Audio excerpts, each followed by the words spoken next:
from Salt Lake City, Utah, in proud support of NAMI. NAMI is the National Alliance on Mental Illness, formed in 1979 as a grassroots advocacy organization by a group of parents whose children suffered with serious mental illnesses.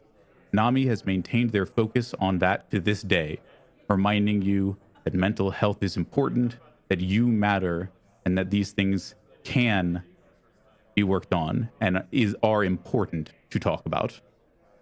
If you want to know why I'm so excited for this Friday night, you need look no further than the next run on the schedule. If you recognize the Yakuza reference I deployed earlier, then you know what you're in for, and I hope you enjoy the run. If you didn't recognize it, well, here's the shortest, accurate description I can give you. Yakuza games are epic crime stories exploring the ties that bind friends, family, social groups, businesses, and even countries. You play as mostly average people doing their best against extraordinary odds that push your characters to their breaking points and force them to overcome challenges that ultimately carve out a heroic destiny so impressive that they become legends. They do this in a variety of ways, including slot car racing, collecting cans, running a cabaret club, playing classic Sega arcade games, and becoming the biggest real estate magnate in all of Japan. So yeah, if that all too brief summary caught or held your attention, stick around for the upcoming Any Percent run of Yakuza Like a Dragon from the always affable, extremely talented, and impressively fast-talking Froob.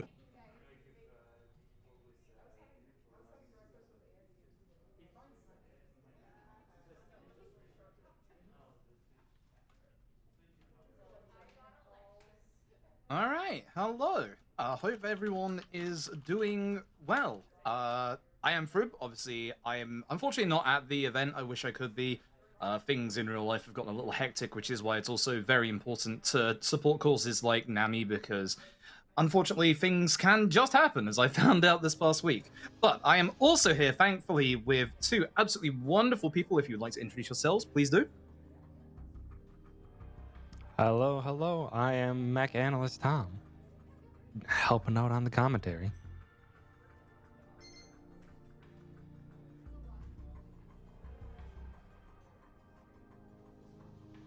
Yep, we've got myself and Tom who are remote, and we got GK who is obviously on site. So, before we get into the run, we've got a couple of bid war donations and stuff. There's one that needs to be finished right now. So, what is the audio language going to be of the run today? I am checking on that for you right now. We had a last-minute upset, but a value of $215 to $186. We will be listening to the excellent English voice dub. Ooh, very nice. Very, very nice. We don't get to do that many runs with the English dub because the English dub is actually roughly about 15 to 20 seconds slower in the run for reasons that we'll touch upon when we get to those moments in the actual run itself. But yeah, that's actually excellent. We don't get to do runs in English that much. I like the English dub. It's really good. For those wondering about the karaoke incentive after the run, that will be done in Japanese. The summon showcase can be done pretty much whenever. The costumes, just to put that out there, they will finish around chapter 5, near the start of it, after a boss fight at the start. So if you're wondering where the funny costumes are, they're not going to be in the run until about an hour to an hour and a half in real time, but they will be, and I can promise you that. So, with that out of the way, I think it's time we got going. So, if you're ready, I'm ready. Let's get going in. 3, 2, 1, go. Good luck. Gonna need it because Thank you very much. the early part of this run kind of really wants a little bit of luck on your side. Yeah, the RNG at the start of the run is essentially kind of nasty. You'll see, we'll go through all of the connotations of what can happen in fights and stuff, because there's actually a surprising amount of depth to like how the RNG can affect you at the start of the run, despite the fact that LAD itself is a somewhat simpler turn-based RPG, which is nice. I do hope I did change the audio language. I'm about to find out if I did or not. I should have done. I did, yeah. Please ignore the language. It's a bit of a Yakuza game. Anyway, we are in the... Oh yeah, the English dub as well. That's a weird thing with the English dub. You start the chase literally right behind the person that we're chasing here, whose name is Ushio. But this chase section here is a remnant of the chase sections from the Judgment games, So this is the only one in the game. As long as we dodge those two groups of people there, you actually avoid 2 extra QTEs. Then we do triangle, then it's X, and then we just go into the first part of the game. Settings-wise, we are currently at the turn of the new year. I believe we're at the end of the year 2000. And essentially, Ichi is working for the Tojo, who is working for a specific family called the Arakawa family. We'll get into those in a little bit. But first, as with pretty much every other Yakuza game, we do have to do a tutorial on how to play the video game. You're less than shit. Choices. Language, dear oh dear. So, one of the biggest differences between the other Yakuza games and this Yakuza game that you'll immediately notice is that this is a turn-based RPG. That's a very nice crit. I'm now happy with this fight. So you see right there, he gets a follow-up attack that does a lot of extra damage as well.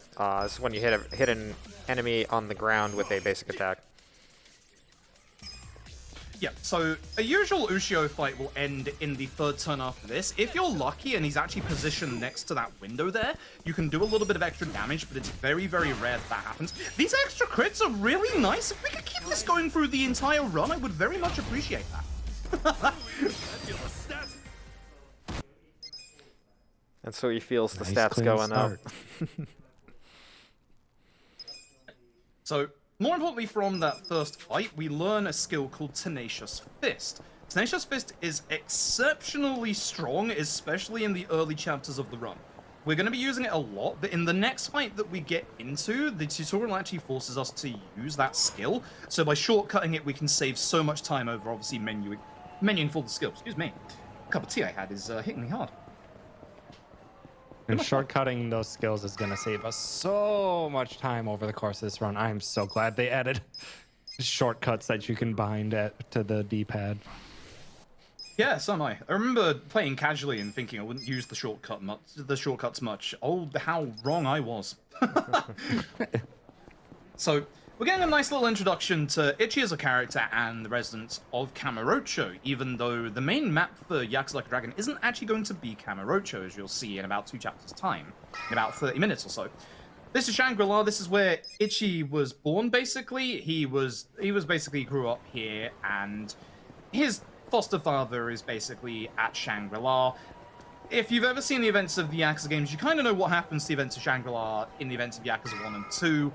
That's actually going to get touched upon slightly in the next chapter. But you can see that the Millennium Tower is still being built to kind of indicate the time period that we're in. And then we come to this frustrating tutorial. Tom, if you'd like to describe this one, that would be fantastic. Yes, delightful. This is our just skill tutorial where we're going to have to spam Tenacious Fist. Which Tenacious Fist has a chance of stun, and we got a stun ult, which is nice. The downside is that that enemy has somewhere around 30 HP.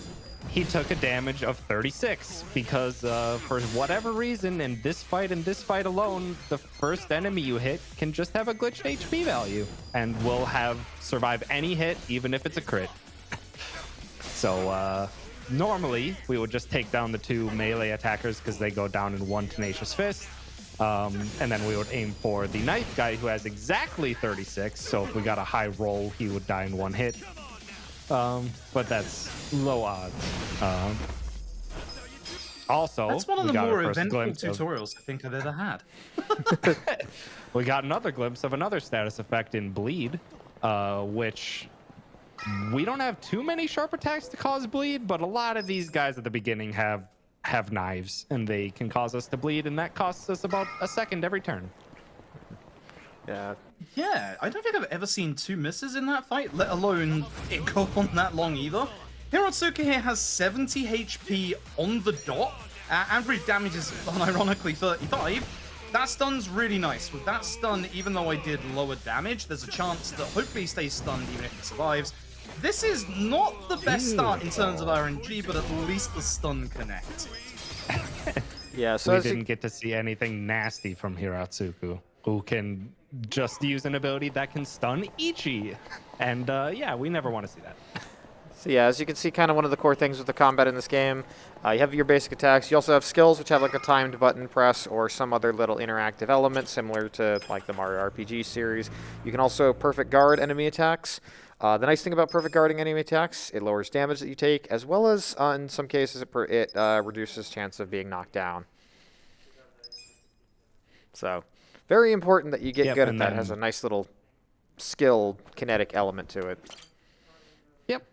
Which That's is very, very constant important for the throughout end game. every single fight. And if our ally doesn't get knocked to the ground, then they don't have to get back up, and we get to save that little bit of animation every single time. Yeah, the nice thing is, obviously, I think every single perfect guard, I think it's like a third of a second that it saves, so it does add up quite a bit. Like, being able to just cancel out animations in this game, especially in the early game, is something that we're going to be looking at quite a lot. Unfortunately, we've gotten a bit of bad luck here with our first enemy spawn, so what I'm going to do is what we like to call the save load. So, as you can probably guess, we save the video game, we load the video game, and the enemy spawn disappears. The nice thing is we use loadless for PC runs of this, so that doesn't lose you too much time. If I was a bit closer, I'd be using one of these restaurants to either side of me, because confirmation triggers, so like restaurants or taxis or vending machines, can also be used to despawn enemies, which is very, very useful for the majority of the run, really. Yep. And at this point, we don't have access to vending machines yet. For whatever reason, Ichi just can't operate them yet. But the restaurants and the casino are still available. So we got a few options to despawn enemies, but we'll have more very soon. The tech is too early for vending machines, because they don't get introduced till Yakuza 6, so makes sense we can't use them in this time. Yeah, So the nice thing... Go on, GK. I was just going to mention kind of the engine. So as you alluded to with Yakuza 6, for those familiar with games like Yakuza 0 and whatnot, there's a bunch of different engines that they've been using for the series. From 6, Kiwami 2, and then the Judgments duology, and then into this game they use what's called the Dragon engine as Ryuga Gotoku, which is kind of the current rebrand of the Yakuza series, and what this game is called, Like a Dragon. To call it the Dragon engine. Because that engine was originally made for like beat 'em ups, there's some strange properties with it here. And that's part of why a lot of the tech, like the vending machines, works from 6, but also works for fight spawns in this game. Yeah, the way that you've taken drinks from vending machines differs per which entry in the series you're using, or in terms of the Judgment games, you can't use them for some reason. Yagami, being a detective, is watching out on his calorie intake, obviously. But essentially with this game, we will be Again? With this game, we will actually be grabbing drinks from the vending machines, which is going to be useful. Very nice! This enemy has a chance to taunt you and get rid of like an extra turn in this fight.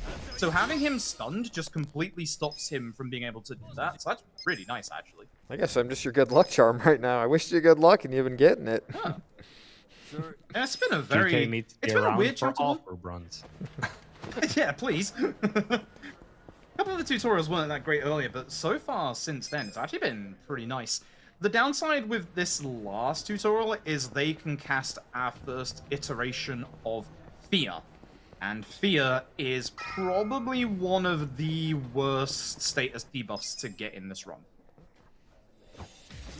We haven't talked too much about our main character here. This is Kasuga Ichiban, also called Ichi for short. That is an affectionate nickname given to him by his adoptive father, Arakawa.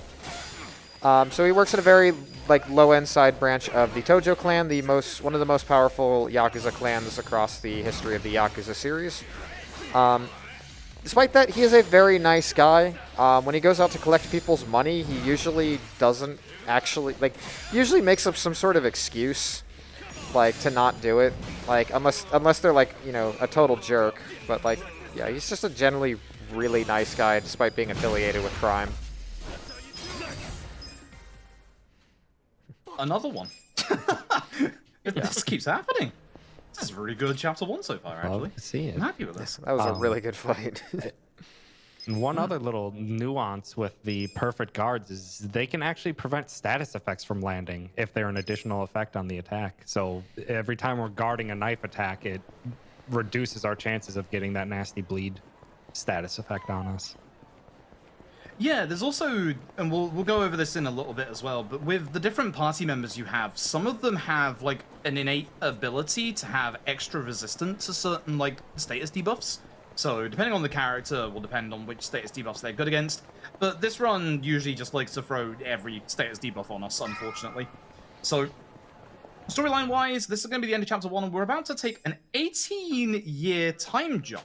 Reason being, is that in terms of the story, Ichi basically has to take the fall for a different member of the Tojo, because Arakawa's son has unfortunately done something silly, and basically they need someone to take the fall, and unfortunately for Ichi, it's him. He's happy to do it for, obviously, Arakawa, and then timeline-wise, we're now after all of the previous Yakuza games that came before this.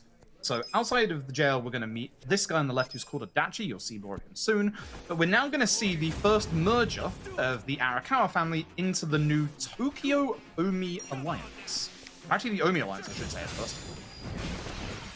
Getting ahead of myself on the old plot there. This guy has taunt, so we're really hoping he doesn't have taunt.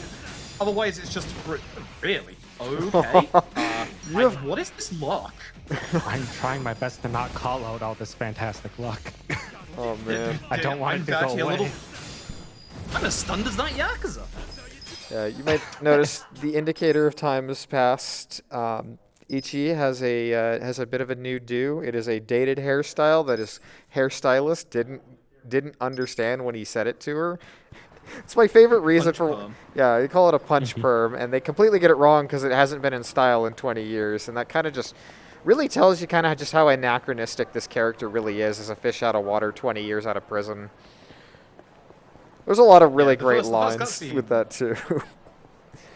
Yeah, the first cutscene shows him getting back, and like people are like using like e-cigs and vapes, and like it's just like Ichi's just in this world with like mobile phones where it's just like he doesn't know what's really going on. And he's gonna head over to the Arakawa family office here, where he's also gonna notice they're also gone. Yeah, a lot's changed. So he just took a quick stop at a place called Ebisu, which is a pawn store chain in the Yakuza series, just to buy some equipment. Yep. We'll be making use of Ebisu much later. Very, very much so. And we needed to make that stop right away and early because it's on our way getting to the Arakawa family office. But also because coming up in Chapter 4, there's an equipment check. Ichi needs 3 pieces of equipment and an accessory equipped, or otherwise the game's just like, you need to get some better drip. So we get that nice and early while we're already here. And then we also picked up a smoke bomb because we will have some situations where we'll have to start running away from fights. And smoke bombs are our get-out-of-jail-free card. Yeah, so you might have noticed that NPC, or that enemy's name was Arakawa family, which is, it would be weird that some member of the Arakawa family would be fighting Ichiban.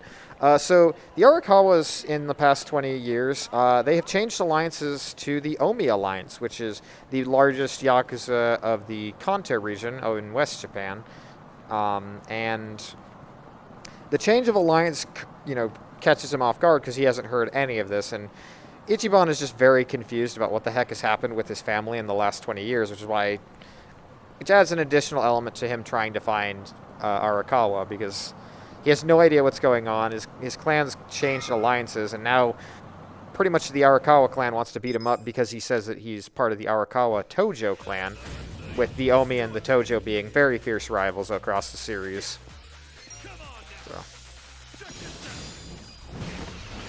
So this fight here has some very special rules to it. We must finish this fight with a normal attack to have enough MP for the next one. Now sometimes he'll just cast Taunt and we have the normal attack anyway. So this fight isn't too bad. The Taunt loses us time due to having to watch the animation, but we want to end the fight with a normal attack anyway, so it's not the worst fight to get taunted. And actually I think when running, we're going to run across back to the other side of the city here, so I think actually in this time, now might be a good time to throw it over to see if there's any messages right now. There are plenty of messages. I will start at the top and you just tell me when to stop. We've got $200 from Trevor and Adrian R, who say, always happy to donate during RPG Limit Break and extra excited to see Froob run the fantastic Yakuza like a dragon. Thank you to all for such a great event. And thank you to both of you for your generosity in helping support Nami's mission and RPG Limit Break. Mr. Insecure donates $50 and says, hey, Froob, have a great run, and may God's right hand pass you by. Or at least only hit Ichi. We have $25 from Ono Michio himself, the legend, with no comment, but yes. And one anonymous $100 donation with no comment. Thank you both very much for your generosity, and hopefully we'll see you again soon, Ono Michio. $10 from Uncle Reth, who says, need my fix of Froob loops, given that crunch like nobody else can. Good luck, Froob. Oh boy. Froob, you have a mix. You have a mixer now, right? Please tell me you have Yeah, I do. you have the means to. All right, you could spare the world the misery of the crunch. I do indeed. Alright, so this fight has a couple of interesting things that can happen in it. If we manage to get a crit against this guy, we can actually... That's what I was not hoping to see. That's also what I was not hoping to see. So now you'll get to see Fear. Good, he actually get us out of the Fear early. That's nice. So Fear basically can keep you locked down for up to 2 turns maximum. But essentially, that stare down is something that can just randomly happen in this fight. As you can see, he has just a tiny little bit of HP left over, which, if one of those Tenacious Fists was a crit, we'd have just been able to end this fight. That's a little insulting, Itchy, but okay.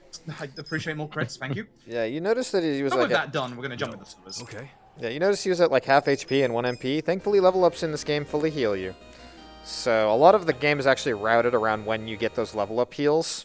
So, helps out quite a bit. If I may, for just a moment while we start here, I feel obligated to mention that chat is absolutely clamoring for the crunch. So if you could give us, at least a little bit, that'd be great. You are lying. You do not want that. I mean, you want it. You just want it at reasonable volume. Chat's asking I for know it. my RPG chat. Limit Break staff might be upset. Hey, yeah, my ears would be upset considering I still already get it 10 decibels louder than everybody else. So, this is actually a really good time to discuss running away from fights. Running away from fights is actually quite involved in Yakuza Like a Dragon. Most people make this common mistake that running away from fights is actually tied to one of your stats like agility. It's actually not. Running away from fights is completely based on how much space you have behind your character. So you'll notice that in certain fights, I'm attempting to start these fights from a certain angle because I know which direction the Itchy is likely to run in. There is a slight chance to run diagonally left, diagonally right, or straight backwards. There's a way to tell the game to run straight backwards by targeting the enemy first, but for all of these early fights, we actually have enough room just to be able to run into the middle and then run away. The big problematic one is this last one, and this last one is where we have a backup smoke bomb just in case. Smoke bombs guarantee I don't like my angle here. Smoke bombs guarantee 100% escape from a fight, but only if you have actual visuals on the enemy. So if the enemy were around the corner, I wouldn't be able to use that smoke bomb, and that's actually going to be important coming up later on. We're going to grab a very quick bit of equipment here in this headpiece for Namba later on. It does a tiny little bit of extra magic damage, which is going to help out a lot when we get to the next chapter. So Adachi here is basically just telling Ichiban about a sort of secret meeting between the Yakuza, and that's sort of Ichiban's in to try and, talk with Arakawa. Also, we haven't pointed it out, Adachi's a party member now. It's no longer a Yakuza solo man mission. We've got a team. And unfortunately, that gentleman was taking their sweet time to make a decision on who to punch. Yeah, I should not have risked that attack. It was my fault. I'm gonna have to heal Adachi after this fight because of that, but it's fine because we get some spare healing items for the early chapters that we don't really need. This guy is being a problem again. What we were trying to do in this fight is to do a nice combo, have Ichi Tenacious Fist an enemy to knock them down to the ground, and then have Adachi do an opportune attack. Because Adachi's opportune attack is incredibly fast, and it does just enough damage to finish the enemy. Yeah, that animation is just super fast. Yep. It's pretty much the fastest and most damaging way we can get, attack out in a very high-speed manner. So we get another piece of equipment here. I'm going to take this opportunity to heal Adachi to full because of that. And there we go. So we now, as said earlier, have a piece of equipment in every slot but the accessory slot. We'll get an accessory later on. Actually, pretty soon, actually. We won't equip it just yet. Yeah. You might notice that some of these random thugs will be speaking in Japanese. We are playing on the English voice. A lot of NPCs in this game still have random throwaway voice lines and grunts that are in Japanese. So that's not a bug. That's just kind of how the dub ended up working out. And you saw that there, that Froob had to do a bit of a hesitation on what he was planning to do, because we want to get the opportune attack with Adachi, but with basic attacks in this game, if an enemy is in between you and your target while your ally is running to them, they have an opportune attack of themselves. So, and if that attack lands, that just cancels out your ally's turn entirely. So we have to pay attention. Luckily, abilities don't proc any of those attacks of opportunity from the enemy, so we can just freely use abilities. But we do have to pay attention when we're going in for basic attacks to make sure we don't take any of those nasty turn skips. Speaking as the voice of the audience or the casual player for just a moment, it's hard to appreciate just how much work goes into positioning your characters during some of these fights and having things routed out so that characters are in the right positions to do things, because for a casual player, you're not really going to get to make that happen as much as you might try. So watching Froob do it is a real pleasure. Yeah, funnily enough, in that last fight, I intentionally aimed for specific enemies of Ichi Adachi to make sure that they are aiming at them for the next turn. This fight, there's no way to describe it other than this fight sucks. Both these enemies have taunt. Like, you're either going to get taunted or you're not going to get taunted. It's one of those things. If you don't get taunted, it's a really nice fight. Yeah, it's very common to get taunted in this fight. Speaking of. Yeah. So that just adds on an extra turn for the enemy and us, unfortunately.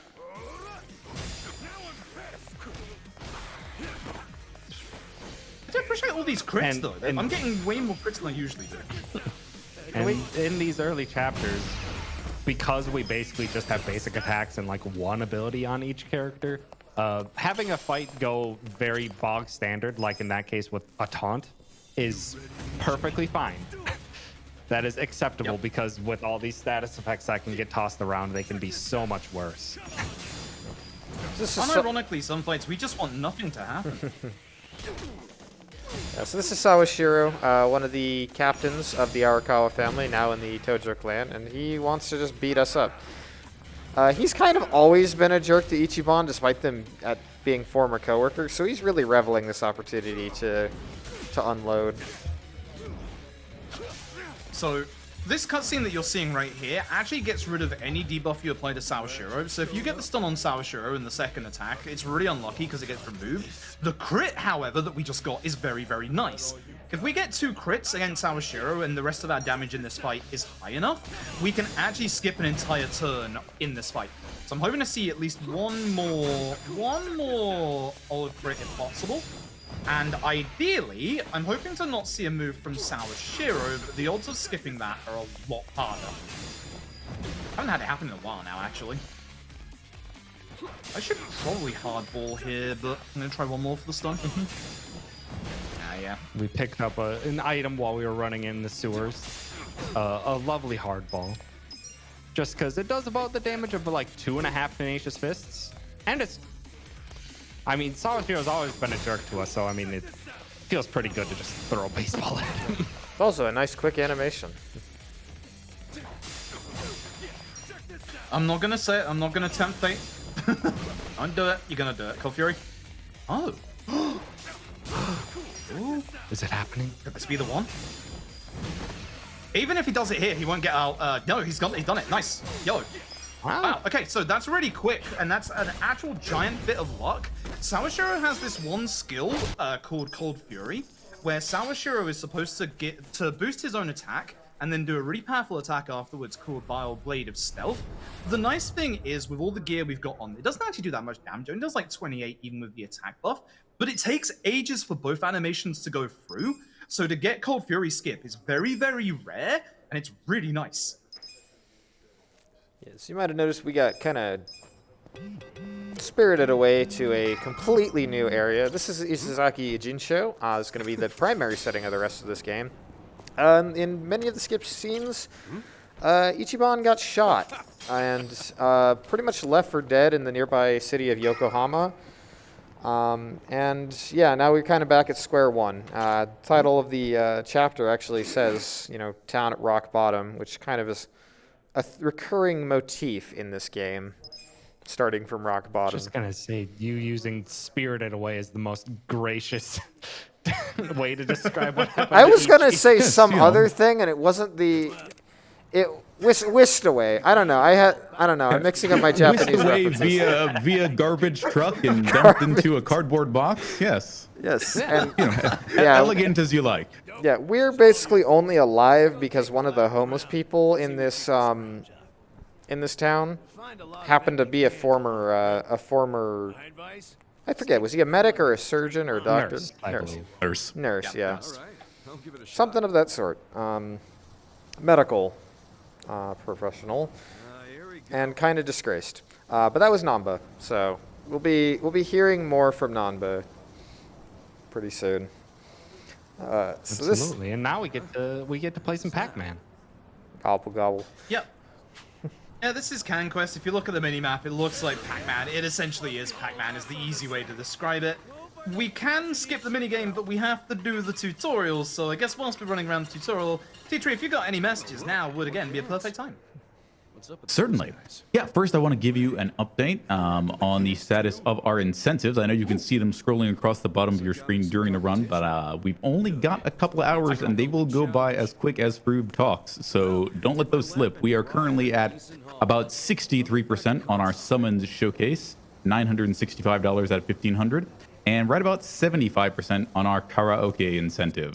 So please get your donations in if you are able to give. We do have $25 from The Burning Hunter, who says, I discovered Froob through his YouTube VODs and was instantly curious how one would speedrun an RPG I poured days into playing casually. What I found was one of the most informative and entertaining explanations for a run you could wish for. Whenever I need a pick-me-up, I know I can always check out Froob's videos and feel better about myself and forget my worries. Donation goes to the Summon Showcase, because you should always be able to phone a friend. Thank you for that, Burning Hunter. Alright, this is Zeng. Zeng is a giant thorn in our side in the entire run. Zeng has fear, that's the reason. So, ideally what we're going to do is we're going to hope for a bit of a stun from Itchy here, because from turn 2 onwards, Zeng can cast Stare Down. Later on, Zeng is going to get a much upgraded version of Stare Down that is literally absolutely painful. But in this fight, if we don't get our perfect guards off and he aims just completely for Namba, he can actually take Namba out of the fight. Now, Namba is our new party member. He is a Hobomancer. He has the power of pigeons. The nice thing about Namba is that he actually does more damage than Itchy in this fight, but his physical damage is actually really, really low. So we're going to continue to use Pigeon Raid. Now, every single one of these pigeons is its own damage source, so everyone can crit. This is really, yeah. So if I didn't get all my perfect guards off, Namba would have died. And the problem is if Namba dies in the early part of this run, that's actually a problem. That was lucky. That's very lucky, actually. Very lucky. And like literally seeing Nanba throw seeds at an enemy and have pigeons attack was literally the reason why I picked up this game. I was like, I hadn't played a Yakuza game yet. They're doing an RPG. It seems interesting change for the franchise. And then I saw that and I'm just like, okay, you have me. We're getting Yeah, the first the creativity of this game is fantastic. getting the first instance of the Yokohama battle theme, which is an absolute banger. Not the last banger, but the soundtrack in this game is phenomenal. I know just about every run of this marathon will say that, but it bears mentioning. And of course, it also has a RPGs catalog have of those back games that also have fantastic soundtracks to draw from. Cool. I'll take third. That's fine. So you might be wondering what I just did there. We need money for the run. I shouldn't have risked that. We need money for the run. That's why I was looking in vending machines. I can't run with Itchy here, so I have to use Namba. Yep. Oh, that was just two. Oh, that's he unfortunate. just tagged the machine. Oh, he's phoning a friend. Hey, that's not allowed. Hey, that's very much not allowed. I'm going to run this way. Goodbye. That's hard. So that's what I was talking about earlier when I said you can target enemies to specifically choose which direction to run in. I knew that one of those two, if I tried to run from them, I'd run either into the wall or into the other enemy that would stop me running from the fight. So instead I chose the backup and decided to run this way. You see me going now. If you'd like to explain why I was looking through vending machines, that would be fantastic. We're trying to get a certain Absolutely. amount of money. Yep. Yeah, Because when they said starting from rock bottom, they weren't kidding. Yes, Yeah. you are left with zero money. And in this game, the fast travel system is taxis that we're going to be stopping by. And the taxis are not available to fast travel to unless you've spoken to them. So we're going to grab those early while we're here. But also, you know, taxis aren't free. So in order to have things speed up a lot of our travel throughout this run, we needed just, I think it was like 70 yen from picking them up from loose change dropped by a vending machine. And that is RNG. There's just 2 drops, like a 100 yen and a 500 yen drop, that would have gotten us enough money. But this game, I've had it happen where it's like 8 vending machines just to get enough money to take 1 taxi. Yeah, you might have noticed just I had a a second. safety save here just in case. You might have noticed just a second there, Froob, dodging around vehicles. Vehicles tend to not stop for you, and if they hit you hard. So this is not I'm not letting that happen again. somebody remember CDQ. But To give you an idea how we're donating scraping if it together our happens fare, again. to give you an idea, 100 yen is about 75 cents. So It's really weird because you can actually get a very rare drop from the vending machines of a gold plate early on, which is enough money, but the problem is we don't unlock the shop to sell it in until chapter 12, so it would actually be completely useless. This man is weak to getting pigeons in the face, like, to be honest, so would I. What would you do? What would you do if that happened? Nothing. Curl up into a ball and hope they go away, honestly. do I have bread on my person? Can I get them to go somewhere else? Thus breadcrumbs. LAD2 needs a counter strategy to some of the magic attacks. Yeah, there you Got go. some bread in your Nanba has pocket from upgraded a breadcrumbs. So I know why I'm taking these risky fight strats, but I am. yeah, so On this one. So at this point in the story, we're just trying to get money however we can. We go to a career center, basically, to try and get a job. And we get like this very brief little job investigating and trying to protect this bar. So that's kind of the story going on here. When we saw Jang earlier, his title was Yokohama Liumang. We're getting more into those later, but basically there's quite an extensive crime syndicate here in Yokohama as well. So that's going to play a lot into the story of this game. Yep, and we're picking up. After the last fight, we got a lovely 5,000 yen. That's gonna let us travel a little bit, as well as we got a silver safe key. There's some safes just chilling about Ijincho. I don't know who put them there, but we have a key to unlock them now. And luckily for us, there were 3 chests right next to each other that had 3 great, better weapons for us for Ichi, Nanba, and spoiler alert, the return of Adachi in the next chapter. And we are running to the final fight of this chapter, and this fight has a lot of enemies, and we have no AoE abilities yet, but we did get a hand grenade. Yep. And we're This gonna is go very, forward. very RNG. Yeah. Don't let us down, Horrifically Namba. Don't let us down. So Our Namba one-pin can spare, sometimes come on. unhelpfully take this grenade. That's decent angle. Yeah, okay, good. I was worried about the enemy that was actually closest to me there, but that was good. Having one enemy left is really good. Very, very rarely you can get all of the enemies in one grenade. And exceptionally rarely, Namba can take the grenade up his back and unfortunately just take all the damage. Thanks, Namba. You know, a common meme in the community is that the previous protagonist, Kiryu, has never killed anyone. Do we happen to know if the same is true of Ichiban or not? Yes, Ichiban is a cinnamon bun, and he has never killed anyone. Okay, that's what I thought. I just wanted to check in after that last fight. As we threw a grenade at the enemy, we'll say it was a concussive grenade. I mean, Yeah, Ichiban straight up says every battle in this game is him imagining like it's a Dragon Quest. So we like to think that at least some amount of this is just made up in his head. Namba's back is also not the only back in this run that can take our explosive ordnance. Isn't that right, Jungi-han? Really hoping that doesn't happen later on. Come on, Froob, you gotta word Very, things very better. upset. You gotta word things better than that. Sure, a rocket launcher in his back. Yeah, Adachi first. Excuse me. And GK just brought it up, and we're gonna see it now for the rest of the run. do this fight? Ichi really loves to pretend that all of these fights are Dragon Quest fights, and now they've gotten to the point where they actually bleed into how Ichi perceives the world. So the enemies are gonna change outfits as they spawn into the fight into some lovely, ridiculous things. Yep, Ichiban literally just became the hero by pulling the legendary bat out of the concrete. It's quite a great scene. I'm so taken by the fact that Adachi went first in that fight that I had no idea what to do.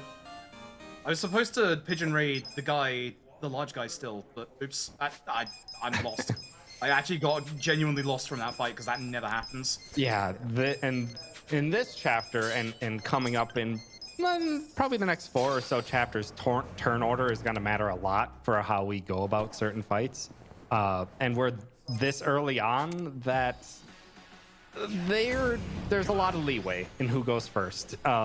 It's typically Nanba, Ichi, Adachi, but that is not a guarantee. And a lot of the times we really just want Nanba to go first, but sometimes Ichi wants to put on his zooming shoes, and even that rare occurrence where Adachi is just like, you know what? Adachi's feeling spicy today. There's like 2 fights in this chapter that actually Adachi going first is really, really good. That's not one of them.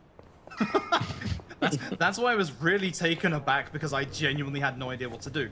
That fight we just finished would actually be one of them, because the 2 additional enemies in that fight that we had to take care of with Nanba and Ichi, they would actually be taken care of with a single Reckless Charge. So, a Reckless Charge, we should also talk about, it's a line attack. So anybody in that line of attack, not like this turn order, anybody in that line of attack is going to go down. Really? Really? Nanba this late? Really? Wow. I can't do the Adachi Pyro Belt strat. Nope. It's Nanba who's just going really, really late in this turn order. I have Yeah. to wait for this. Our best understanding of the agility system is there's an agility stat on the character plus a modifier for what class they have, and then just a dice roll on top of it. And Adachi's been rolling very high. All right, Froob, it's time to profess your undying love for Bulbasaur. It's a Pokemon. Yeah, this is a Pokemon Nanba game now. sucks. Sorry. Yes. Yeah. Did we forget to mention this that? This whole side quest is an actual reference to Pokemon. We've got Charmander, Squirtle, Bulbasaur. Bulbasaur's the weakest and goes down very quickly. This is unfortunate because the red Sujimon should have gone down as well. Hoping it's a double, but it won't be. That's very unfortunate. Oh dear. Having some really bad luck. Yeah, all of a sudden. this game wears its influences on its sleeve. We have the lovely Pokemon influence right now with the 3 starter types, and the enemy. We have a dex of the enemy types called the Suji dex, and there's some delightful descriptions of them. Oh, the Suji And your deck side has quest now came also- from the Sujimon professor. Yep. And as we were talking about briefly, with Adachi's Reckless Charge ability, that's a line of attack. Now we have AoE capabilities. A line between Adachi and his target is everything's going to get hit in between. And that feels, and the way enemies and allies move around in the fight feels very Chrono Trigger.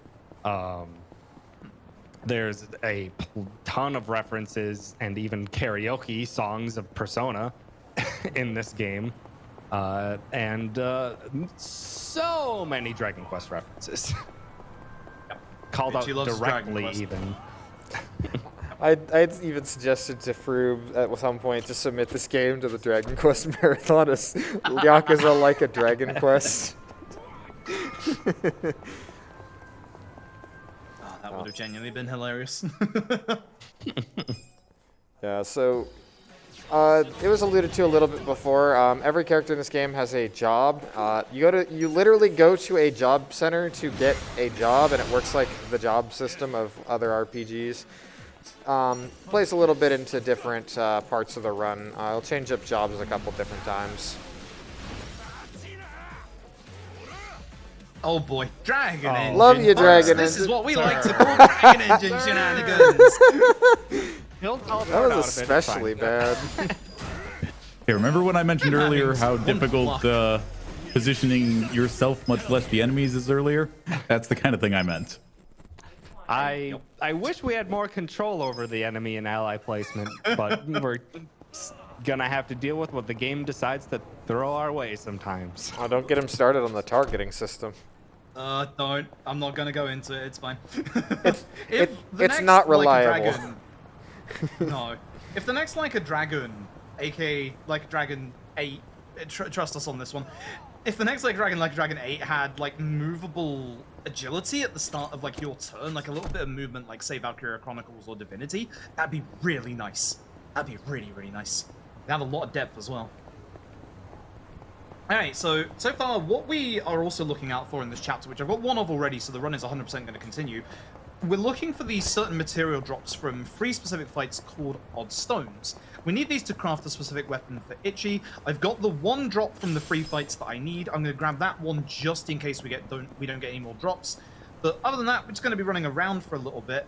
Now would be a good time to ask on the progress of the Summon Showcase incentive, because we're going to start getting our summons now, but we can basically do them whenever during the run. Alrighty, I can do that for you. We are just under 2/3 at $970.70 out of the $1,500. I was actually just working on calculating how much we would need in donations per hour to get us to each of them before the end of the run, but I hadn't quite gotten there yet. That said, about 2/3 of the way, and about $150 further on the Bakamitai incentive. So we are on our way, but please don't tarry. This run will be over before you know it. Yeah, the summons of this game are the kind of thing that you show them to somebody, and a lot of them will say, I need to buy this video game specifically for this. They're that entertaining. Yeah, so we started using them now, but again, we literally use all of them up until like chapter 13, so a good couple of hours from now. So if you want to see the actual summon showcase, like actual cutscenes themselves, and also some of our move cutscenes later on in the run, please do donate. We are obviously raising money for NAMI, which is a fantastic cause. So thank you all very much. And this is a very bad turn order. This is a very recurring theme of this chapter so far. Adachi with a high agility roll. Adachi's just got the blue suede shoes on today. We didn't even grab the loafers. So are we gonna explain anything about what's happening right now, Froob? We should, yes. I just want to comment on the loafer comment. We did at one point try to buy some shoes, because shoes are a problem during this entire speedrun. We tried to buy some shoes at some point to help us go faster in the run. Turns out, not good. Turns out, doesn't actually help with the agility in the slightest. I bought the shoes specifically for Namba to go first. A tiny bit. I bought the shoes for Namba to go first. 50% to like 60%. He never went first once while wearing those shoes. For your luck is a different tier of luck entirely. Yes, it is. So, basically the 3 of us, we are an ex-Yakuza, an ex-nurse, and an ex-detective. Alright, I've also got to just briefly mention this and bypass it. There's going to be a man in his diaper, don't worry about it. But essentially, we're an ex-Yakuza, an ex-detective, an ex-nurse. We are looking for a bit of work. Again, ignore this man. He's been in the series since Yakuza 2, don't worry about it. Essentially, we've gone to Hello Work, the workplace. Thank you, targeting system. Appreciate you not working with me. And essentially, we have gone to do some work for a place called Otohime Land, which is a nearby establishment where we're going to help out the owner with a little bit of a problem where one of his workers isn't turning up, his best worker isn't turning up for work. Essentially, she is trying to raise some money for a grandparent of hers, and she is meeting this guy called Totsuka. He is essentially trying to get money out of her because, surprise, surprise, he's part of the second part of the Big Jincho 3 called the Seiryu clan. That's right. That's right. Thank you. That is right. Thank you. And make sure So- you drink the milk. I actually think drinking the milk might be slower. A second. I need to test timing.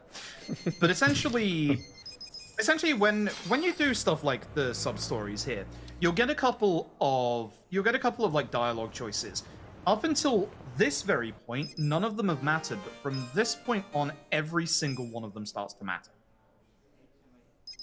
Does, like I was saying, where this game wears its inspirations on its sleeve. Welcome to your bond links. Yeah, so welcome to AKA the the Persona drink section of the game.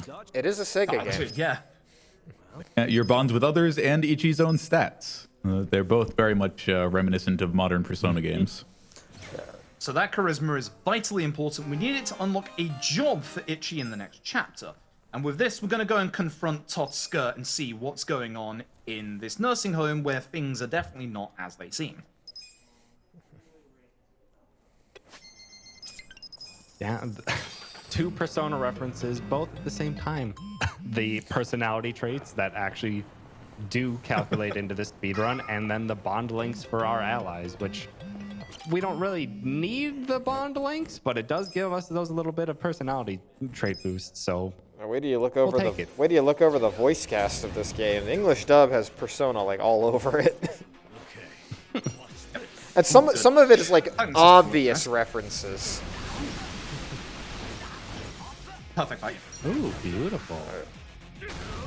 So this is the reason why we want Namba first. As you can see, Namba going first is really effective. Whilst Mega Swing is a good AoE, Pyro Belch most of the enemies here are weak to.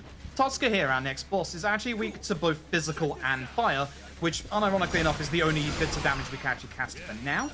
Even though you want to wait for the enemy to be standing before casting Pyro Belch, if you do this early enough, you can actually catch Totsuka here. And then hopefully it actually has a... Yep, I had to wait for half a second to get all three, but again, this is the line in play, so all of them are in the way at the activation time of the attack, which means they all get hit even if they move out of the way. A little bit of a shame that you have 1 HP, but that's fine.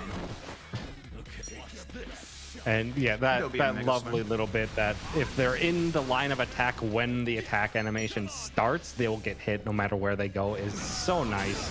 But also a bit odd sometimes when an enemy decides to hop into the line of sight after you started the attack, and you'll just phase right through them. I was about to use the bat. I can't believe it. We have a move on Ichi, which is it's not like Mega Swing. It doesn't hit multiple enemies. It like only focuses on one enemy, but it's like really high damage and would have finished that fight. We do get an accessory from that fight called the Health Ring, which is going to up our attack by 5, which I'm just going to put on Ichi really, really quickly, and that's going to help with this next set piece, which is probably the biggest amount of RNG from a set piece that we've got in the early game.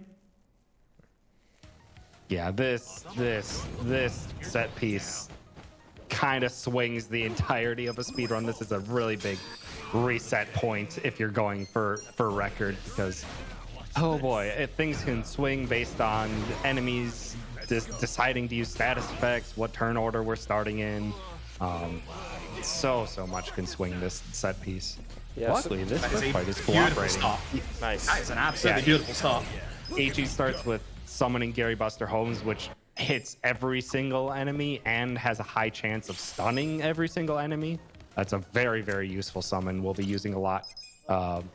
But it also costs 10,000 yen, and we don't have much yen. The money routing is very tight. We route in just, I think, 2 Gary Buster Home uses is all we can afford with how much money we have. Yeah, The so game just broke for a second. I've never seen that before.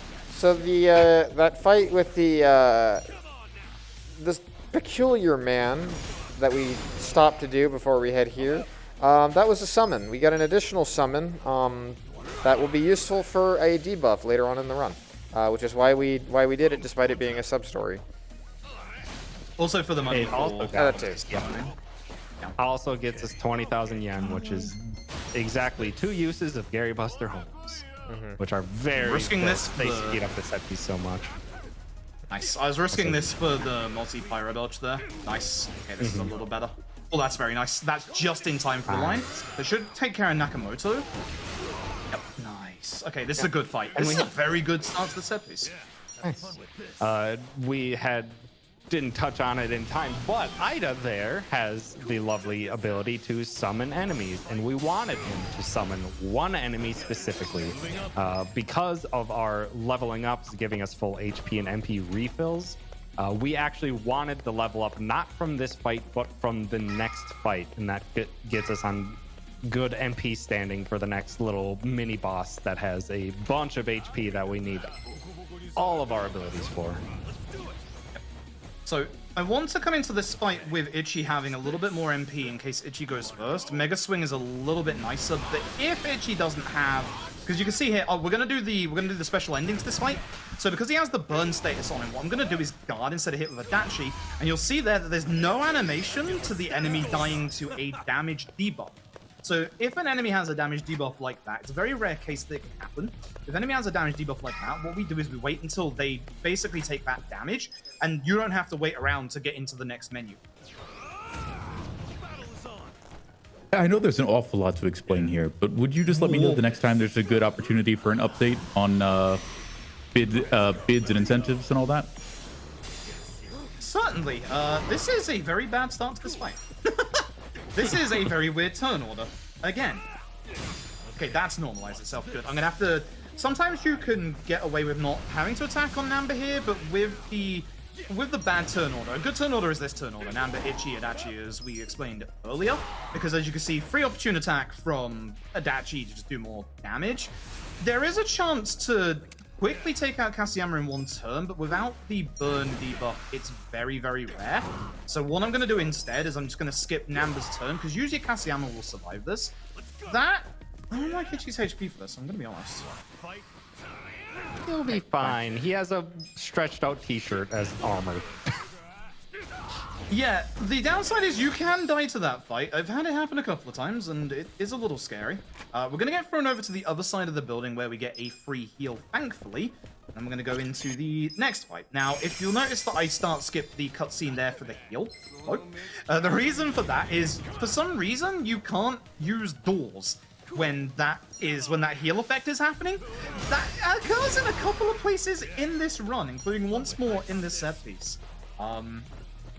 In terms of times for the donation and stuff, I think now would probably be the best time, actually.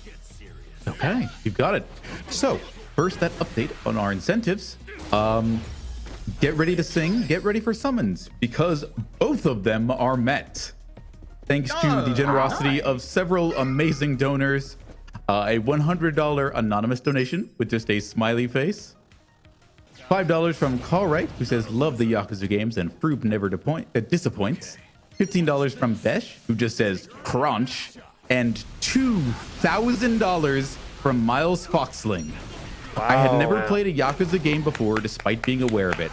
That all changes as soon as I saw Froob run like a dragon, and it immediately became one of my all-time favorite speedruns. Froob's upbeat personality and wonderful explanations, along with the sheer madness of the game, convinced me to give the series a try. I'm a few games in at this point, and I'm loving it. Thank you, Froob, for introducing so many to the series. You are the best. And so are you, Miles Foxling. Thank you very much. Yeah, thank you all for your generous donations. Appreciate it a lot. So yeah, it means that we will start watching the first instance of every summon as of this next boss fight. So we basically got there in the third iteration of Gary, which is nice. That cutscene's a bit weird. We can only skip that cutscene when Itchy starts moving. There are some cutscenes in the Dragon Engine that you can only start skipping when there are certain animations going on or past the first text box, which is going to come into play in the next chapter, actually. You might notice my MP and HP is a little low. It's actually okay. We've got a heal coming up. We're doing this just to find there's a secret door here that we have to go through to loop around on ourselves to get back to where we were before. And this is where the nastiest fight of this chapter is about to occur. The big boss fight.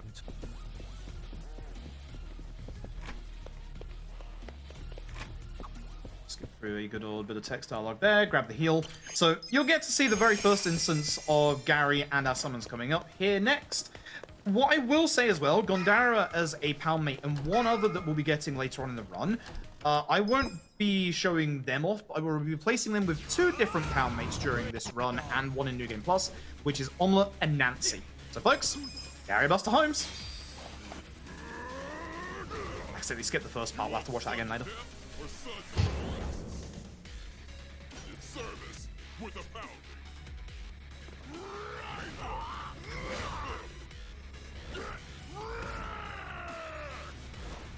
We love Gary. Gary's a legend in the Yakuza series, ever since the original game. We love Gary. Gary's awesome. Kasiyama is not taunted. I will use beatdown. I don't like this.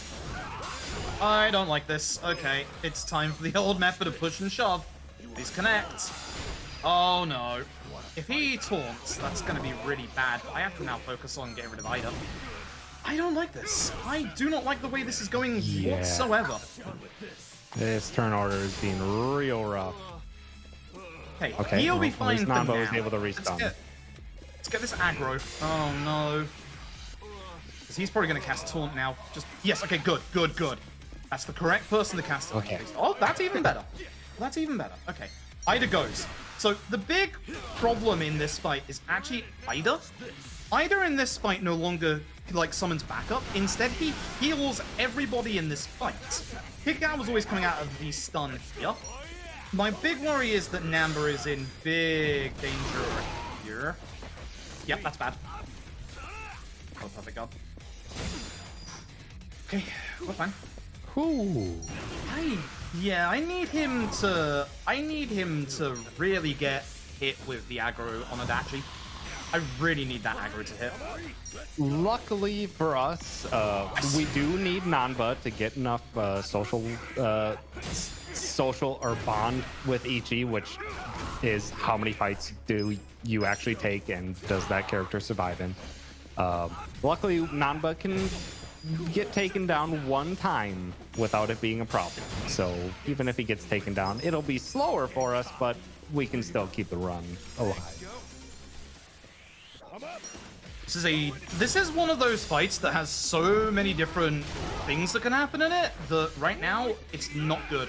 That's actually not bad because he's not actually taking care of Namba, and Namba's actually going to get a free opportunity and probably end the fight, which is so very rare on Namba. Yeah. Beautiful. We take those.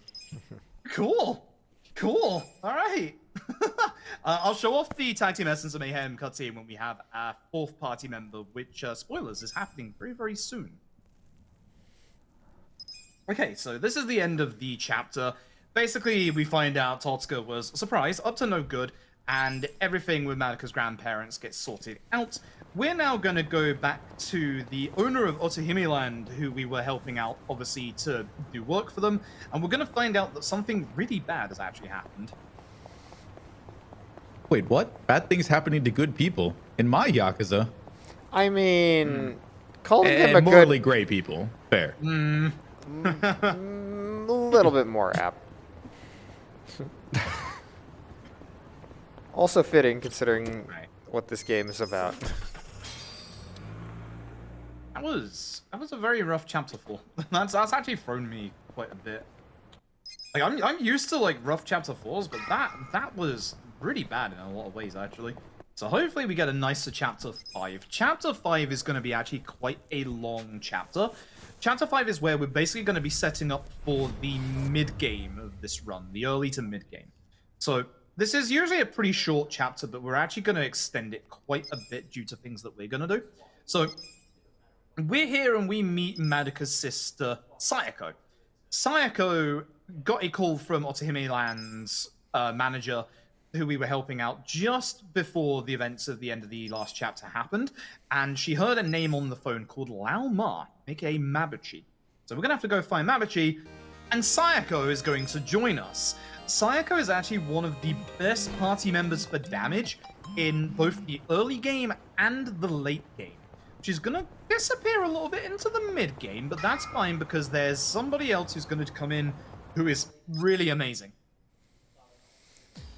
So, a thing we mentioned the Liu Mong earlier, but the previous mission that we were doing involved you saw this character class was the Seiryu clan. So there's effectively a three-pronged triumvirate here in Ijincho of criminals of different sorts. There's the Liumang, which are like the Chinese mob. There's the Seiryu clan, and there's also a Korean mob, which we'll get a little bit more into when they come up. The Komi Jewel. And so a lot of the plot of this game is going to revolve around kind of cleaning up their various affairs. Mabuchi himself being affiliated with the Liumang. So kind of all comes back to that. Yep, and how the triumvirate makes something called the Wall of Muscle that keeps the affairs of other groups outside of the city, at least for now. Ichijo's been able to keep itself well isolated in their doings. So this is actually a sub-story we're doing that's unavoidable, because Part-Time Hero here is actually your completion list for this game. This is the first time you actually gain access to the completion list in this game. The nice thing is the game keeps a track of every mission that you've done, like, in the background so far, but we now also gain access to a couple of missions of Part-Time Hero, some of which we're going to do in this chapter. But Part-Time Hero is one of those really weird fights in that if you get massively unlucky and he just goes for Ichi, you can actually die in this chapter. Like, there's something that we haven't mentioned in terms of, like, fight stuff as well that's actually very vitally important. Yakuza Like a Dragon takes influence from Shin Megami Tensei, where if the leader of the party dies, aka Ichi, that's a game over. And that's a problem.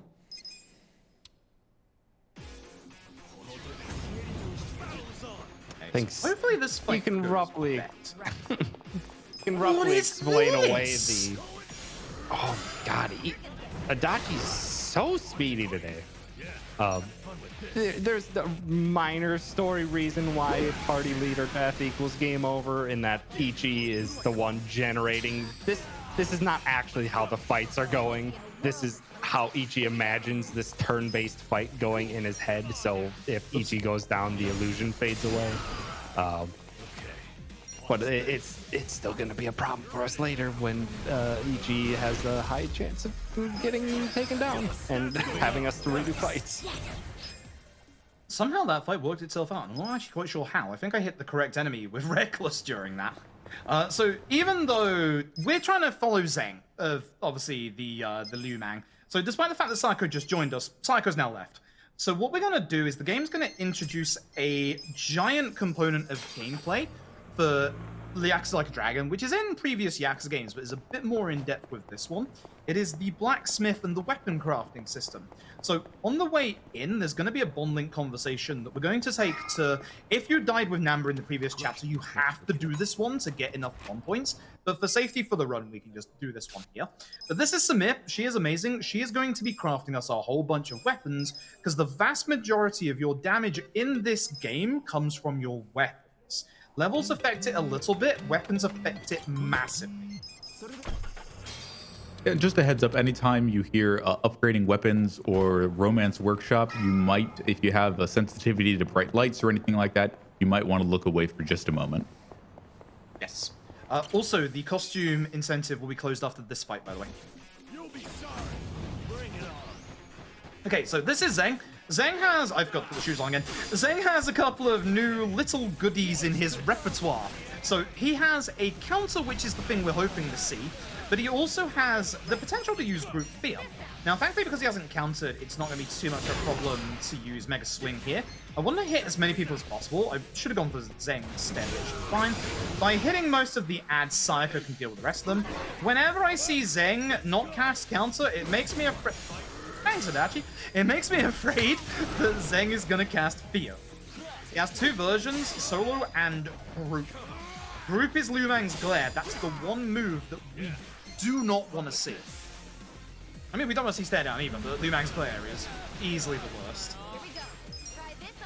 I'm hoping Adachi's Agility rolls over so that he would go ahead of Zeng here, but unfortunately not. Behave, please. Perfect.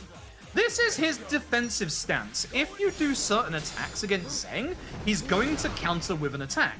But certain attacks like that, and certain attacks like, you know, either Pyro Belch or... You know what I'm going to do? I'm going to finish this way. Yeah, because Psycho can finish off Zeng. Very rare, but Psycho finishing off Zeng. So basically, Zeng's nice crit. Zeng's counter. Basically, again, I'm liking to see these crits again. These crits aren't necessary, but they are very much appreciated.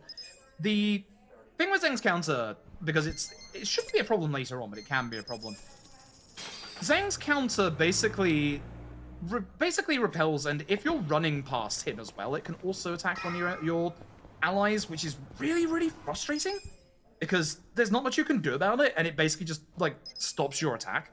Like, you can be not targeting Zeng, and it will still hit your party member. It's really, really frustrating. We're now going to get to a new part of the gameplay addition. This is going to be the job system. So this is where the gameplay is going to go massively in depth, and this is where I would like to know the result of our costuming cycle, or bid war, I should say. Definitely. One more refresh here. We did have a switch up where Onomichio went ahead right at the very beginning of the run. But as I refresh now, it looks like the older Yakuza characters did take it by about a 20% margin. So thank you to everyone who donated for that. And looks like we will be using our throwback Yakuza outfits. Can I help you? Perfect. All right, so normally I don't change the outfits here for the normal party because we change their stuff later, but we can do it now because everyone's here. So as you can see, we've got Ichi as Kiryu. No, wait, you need to be hostess, thank you. I had a request from a certain High Spirits before to make Sayako into Haruka, so I'll do that again, just in case. I don't know if High Spirits is here, but that's for you, High Spirits. And because Nanba doesn't get his chance to, I'm going to do it on his behalf now that we've changed him into Majima, to just give him a little Kiryu-chan! So, yeah. We'll be changing the rest of our party members into those costumes when we get them. However, there is one party member that we will not be changing costumes for full disclosure, and that will be our boy Zhao for reasons of... There's Zhao in this speedrun? Question mark? Didn't you pull him out in, like, a run recently? No comment. No comment. So, this is the big Cat and Kappa quest, where we're going to be going around and getting, would you believe, these cats here, and also, would you believe, these Kappa statues over here. Essentially, there are two big part-time hero quests that unlocked that will get us, basically, 4 million yen in grand total. So we're going to start doing those right now, if I can remember the route that I'm going, because for some reason the old route just popped into my head again. I don't know why it likes to do that in the most inopportune moments. But this is the route that we want to go. So in total, there are 10 Kappa statues, and there are initially 9 cats. When we get the 9th cat, we will get a reward of 1 million yen, at which point we'll unlock a second quest to get a 10th cat, which will unlock a pound mate, and also another 1 million yen. Hoping the fight spawn is not here so I can show it off. Excellent. If Namba dies twice in the previous chapter, or once in previous chapter, or if he just dies twice in general, you need to do this bond link conversation here. Thankfully, they're going in a good direction. I can just jump straight through the station and grab the taxi. And we have a bit of a newer route, which Tom cooked up, actually, coming up here. Yeah. So, Chapter 5's our big opening up chapter. So far, we've mostly had just our jobs were just whatever the game gave to us. There were hardly any sub-stories that we had the ability to do. But now there's a bunch of new mini games. There's the part-time hero completion rewards. There's so much that opens up in this chapter. And we are going to abuse as much of that as we can to get very powerful very quickly. We're on this Cat Kappa quest because it gets us a very, honestly, the most powerful summon in this entire game, as well as 4 million yen in total, which we're going to be using all of that money, as well as we're going to be using that money to buy crafting materials so that we can upgrade our weapons, because Froob said earlier, our damage is almost entirely based on our weapons stats. And we're going to get recovery items, we're going to get, and we're also going to get weapons that are upgradable. Not every weapon is upgradable in this game. But we're going to get upgradable weapons for every character we are going to use. And some of those are locked behind personality traits. which we used to go and actually take literal tests in the middle of the speed run in order to I get don't miss personality those traits days. enough. Tests about the world of Yakuza, tests about Sega video games, all sorts of good stuff. Yeah. And I will continue that in a little bit because we've got one quick fight here. We're introduced to Bleach Japan. The Ijincho has the Ijincho triad of 3 different mafia gangs active. And they kind of keep things in a balance. And Bleach Japan here doesn't like that whole gray area business. So they're very much invested into keeping out anything that could be unlawful in the area. And for this fight specifically, there's 2 Bat members that have way more HP than the rest. We used to use Gary Buster Holmes to take out all of the sign members at the beginning. But in order to save a little bit of money, as well as save us some running, we've taken to using Mega Swing instead here, which is just a bit more inconsistent. And man, some of those enemies really wanted to walk all over the place. And also, Yeah. hi Kume. It's your boy Kume, and by your boy I mean literally nobody's boy. Hey, I mean, it's good to have a character that you can love to hate, and that's Kume. Yes. And you can tell that even the developers didn't like Kume because he's weak to everything. Let's hope that'd be quick. Oh, nice follow-up. I was hoping that'd be quicker than that. Thankfully, didn't get a turn because of that. My turn order is really, really weird today. I'm having some shenanigans going on that's not too great for the run. You ideally want... The reason why we give Itchy the boots that I gave Itchy before that fight is because you want Itchy to be able to Mega Swing early, but Itchy also decided to not go early, so... This, however, is Eri, and she is actually the strongest character in this game. She's a completely optional party member who will be unlocking coming up now. So every single Yakuza game usually has some kind of really long business section. This is, unironically enough, a business section. We're going to be taking over Ichiban Confections. Yes, that's a play and a pun, which you can probably guess. So we're going to get shown off here how it works initially and how we are making a loss. We're then going to tutorialize into how the business works. I'm then going to show you the quickest way to get to rank 100 with the least amount of effort possible. Wow. So he basically just gets hired because he shares a name with the confectionery, and they're kind of in dire straits here. So we're trying to build this up into a reputable company, and once you get to a certain point, that is what unlocks Eri as your optional party member. Tomei, omelet. Then we have to cut our wage bill, which is a shame because both of these guys will actually help in the shareholder meetings, but we have a different method for those. Careful here. I mean, why employ businessmen as talkers when you can hire a chicken? We got a job to do. God, I love omelet. What I did Omelet What is I the did best. there was Agreed. I upgraded the business in 4 different segments, 3-2, 3-2, and that way the profit, because Ichiban Confections as an initial starting building is massively overpowered, so all you need to do is upgrade Ichiban Confections and you can see the sales just rolling in. Unfortunately, that money doesn't translate to our money in the actual real parts of Yakuza Like a Dragon rather than the business parts. But by doing this minigame as well, we unlock Omelette. As I said earlier, we will be using Omelette in the Summon Showcase. Despite the fact that we don't use Omelette in the run, I'm going to be replacing her in for a replaced palmate. The nice thing is, with the Ichiban Confections there, all you have to do is focus on that, and once you've got that up, we now literally at this point can get to rank 100 in basically the quickest amount of time, which is 3 shareholder meetings. We'll get into the shareholder meetings in a little bit. We're going to be running back there now whilst grabbing one last cat along the way. So now would be a great time for any messages. Certainly. First, I want to remind you that your donations do help out Nami and their mission, but they can also win you some excellent prizes that are available till the end of this very run, including a Pokeball coaster set from Min Turn Makers at a $20 minimum donation. A $10 minimum donation gets you a chance to win a Pokemon TCG set donated by Essentia.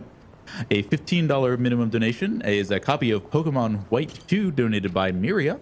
And $5 gets you in for an opportunity to win some Yakuza Iron-On patches donated by Wolf and Wings. And again, all 4 of those prizes, in addition to our grand prize, those are all individual minimum donations and end after this run. The grand prize is a $100 cumulative total across all donations anytime before the end of the marathon. So if those little things, make it just a little bit sweeter for you to help support NAMI and their mission on mental illness and mental health, we are more than happy to offer that to you. As an aside, these shareholder meetings are an absolute riot. If you have any questions, this is the time to ask. We are literally convincing them fantastic. about our business with a chicken. Yep. And we have to use our special ability. It'd probably work on me. And your special ability, the apology. Yes, the level 3 apology is one of the funnier things in this game for my money. And that's saying something in this game. And the shareholder Yeah, so meetings a lot of operate kind of like a... Go, Tom. The shareholder meetings kind of work like a Fire Emblem triangle of effectiveness. And so for that one, we have to break their attack using the appropriate element. And then we hit them with our weakness and then hit them with omelet to finish them off. And now we're getting into the actual business minigame or business section where we have 4 rounds of just watching this money go up before we get into the next shareholder meeting. But in the meantime, we have a bunch of pop-ups that can occur that are all randomized except for one. And if you were doing this casually, you wouldn't know about it unless you've done it beforehand. But if you took a 5 million yen loan out, you could purchase this promotion. And that promotion doubles your profits for, I don't remember how many times, but quite a few. And it's a It's massive free boom. turns. Casually. 2 or 3, Yeah. yeah. But we get additional pop-ups with people trying to give us deals, employees wanting to get hired, stuff like that. And we're gonna ignore almost all of them. But if one pops up and one of our employees asks us for a raise, we give them their raise because we respect our employees at Ichiban Confections. Yeah, if there's one very rare occasion where Omelette can just give you 5 million yen. If I got that, I would have played the actual opening movie. But if I take that loan, I can potentially mess up really badly for when to get rank 100 here. So I didn't want to risk that, obviously. Still make it rain. Also, oh my god, the Ichiban Confection ads are so amazing. Yes, when you have a promotion running, especially at the higher levels, you get these big, long TV commercial style productions, which are also amazing. They're about as ridiculous as you would expect. Yeah, so this is pretty much just our first kind of like downtime for the run. We're only going to be here for, again, the next 2 shareholder meetings. So we're only here for like 6 minutes in total. It's not too bad. We have one more little bit of downtime later on, but we are also doing something else in that downtime as well to help with that, in terms of like the actual run. I'm getting quite a few pop-ups here, which is unfortunate. So again, every time you get to a shareholder meeting, you must make sure your employees are happy. So again, like with the first one, I'll explain what I'm doing here. So start with one of the angry ones. You're weak to terminate, then do the weakness, and you'll see we're finishing everyone with omelet rather than their weakness. Omelet has a little bit of persuasiveness, but by breaking the barricades, by using everybody else and obviously the weakness affinity that was talked about by Ton a little bit ago, you can actually make it so that everyone is then like just take out all with Omelet, apart from this last guy. This last guy's a little different. So you'll see me break the barricade instantly. As soon as you say sorry, you can go back in. You'll see that I start with Omelette. On the left-hand side, the damage goes up to 1.25. So basically, we get extra, and the 14 cost Nishio on the right-hand side, he has the highest persuasiveness out of any of our staff members in the shareholder meeting. So by making it to 1.25, we can just use him straight away after using Omelette once. Nice. Go straight through, very nice. And that just makes it so that, you know, we can just take him out with Nishio instead of having to do 2 extra rounds with Omelette instead. I don't think we mentioned it, but the cost that you just referred to with each character, it's different per character, and it kind of speaks to their efficacy in shareholder meetings. You have that bar across the bottom center, it's currently at 40 right now, but having one of your employees act costs whatever their value is out of that total pool. So you have to strategize around that as well. And this is why we want our employees to be in a good mood, because it builds up that bar quicker. And that's very, very important for the last shareholder meeting, which will be the next one, because the rules in the last shareholder meeting completely change, and it's very important that you recognize why those change. It's actually kind of nasty with the last one, actually. But hopefully We've got time for everyone a so few far is donations enjoying before it. then. Yeah, absolutely. Yeah, go for it. Oh, this is Okay. fast. Ooh. We've got $20 from Maddie Inc., who says, "Hey Froob, so happy you're running like a dragon at Limit Break, donating for the Summon Showcase and good Oddstone RNG." Yeah, we'll need that, so thank you. A $25 anonymous donation with no comment, and thank you very much for supporting Nami. $25 from Travtastic with no comment. Thank you very much. $10 from Firelight, who says, "This is the first time I've got some money to spare for charity, so when I heard that Froob is doing a run on RPG Limit Break, I just had to donate for a good cause. Keep up the amazing work, everyone." And $75 from Obake, or Zero Bake, who says, "So glad to contribute to another event benefiting Nami. Take care of yourselves, y'all." We'll do that, thank you. Pretty lucky. That's not right. So we should have the last shareholder meeting coming up in the bit after this one, but I want to thank again. This is a nice time to thank everybody working at RPG Limit Break. It's actually genuinely wonderful to see the event back. Hey, there's the 5 million. It's so wonderful to see the event back after 3 years, and you're all putting on an amazing event, and it's a privilege to be a part of it.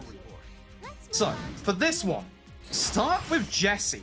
Jesse is the first one you want to work on, and the secret here, as you just saw there, is we actually use Tome instead of Omelette. For the second guy, we're going to wait until we got to about 26, 27 points, because as you can see, we get down to 1. So, the last one, we have to use our skill and then wait. It's very important not to make any, actual, mistakes in, accidentally going into menus and stuff here, because if you do, you will lose this one.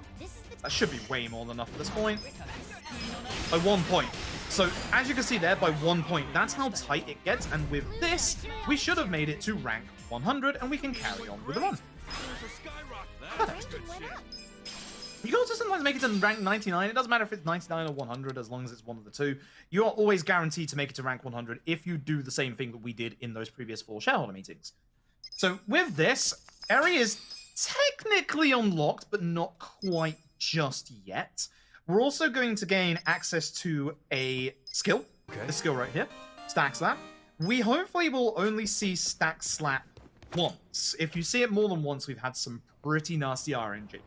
So we're going to carry on and do a couple of things in terms of the Cat and Kappa quests as we're going through here. So we've got 1 Cat and 1 Kappa in this area. That fight spawn is unfortunate. We can get rid of it with the sub-story. We don't do the sub-story, but we can activate it to push ourselves to the other side and get rid of the fight spawn at the same time. So kind of similar to the confirmation prompts that we were talking about earlier. You may have just heard in your right speaker, there is a cat just chilling in the shade here. Although I think this game's set around January, February time, so it might actually be quite cold. And then we're going to go and unlock the sub-story here that starts the second-hand shop, but we're not going to finish it off until chapter 12. We're now going to go to the park with the taxi we unlocked at the end of chapter 4.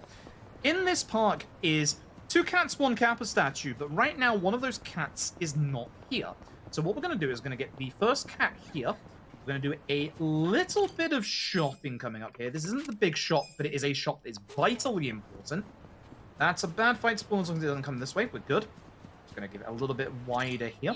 So 1, 2, 1, 2, 1. Just make sure I get the right things there. Usually I go a little faster for that menu, but I just wanted to make sure that I got everything correct. Because if we mess up any of this menu or the big menu that I'm talking about coming up, we will lose literally a minute. So I really have to make sure that I get the right things during these menus. I'm keeping a very close eye out on where fight spawns are. That's a bad place for it unless it goes towards me. Why over there, sir? I don't quite understand. That's a save. Yeah, that's a save, Lloyd. Yeah, that's... If he hadn't seen me that early, I could have pushed it, but no, I'm not going to risk that. I was here the whole time. Yeah, with all of this running around, we're still in that process of unlocking things, and we're getting a bunch of odds and ends on top of trying to get the cats and the Kappa statues. Like we took that trip to get some bouquets of flowers, because it fulfills a part-time hero reward that will give us, in the end, an unlockable weapon for Airy that is upgradable, as well as getting a bouquet that we can use to give as a gift to increase our bond level with one of our party members. That's gotta get despawned. Yeah. That's a shame. Because we're going to be utilizing the only useful glitch in this entire speed run. This game is pretty locked in that there's not really any glitches that we can utilize to abuse anything. Yeah, remarkably for how infamously ragdolly the Dragon engine is, there aren't a lot of glitches that are particularly useful for speedruns. There's some glitchy stuff that can just kind of happen incidentally, but nothing that you can, like, consider a big skip. I don't think we've seen any real physics things happen that has sped us up. It almost exclusively slows us down when we see a glitchy physics. I'm still having my fingers crossed for the tiger. That tiger's got a lot of things that it can do. Yeah. I don't know I've if seen that's that like, tiger turn into a human. it could be related to the computer you're on, believe it or not. That has a number of strange things that it can affect in this run, as we learned this past SGDQ. That was very scary going into that run. Somehow worked out. I don't know how. So, Eri joins us. That's the last cutscene you'll ever see Eri, and unfortunately she doesn't join for story cutscenes, which is a massive shame. But Eri is going to join our party immediately and never leave, because she is that good in this run. I'm going to try and speak to the bartender here. Nice, good. Namba's hitbox is a little bigger than the bartender's, but this is going to unlock gardening. Gardening is going to be a little bit of an important component of the run coming up. We're then going to answer circle for every single dialogue option from now on. You'll see that I'm skipping 1 or 2 bits of dialogue every single time just to make sure that we can skip through to the next cutscene. Sometimes, this is the weird thing, with the English dub and the Japanese dub, some of the text boxes you have to skip is either more or less. But this is going to be the Bond gift-giving glitch that Tom spoke about. This is my movement hand. As long as you don't move, you speak to Sayako. Give the lilies, and now watch as I start pause this cutscene. Look at the right-hand side of the screen. You'll see that the Bond points are actually still steadily increasing. Every single one of them, for some reason, counts as a cutscene. So if you skip the cutscene, it starts like a new iteration of the cutscene, and then when it starts the new cutscene, you then basically get more points. Pretty weird, but it stacks. It's great. For what it's And now we're worth, gonna go I'm on. not surprised that Ichiban is more charismatic than usual when Froob is controlling him. That just makes sense to me. Thank you, I appreciate it. So we need to plant some seeds from what we just got. Not the tomato, the mysterious, alongside the plant stamina and spark we bought. The plant stamina and spark we bought, this is going to make it so that those plants grow in about 16 seconds. But we're going to go and finish off, you may have just heard it to the right, the final cat for the cat quest. The Kappa statues are a little different. There are 2 Kappa statues that are story locked. Wait, first party, Namba for Eri, and then Adachi for Namba. That might seem like a really weird roundabout way of getting Eri into the party, and it is, but we do it for a specific reason. I can't believe we're doubling up on Cat Quest this marathon. That's true. You could consider this the unofficial Cat Quest 3.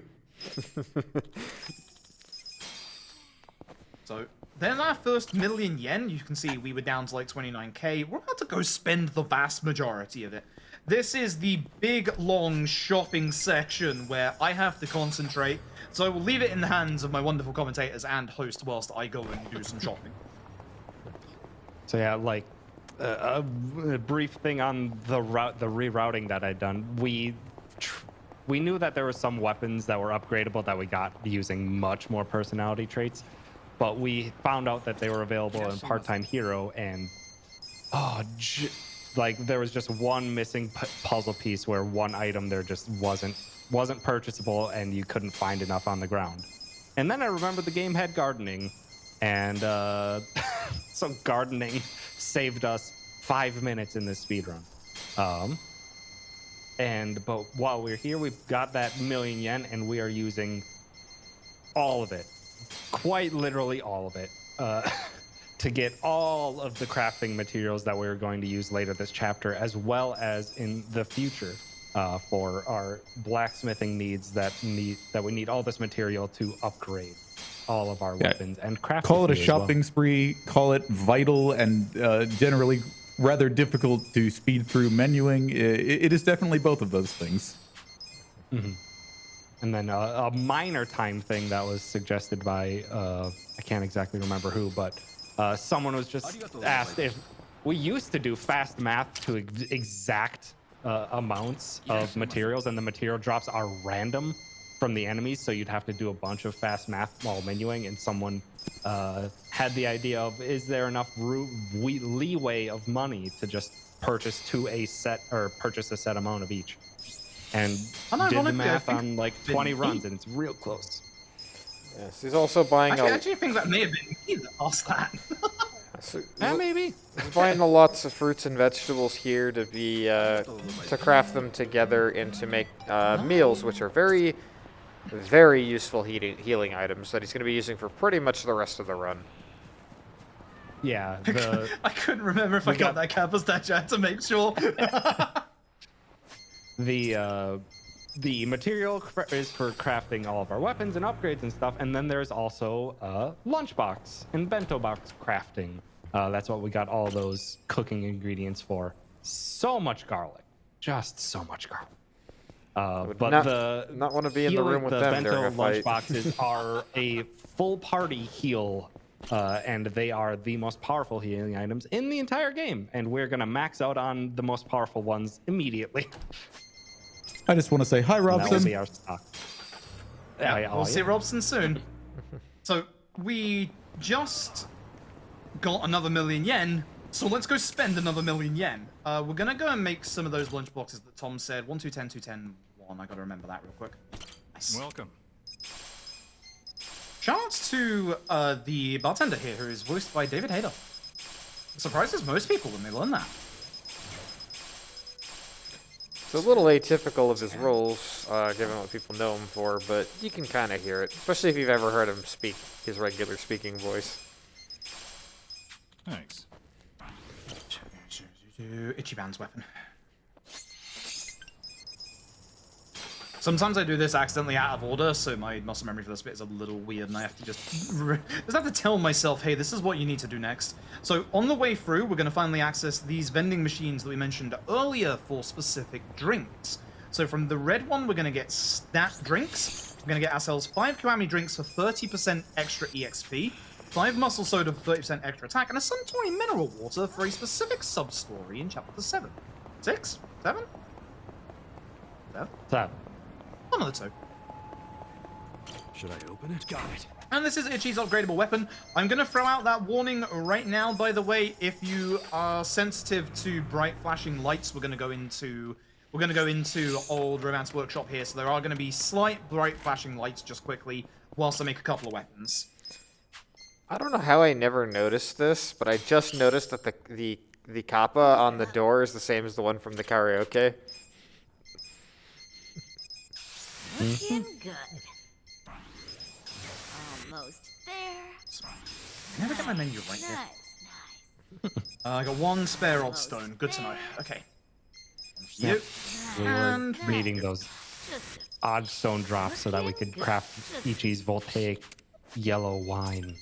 A very, very powerful weapon for the host class that we will be changing Ichi into right now.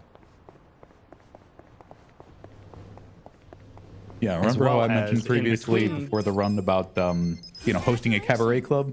Turns out that still works here in some fashion or another. Do your best.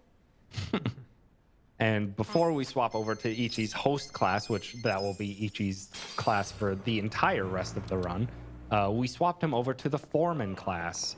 And those two classes were things we need those personality traits for. And foreman gives us the demolish ability in the overworld. And that allows us to open up some optional shops that we immediately run to. And on the way, we get ourselves a lot of part-time hero quest fulfillments to get the tarot cards, the upgradable weapon for Eri, get a Kappa statue, and then just casually knock knock, open up the secret shop where we get gold safe keys, a full stash of smoke bombs so that we can safely run away, and 4 job XP increasing items.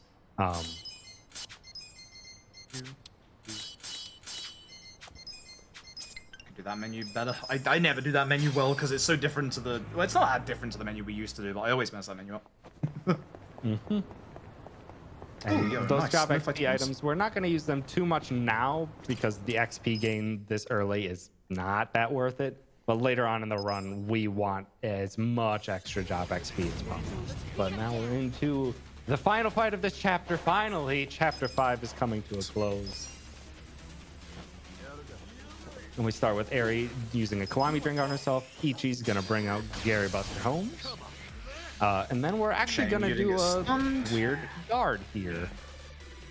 We're going to guard with Nanbo. We're going to guard with Saiko so that Eri will be the one to finish off this enemy. Because we're going to use a Pound Mate at the beginning of this next phase. And if Ichi's not first, sometimes that Pound Mate can miss. It's not supposed to be able to miss, but it can miss. And now we get the boy. Call a friend. Beautiful. Look at the cute cat. Isn't he adorable? No. Trouble is, this cat's a bit of a tiger. As anyone who As all cats are. as anyone who has ever owned a cat will tell you, they still have a little bit of tiger in them. It's so good. It's so good. Who's the most powerful summon in the game? You are. Yep. So Robson is so strong that we're actually going to be using Robson all the way to the final boss. A little bit of a shame that it was Namba who went for Saiko. Probably should just like guarded till Saiko's turn, honestly. Yes. Right, so that's the end of chapter 5. So that took us quite a while, but we're now very set up for the mid game. Unfortunately, chapter 6 is a little nasty in the speedrun. Yeah, so to give the very brief synopsis of what all has happened, when Ichiban woke up in the dump, he found a strange fake bill in his pocket, and we've been trying to investigate what is up with these fake bills. We find that they're tied to this warehouse that is being run by the Liu Mong. We try to take some more of the bills to investigate them further, and then get caught in a fight, and then promptly taken hostage before Ichiban is able to get free and set free his teammates. Perfect fight. Very perfect fight. That can go very wrong depending on the position of enemies and if they decide to just walk away.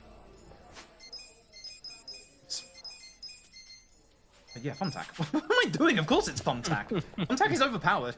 It's a real shame because like Thumbtack is actually one of Eri's best skills, but unfortunately it's job locked to her original class. We will be changing Eri's job, which is when I'll be changing her costume. That'll be happening in the next chapter. It also might make you go deaf if you try to use it too much. Hey. Yeah. Oh, hey, this is a weird setup. I am not happy with Itchy going first. Let's just make sure you go down. Rather you didn't get a turn. So, this chapter is very... Yeah, I'm glad I did. So this chapter is very, very RNG in that we're going to have to take a couple of fights, but we're going to have to escape from the rest of them. Now, if you remember back in chapter 2, we described how to escape from fights. We're now in the sewers where we have much less room to move. So, unfortunately, we're going to have to rely on our party members and their ability to run away from fights. Some party members are absolutely amazing at it. Eri is not only one of our strongest party members in terms of damage, she runs away from fights, needing less space than the rest of our party members, which makes her absolutely fantastic. Now, I should have used a smoke bomb, but actually that somehow worked out. Okay. I should have used a smoke bomb there. If Itchy ever starts there, use a smoke bomb. With this chapter, very, very importantly, we do want to try and come out of this set piece with a bare minimum of 4 smoke bombs, preferably 5. Once again, I'm just going to use it here because Itchy went first. Everyone teleported as well, so I'm not sure where they were in the room quick enough to be able to make a snap decision on running. That's why you picked We're going to up the have smoke one balls. last run. Yeah. We're going to have one last run, and then Tech, now is the time to lower the volume a little bit for the fight after this next one. Unfortunately, I get it a whole 10 decibels louder than everybody else. This is Chat where is we get clamoring to for it. They're ready. Good. I So have turn the volume down now because this is the crunch. taken my My headset off community is very effectively briefly. called it. So basically, I'm gonna get this full blast. It doesn't matter that I don't like this. So basically, we're in the sewers. So, slight oversight. If a battle, I don't like the position of this guy. I don't think it's actually gonna work. If a fight is finished in one turn with a certain Eri, especially if there's a crit. Oh, that's actually really bad. Oh, wow, that's a really bad spread. I was kind of hoping it would actually happen. I'm going to take you out and hope that the Technomaster goes after Namba. Ideally, everyone goes down in one turn, not have 3 enemies remaining, but the first enemy was in a weird place. I should have... That's rude. I should have probably just targeted the guy behind the first guy, I think. So, crunch averted until the next fight. So the next fight, which is just around this corner, it can happen again. We take this next fight specifically for both experience, but also the odd stones they drop.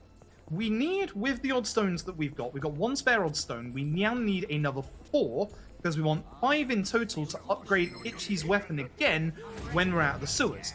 Now, in this fight, the crunch isn't too bad unless Eri crits. Eri is, of course, the person in this party that crits the most. Thankfully not. For odd stones, perfect, so I don't even have to worry about the second fight for odd stones. We will take it because we can't actually avoid it, but...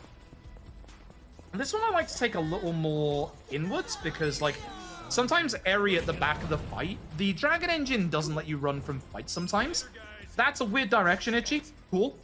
I'm not going to risk this because there's no one after Eri's turn, so I'll just smoke bomb because we got away from one fight earlier that I'd normally smoke bomb in. There's one more fight escape we can do here, which is a little more tricky, and this is where it requires talking about enemy aggro. But what you're going to see me do here is run along this wall. That's going to get the attention of the enemies early. Preferably not bounce off the wall here and just run straight up the stairs. That is a lot harder to pull off than it looks. Essentially, the way that fight aggro works in Yakuza Like a Dragon is the closer you are to the enemy when they notice you, the quicker the fight starts. By running along the wall there, the fight notices you earlier because the guy on the very far right-hand side. Because of this, you can get just enough position to get into the corner and run past like you saw me do. The downside is, and this is something that can happen here and I hope it doesn't, and it's something that's a worry in the finale, if you bounce off of a wall, you can actually do something that we call displacing your hitbox, which pushes your hitbox further away from where it actually is and pushes it right into the fight spawn. So it's actually, whoops, that's a mistake. So it's actually really, really hard to actually escape from that fight. This is usually a smoke bomb fight because, yeah, Eri's in a really weird position. Now, smoke bombs are a guaranteed 100% escape from a fight. However, there is a caveat to that as well. You need to have vision of the enemy. If one of your party members is on the other side of a wall, it will not work. That is the entire reason as to why you'll see me use smoke bombs in certain situations and attempt the escape in others. These small corridors have a lot of debris in the middle of them, which usually causes your party members behind Itchy to not escape. But if Itchy gets a nice early agility roll, Itchy usually has enough space to be able to actually get away from the fight. So it's actually really nice when Itchy gets an early agility roll in certain fights here. Itchy never used to get this early of an agility roll, but because of putting the faster shoes on him earlier in Chapter 5, we now have the opportunity for Itchy to go faster here. For this chapter and next chapter, we really want Itchy to try and go ahead of Eri in a good couple situations. Eri is doing a very good job of escaping from fights. All of this RNG is actually really good today. This is a good chapter. This is a good chapter 5 so far. 6 even, sorry. I'm actually enjoying this chapter 6. It's nice.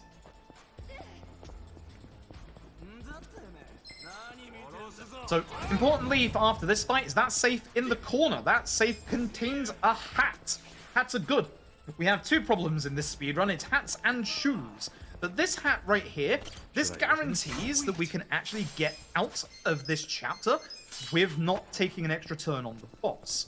It gives a little bit of extra magic stat that we give to Sayako, because as you can probably guess, Sayako is amazing with magic damage.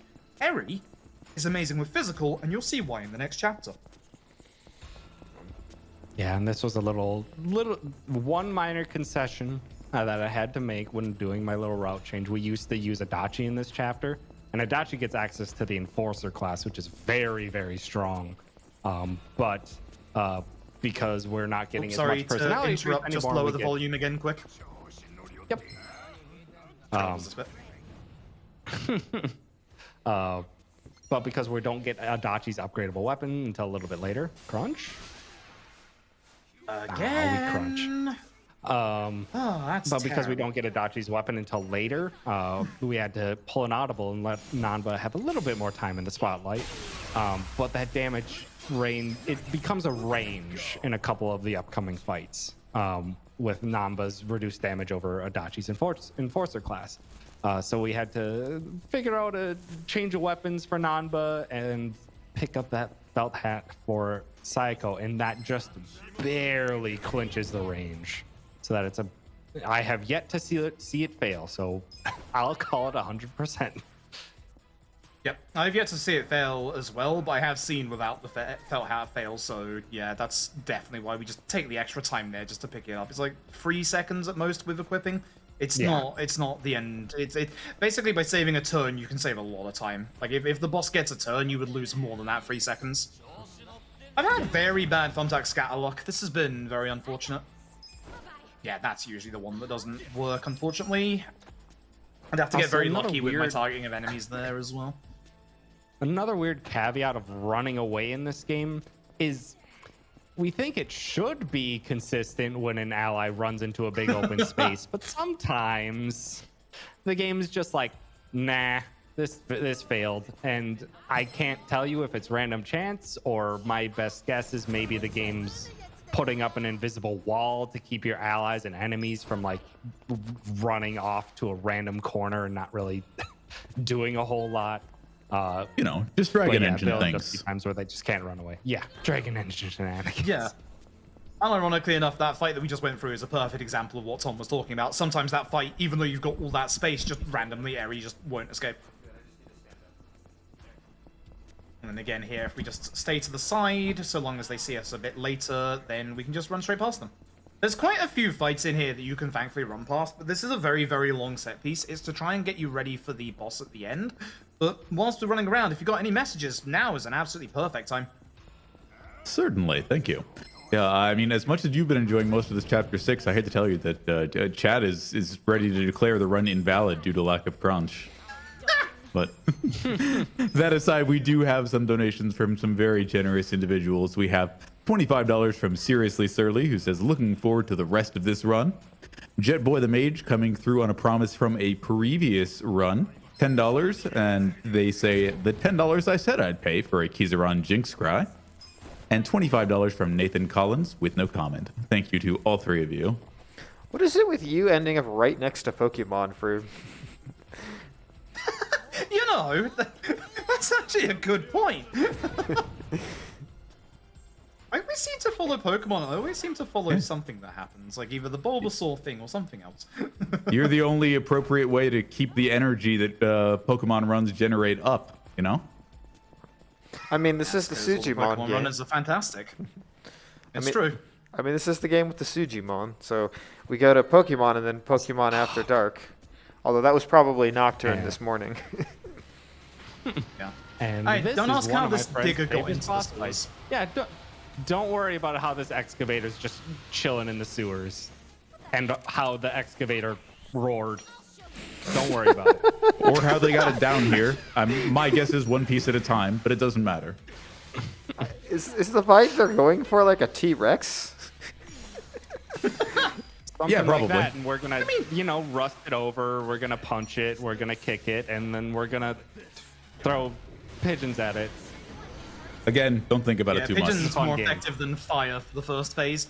But once we get it to half HP, Yan falls out. We need a little bit more EXP on Eri, as per usual. And hopefully we get the good turn order. Yes, we do. Perfect. So, again, as we said earlier, with Pyro Belch, you need the enemy to be standing on their feet to be able to do all the damage. Sparkling Cannon doesn't require that.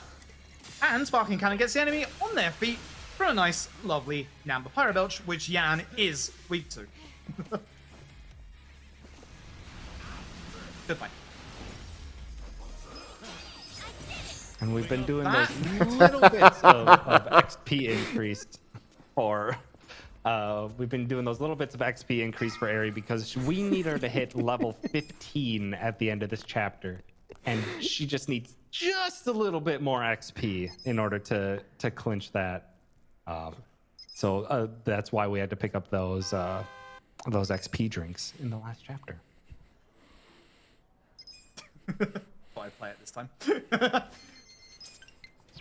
Remember the last time you said about the loud car horn, but yes, the achievement name there is a play on Old Star Detectives because it was getting detective weapons on Adachi.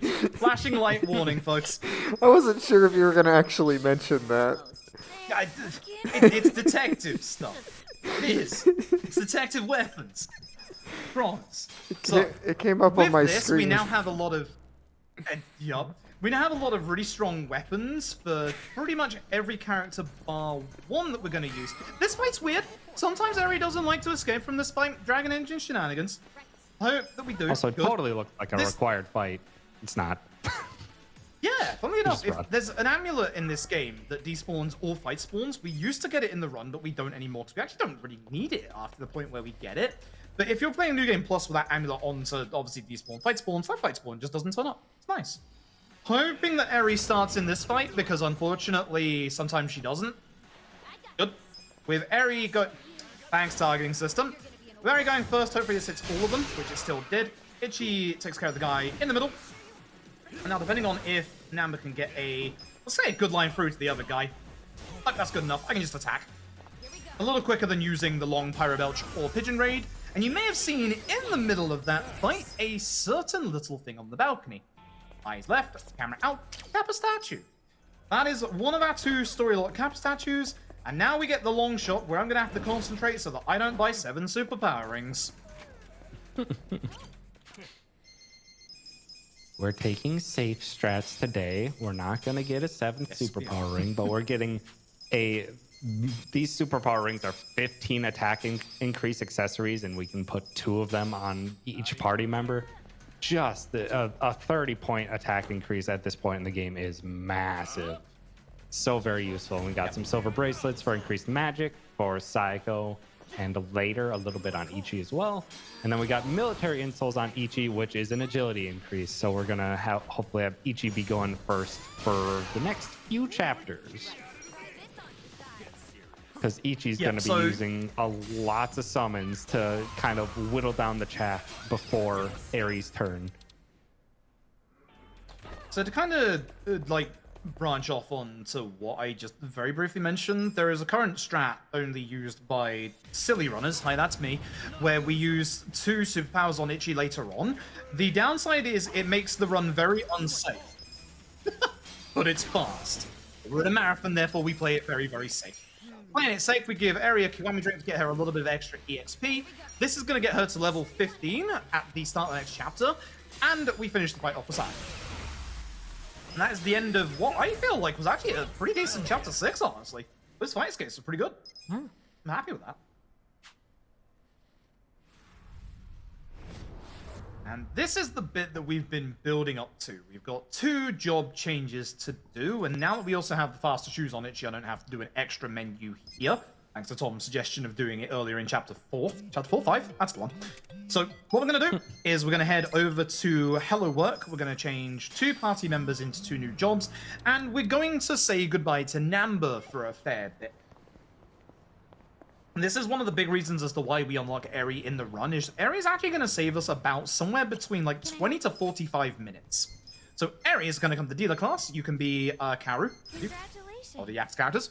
And we have Adachi now on Enforcer. You're doing great. Beautiful. You're on Date. I'm sure you'll do great. With this, we are going to go to... No, I don't need to do it here. We're going to go party, we're going to go to Namba, take him out for Adachi, and we're going to go to our next story beat. So, the older route used to involve Gary into Nancy. But as you can tell, at this point, we only have 1 damaging poundmate, so we need to rectify that with a second. And it's time to call on the services of disgraced Korean idol, Illujin. So Illujin is drowning his sorrows here at this Korean bar, at which point we're also going to go and find him drowning his sorrows in the bar district. But we need Eri and Adachi in the party to start getting this EXP to get them to job level 6. It's very, very important. So we're going to intervene with Illusion and give him a little bit of a helping hand, kind of. Yeah. Hopefully you could turn order. Yep. You can do the show off fake team. We'll get it next time. Oh, yes. Yeah, we use that plenty of times. Oh, Keep forgetting to do that. That's my fault. That's my fault. I keep forgetting to do that. So Ilyushin here is kind of one of those many references to a prior Yakuza game. Like a Dragon does a pretty solid job of kind of resetting the stage and being a general reboot of things. You don't particularly need to have played other Yakuza games, although it helps. And that's part of that is because of you get characters like this, who's kind of a recurring character from sub-stories in previous games. At this point now, he's a lot more disgraced. And this will give us a very useful pound mate for solving this little sub-story. he's disgraced. We gave him a bit of encouragement with a little punch, and then all that alcohol didn't sit well, so we gave him that mineral water that we got from Chapter 5, and now he's ready to get back out on the town. He's ready to get back on his career, and the paparazzi are immediately harassing him. So we need to give the paparazzi a lesson now. Lesson taught. I keep remembering the old Questing for Glory run and the old Taxi route keeps popping in my head, and I keep getting confused. Anyway, thanks to Illusion, we get ourselves a bullet and also his pound mate. Now, the bullet seems a bit of a weird gift, but actually, it's one of the best additions to the new route by Tom, because that bullet enables us to learn a skill on a future party member 2 chapters early, which makes things very, very fast. This is our one and only breakpoint in the run. It's like 20 seconds long. Good luck. The only spot where you can, if you're very fast, fit in a bathroom break. I'm actually going to fit one in during the Illusion summon, I think. So here we are. It's long enough. Yeah. So here we are interacting with the Komi Jewel, the third sect, the Korean mafia of this town. They're kind of probably the most reclusive, but also the ones who've been kind of messing with things the most. They have this big power grid structure, and they kind of have an intense amount of surveillance over the city here. Keep it in our pants, okay? Yeah, they're kind of the information broker.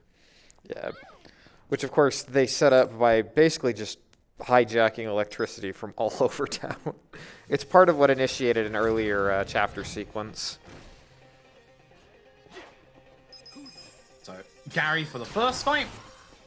Into a attack from Eri to make sure we can do enough damage with Psycho. And that will end the first fight.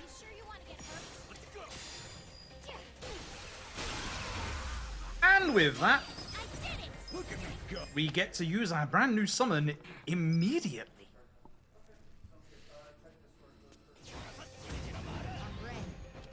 So folks, this is good old Illusion.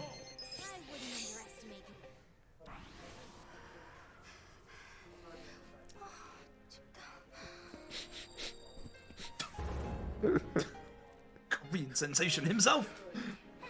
It's so I touching. mean, I don't know about anybody else, but I'd watch this based on this trailer. I'd give it a try. I would actually watch like a pilot of a K-drama directed by the Yakuza devs. Yeah, exactly. I don't. Yeah. If there is one thing out there more wild than the story of Yakuza games, it's Korean drama. Yeah.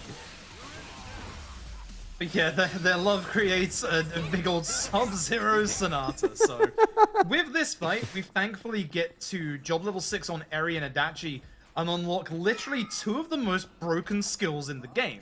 Now, the nice thing is, those smoke bombs that we were keeping from the previous chapter are about to get their use as well, because every fight in here can actually be avoided. The downside is that there's only one fight that has the necessary space behind your character to actually be able to make it out of the fight. So what I'm going to do is use smoke bombs on certain fights, but thankfully we have enough because we didn't use up too many. Just use it on all of them. And in this part, I'm also, because we're in a marathon, going to be doing something for safety. There's a couple of safety first aid kits that I'm going to be getting because the end game of Yakuza Like a Dragon is very nasty. Please don't crash. Thank you. I've had this bit crash a couple of times on me, which is a bit weird, because then we have to go back to the start of the set piece, which is unfortunate. But in this bit, for some reason, mouse acceleration is like super high. So we just use the mouse and keyboard to find all the Komi Duel members. And then we're going to take this fight, because we can't escape from this one. And we're going to summon everyone's favorite, of course, Elsa. Beautiful. Good fight. So in this corner, after this fight, a hard fight, very hard fight. Gonna grab this. First aid kit, that will revive a party member who dies. All of these, you might be surprised, all these first aid kits I'm getting are mostly for one fight. Those of you who know the fight, you know. This is the fight you can escape from, but we're just gonna smoke bomb because I've still got 4 left after this. We only need another 3, so I have 1 spare smoke bomb for the end game, which is kind of nice. I would like a couple more for the run just in case. So I'll probably buy like 1 or 2 extra later on. But for now, we've got more than enough. Skip the dialogue here. And at this point, we need to make a slight detour into the save room right here to get Adachi's weapon, his upgradable weapon. Now, we do need to put that on as well as Shortcut, Jackpot Chip, and Dart Airstrike, as well as Paralysis Prongs and Shield Blast. And we need to make sure we put the actual bulletproof shield on Adachi. It does a tiny little bit more damage, which is necessary for this next fight. And there is another spare first aid kit right there. And this is the reason why we get Eri, because Namba here is about to leave us for a while. About a third of the game, actually. Can I have the very rare Eri goes ahead of Itchy, please? I would appreciate that with Dragon Engine shenanigans coming up here. So here's one of the high-ranking advisors of the Komi Duel, Mr. Jungi Han. Very nice. So there's Dragon Engine shenanigans with Dart Airstrike that we'll get into in a little bit, but essentially having an enemy near a wall for Dart Airstrike is really bad. So having Eri go ahead of Itchy is very good. Didn't happen. Yeah, because if an enemy is in the process of getting up near a wall, one of the darts will miss for whatever reason. Yeah, so And don't worry about that damage. It looks scary. We're fine. Use sleeping powder. It's one Okay, ability we don't want to see. Yay! Yeah, so Jungi Han, you can see here, just chunks you for a ton of damage. But on top of that, like, if you don't have Eri for this fight, like, we're only here with 3 members. Like, it's honestly just worth it to get her for some safety in this fight alone, almost. Yes. Yes, especially that, as you can tell, we're taking a lot of damage. Most of our party doesn't have any armor on whatsoever because that's slow. But it does make things a little scary here and every now and again. You saying about there not having party members in that fight, I just thought of the actual nightmare scenario if we didn't have Eri. 3 party members and Adachi getting sleeping powdered. Ew, that would be awful. Oh, I think that'd be the end of the run right there. That's certainly never happened to me in a casual playthrough of this game before. Oh dear. So, we're using a couple of our power mates that we've seen before to get through this fight. Now I'll give you tag teams, so I keep accidentally skipping the actual move itself. So, with Itchy, we want to take out 1 random mob, because any crossbow enemy, these ones that we're attacking right here, they have this one special thing with their fight, where it's really annoying. If they get to their turn, they go invisible for an entire turn. So we want to take care of the crossbow guys and guarantee that at least if the fight goes on a little bit longer, it won't be because of them. God, I swear drop kicks are So like... thankfully... Sorry, go ahead, GK. It's just, I love the drop kick animation there. Like, I swear, it's like the most action movie type move because it's so impractical, but it looks so funny. It is. We have a bit of a history with the dropkick moves in prior Yakuza runs. In the early Yakuza runs, like 0 and K1, dropkicking enemies are very, very nasty. In this fight, there's one enemy that's actually resistant to gun attacks, which is what Dart Airstrike is classified as, so hopefully they don't get hit too early.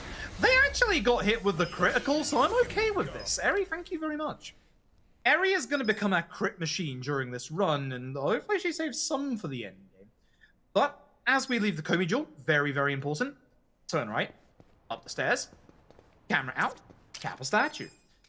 Now we're going to go and upgrade the shield that we just got for Adachi. So one final time for about an hour or so Flashing light warning as we upgrade Adachi's shield real quick. Very eager to get in here and get his shield upgraded, apparently. Almost there. Looking good. And there we go. All gone. Nice. Okay, so we won't be getting, thankfully, any more flashing lights for like an hour or so. There's going to be one big long one later on where that'll happen. We'll warn you when that happens. But essentially, at the end of this chapter, Namba went to the Komijou to find his brother, and essentially he is angry and he's gone off to go and help out old Bleach Japan, who are secretly being helped out by the Omi Alliance, which is going to be the entire conflict of the next chapter. Unfortunately, with Jungi Han's boss fight, this heralds the part of the run where boss fights can actually end the run. Is there a fight spawn down there? There's not. Please no late fight spawn. This would be a very nice Chinatown. Nice. Chinatown is one of the nastiest places for fight spawns in the entire run, so to have no fight spawns at all is actually genuinely really nice. Doesn't happen very often. So we get here to have a meeting, and we actually find all of the representatives of the Big Three. Songhee, Hoshino, the chairman of the Seiryu clan, and also Zhao of the Liumang. And of course, Jungi Han. Can't forget Jungi Han. We love Jungi Han. So we speak to Jungi Han to ask where Namba is, and they tell us where Bleach Japan's office are, which is you can actually find yourself in the early parts of the game if you pay attention, because it's actually up here next to Part-Time Hero. There's actually a signpost here that says which floor Bleach Japan's offices are. Now, unfortunately, this next fight is for speed. It's all going to determine on Ichi. If Ichi dodges this attack, we don't actually have to worry about healing. If Ichi gets hit with this attack, we do have to heal. There is guard strats, but they are kind of scary. So we're going to have to heal. That's usually what happens. So we lose about a couple seconds having to menu here. We don't have to worry about missing a dart here because 2 will do the job. And folks, those of you watching along in chat, if you have a good emote, like dancing emote or jam emote, Chike mentioned earlier about really good tunes in this run. Yeah. Coming up right here. So I'm going to concentrate on this fight because I have to concentrate on turn order. Good old cat jam.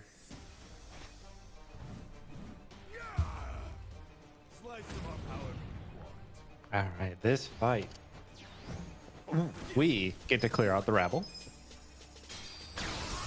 Robson does great work at that.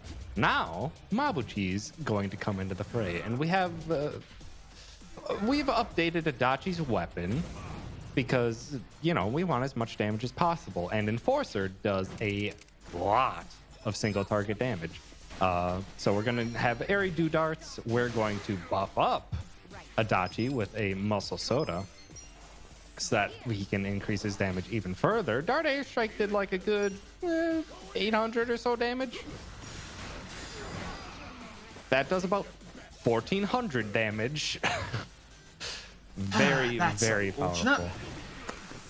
Yeah, we actually wanted Mabuchi to attack there because when he defends, this fight does not progress until his next normal turn. Coming out of the counter stance is not a normal turn, so we just have to guard, and then finally he'll drop his HP gate, go into phase 2 where he gets an attack buff, which we haven't taken any damage now, so we have no worry of getting defeated.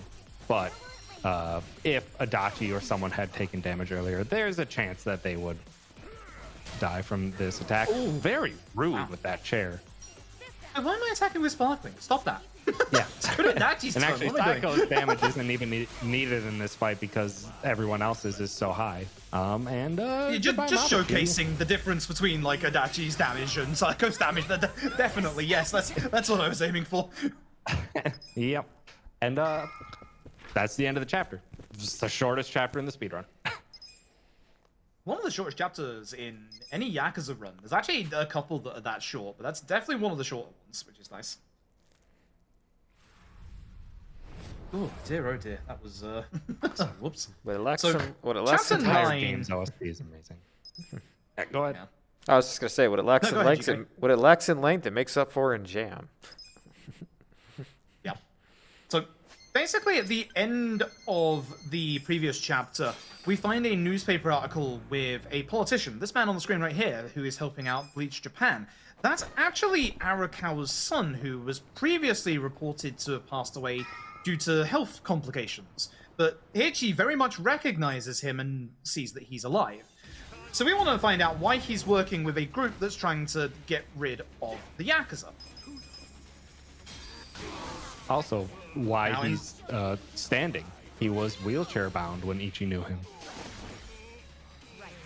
Ichi's that's job bad as part of positioning. the Arakawa family also partially consisted of taking care of the young Master Arakawa.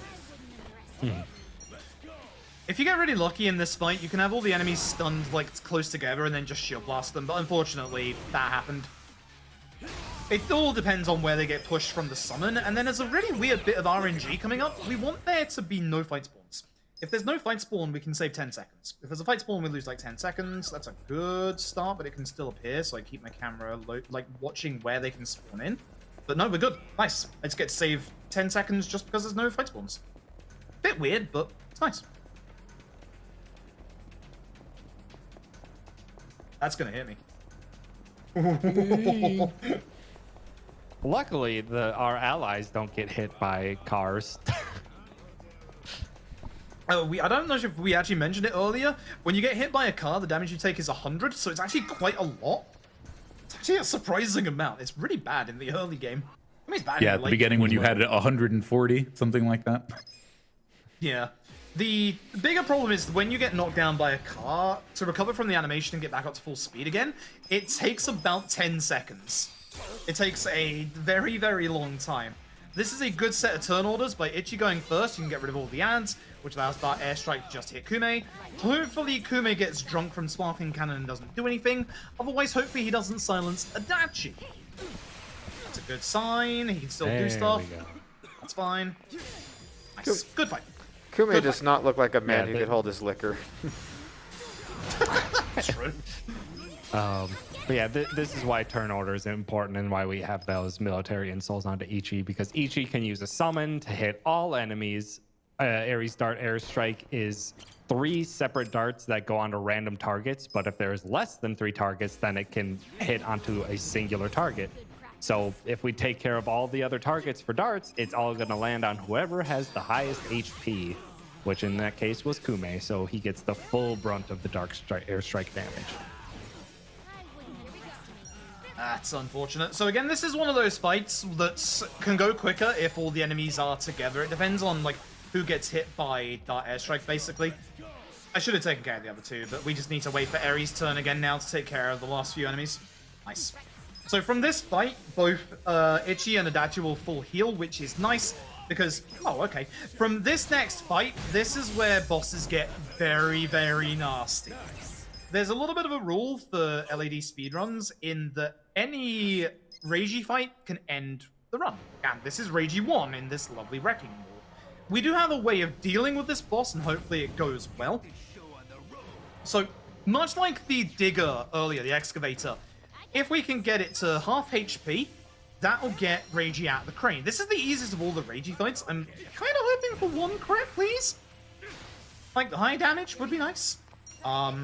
I guess I'll do the extra damage with Adachi just in case of marathon safety. Usually you can just use Shield Blast here and it will be enough damage, but just to make sure, we're going to use Shield Bash. Second property of Shield Bash is that it can actually aggro the Wrecking Ball. If the Wrecking Ball is aggroed, instead of doing any of its AoE attacks, it will only do concentrated attacks on Adachi. Now, you'll notice that Reiji gets stunned, and you'll notice at the top right, his stun gets reapplied after the end of every single attack. This is really useful. Don't worry about 1 dart missing there, we don't need that damage. Now, the only problem that we've got in this fight is that Reiji cannot go down before he goes back into the Wrecking Ball. So, with Paralysis Prongs, it's going to get Reiji down to 1 HP. Now, what is supposed to happen after this turn is that it's supposed to default the fight turn order back to the original fight, which should be Itchy's turn. Very rarely Reiji actually gets his turn there, which is what I think is supposed to happen, because it's technically supposed to be his turn next, but for some reason the game just restarts the turn order and we just get to go again. Now, I'm going to do a safety save here just in case, because this fight actually is kind of nasty. This is going to be Reiji 2 with an unfortunate team member for Reiji. This entire fight is going to rely on a little bit of luck for Itchy not to die, but we're also going to try manipulating Reiji's turn order a little bit. Yeah, this was my first game over casually. Yeah, Reiji's, he's a bit of a powerhouse. We've seen a few enemies with guns so far, and they do a decent chunk of damage. Reiji has the cutscene gun. Reiji's gun actually does a ton of damage. And by ton of damage, I mean it will do about 300 damage to Ichi. Ichi has barely over 300 HP. Okay, that's a decent start. He might shoot Ichi here. It should be bad. That's fine. Oh yeah. Out of all our party members, Adachi actually has the most defense. If he was to use Gunshot on Aerial Psycho, they would die. Goodbye to Namba, which allows us to hopefully get... Actually, if Adachi dies, that should be fine, because we have Dark Airstrike. Yeah, it's fine. That's not great. Yeah. Oh, his levels. Not great for his XP. Yeah, you might want to revive him. It should... I think it'll work itself out when we get to the... We'll revive him. Yeah. We'll revive. That's actually a bit worrying because he could target Ichi here. Yeah. I'm not going to attack with Ichi. Yeah, Reiji can counter our allies, and luckily he decided to... Oh, okay. We're good. No, we're not God, really dang it, he good. killed Adachi again. This is bad. Alright, this is why we picked up the spare first aid Reiji. kits, not for this fight. Yeah, normally this fight is fine, but Reiji decided to be a jerk. Please tell me you have a plan for Worst chapter comes- 12. Yes. Yeah, No, well, the we worst should comes to worst, we have- can just go and get spare first aid kits anyway. It's literally just like a 20-second taxi. It's not too bad. Ugh, that's not good. I was hoping not to use all my first aid kits in that fight. As we said, sometimes, very rarely, that fight can be kind of nasty, and that's an example of it. Thankfully, Yeah, he and- didn't aim for Ichi, and that's the reason why I made it that safety save, just in case. We're actually, something that should be mentioned, we're actually trying to save our money for a specific part of the run, which is why I don't want to restart from a continue if we can help it. Yeah, There are some places where we will have to if it happens. Yeah, so for what he's talking about, the if you take a death, you can do a continue and try over from the fight, but you lose, I believe it's a third of your money. And that's really bad when you have a lot of money and this game relies Either a on third or half. I was trying to think of which, honestly. I believe it's a half if you do... There's an option to like start with full refreshed HP and MP and stuff instead of just resetting from where you were at the beginning of the fight, and that I think costs half of your money. It should be mentioned for those who don't know this run, we need 3 million yen in chapter 12. So taking a death is actually really, really bad. I don't actually know what it would do for the run if we took it there. Yeah, I think we'd probably still have enough money because I think we'd only lose like 150,000 yen, and I think we have that to spare at this point. But if we take a death at a point where we have a lot of money, then yeah, you'd have to reload the previous autosave or safety save. Yeah, and even when this... This is... Go ahead. Go ahead, sorry.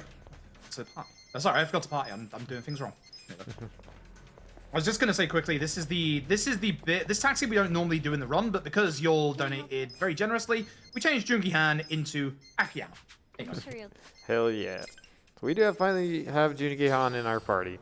So, yeah, even past that 3 million yen portion though, like, because of the pound mates, money is so incredibly, like, tight in the route in this run that any death would be pretty costly. I have a lot of safety saves just in case. But you can see in the background, you may have just seen him, it's our friend Zeng. He is back for a third and final time. But this Zeng fight is actually really nice. Good start, very good start. So, two-face fight, Zeng's now going to step in. Zeng has had one weakness the entire time that we haven't been able to capitalize on, but now we can with Jungi-han and Eri. Bullets. Gone. Very nice. So we're gonna focus on trying to take care of Zeng. You'll see this is the potential that Eri has. Look at the damage she's about to do. Eri does a lot of damage. The downside is we keep pushing Zheng further down the street, so we have to run over and get to him. I was hoping for a paralysis just in case for safety, but it's fine if it doesn't. The old way of doing Zheng was a lot more scarier than this way. You could actually have Itchy game over in this fight, but with the new method, I don't think there's a problem with that. Just in case one of the darts doesn't crit, I'm going to make sure this goes off. Yeah, Zheng at most in this fight now with current strats gets a single turn. Yes. And Which is typically, nice. I believe this game's pretty nice in a lot of fights where the first turn on any given enemy is almost guaranteed to be just a basic attack. So Zheng won't do anything terrible like a Liu Meng glare right off the beginning of a fight. Yeah, there's some fights where you will get a potential debuff in the first turn, but most of them, as Tom says, it's literally attack and then their entire repertoire that can happen. But as you can see for these fights, you can escape from all of them. This is why we have our free spare smoke bombs.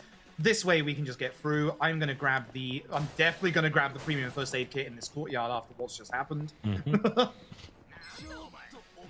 Zero chance. You could potentially run away from this fight with Joongi Han, but it's really tight to be able to run like straight backwards like that. You can target the guy in the middle, but in that time, Joongi Han can actually move. So I would like that. Thank you. Convenient. I have to remember which one that was. Alright, so this is the Chapter 10 set piece Restaurant Row. There's been a bunch of changes to this one because of Tom again, which is nice. Some fights going a bit smoother. Some are a little scarier. Oh, here we go. You have to make sure you get Kang with head trauma. If he walks backwards like that, sometimes targeting can be a little on the awkward side. Yeah, we used to use Robson in the next fight in the set piece and the fight in the kitchen. But actually, I think it was PS Collar who I just saw on one of his runs just used Robson on that fight, and I was just like, that makes a lot of sense. This fight is a little bit slower because we'll use Gary Buster Holmes, but that previous fight, if enemies weren't cooperating, it could be pretty inconsistent and slow. So this just makes it very consistent time-wise. Good turn order as well. Not too bad. You really want Itchy before Eri so that, unless the ads get taken out, and then it actually just takes care of the last guy. We're going to take a safety MP heal in here because there's free food on the left-hand side. Now, we used to, and this is why you need to skip those cutscenes. As I said, for some reason, you can't open doors while you're healing. Too busy.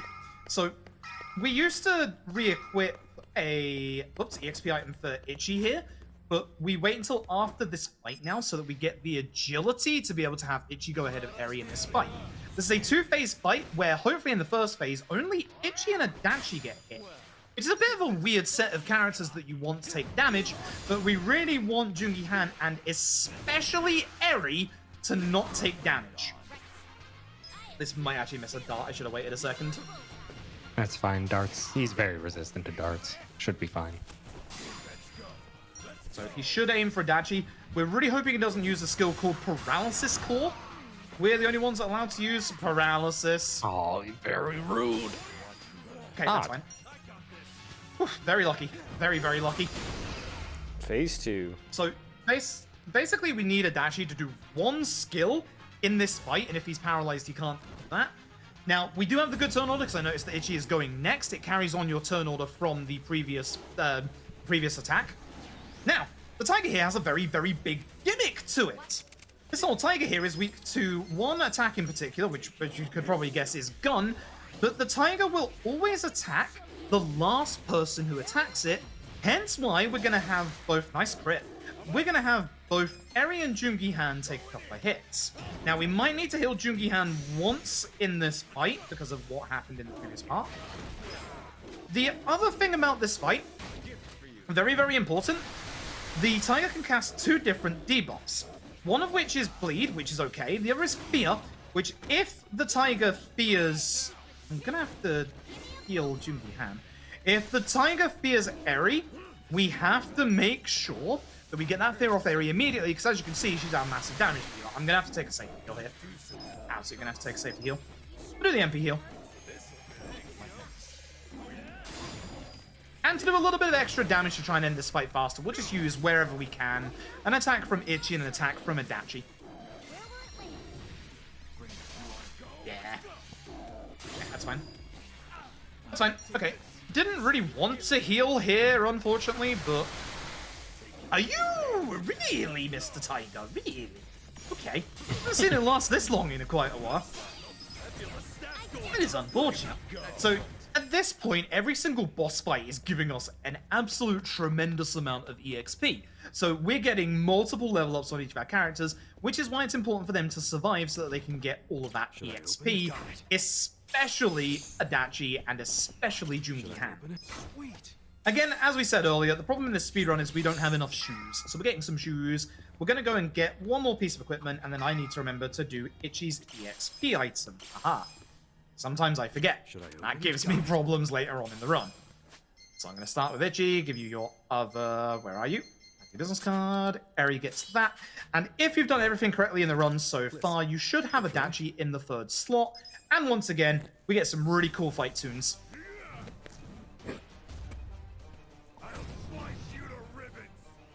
Let's hope the DPS race goes better this time. Thankfully, Mabuchi is walking away from the furniture because head trauma, as you can probably guess, one of those attacks that needs the enemy to be on their feet to fully go through. And unfortunately, Jungi Han has a tendency to kick furniture towards the enemy. That's unfortunate. Oh. And Gary to take out or stun most enemies. It will not stun Mabuchi ever, even with the thing. Good. So we're in a DPS race to get Mabuchi to get rid of his HP threshold. Not in the next turn, because that'll be him taking off his counter, but the turn after this one. So, do a little bit of head trauma. Thankfully, pushed away from the wall. Our main damage with Jungi Han is head trauma, which is like Jungi Han's very first ability, and it's 6 MP. Like, everyone else's main damaging ability is 30 at least. And Jungi Han is just like, yeah, cool, I'll match that damage for 6 MP. No problem. It is absurd how good it is. Now, you can do an opportune attack, but again, head trauma does way more damage. Like the first hit of head trauma is pretty much the damage that you would do as an opportune attack. He's gonna take 1 hit against probably Jungi Han here. This is a worrying point where Itchy can die if Itchy gets hit by one of the ads, but with him going after Jungi Han, nice fight. And this is the reason why you want Adachi to stay into the 3rd slot of your party. I must remember not to skip through the attack here, actually.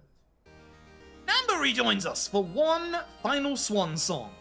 So we're going to take this fight in a little bit of a weird way compared to how we normally take these fights. Usually, Reiji again is a fight that could end the run. Usually we would do our best AoE attacks. But in this fight, we don't actually need to, thanks to a certain Namba. So hopefully we have good positioning of enemies. It looks like we have very good positioning. We're actually going to take care of this guy. This guy is a crossbow user, so he can go invisible. He has a very high agility rate. Hit Reiji with Itchy. Now, hopefully Namba has a very high agility roll, which that's not looking good. And, also, we can watch Nanba's ability. Yes, that's what I had to remember, not to skip it here. This will be the one time you ever see Namba attack ever again, unfortunately. And now we hope that Reiji never uses his attack that can stun people. Especially Namba. God, I love Greg Tune. Goodbye, Matchman Namba. Please don't do the thing. Ooh, that's bad. That's good. Ooh. So, thanks to this, I can do this fight as fast as possible. So what we're going to do is going to do our best single target attacks into Itchy's turn, who's going to use Gondarawa. Again, you might say that we haven't seen Gondarawa's summon. I'm intentionally not going to be showing it because it's a little bit on the awkward side. However, I will be replacing Gondarawa's summon with Nancy and Omelette later on in the run. Hopefully that will make up for it. The nice thing is, Gondarawa had the bonus to his summon, which makes it so that instead of taking a 10% attack decrease and a 20% defense decrease, that is actually added an extra 10% onto both. So now, Reiji has a 30% damage decrease, and he goes down very, very fast. Yeah, now, as long as he doesn't aim for Itchy, we should be good. Summons can be boosted in this game, and it's completely random chance, and there's some chances, or some spots where we really want to see a boosted summon. Thanks. Boosted Absolutely Gundala gorgeous is a nice boost. It's not necessary, but it's nice to see. And Froob was understating how awkward Gundara is. You don't want to see it.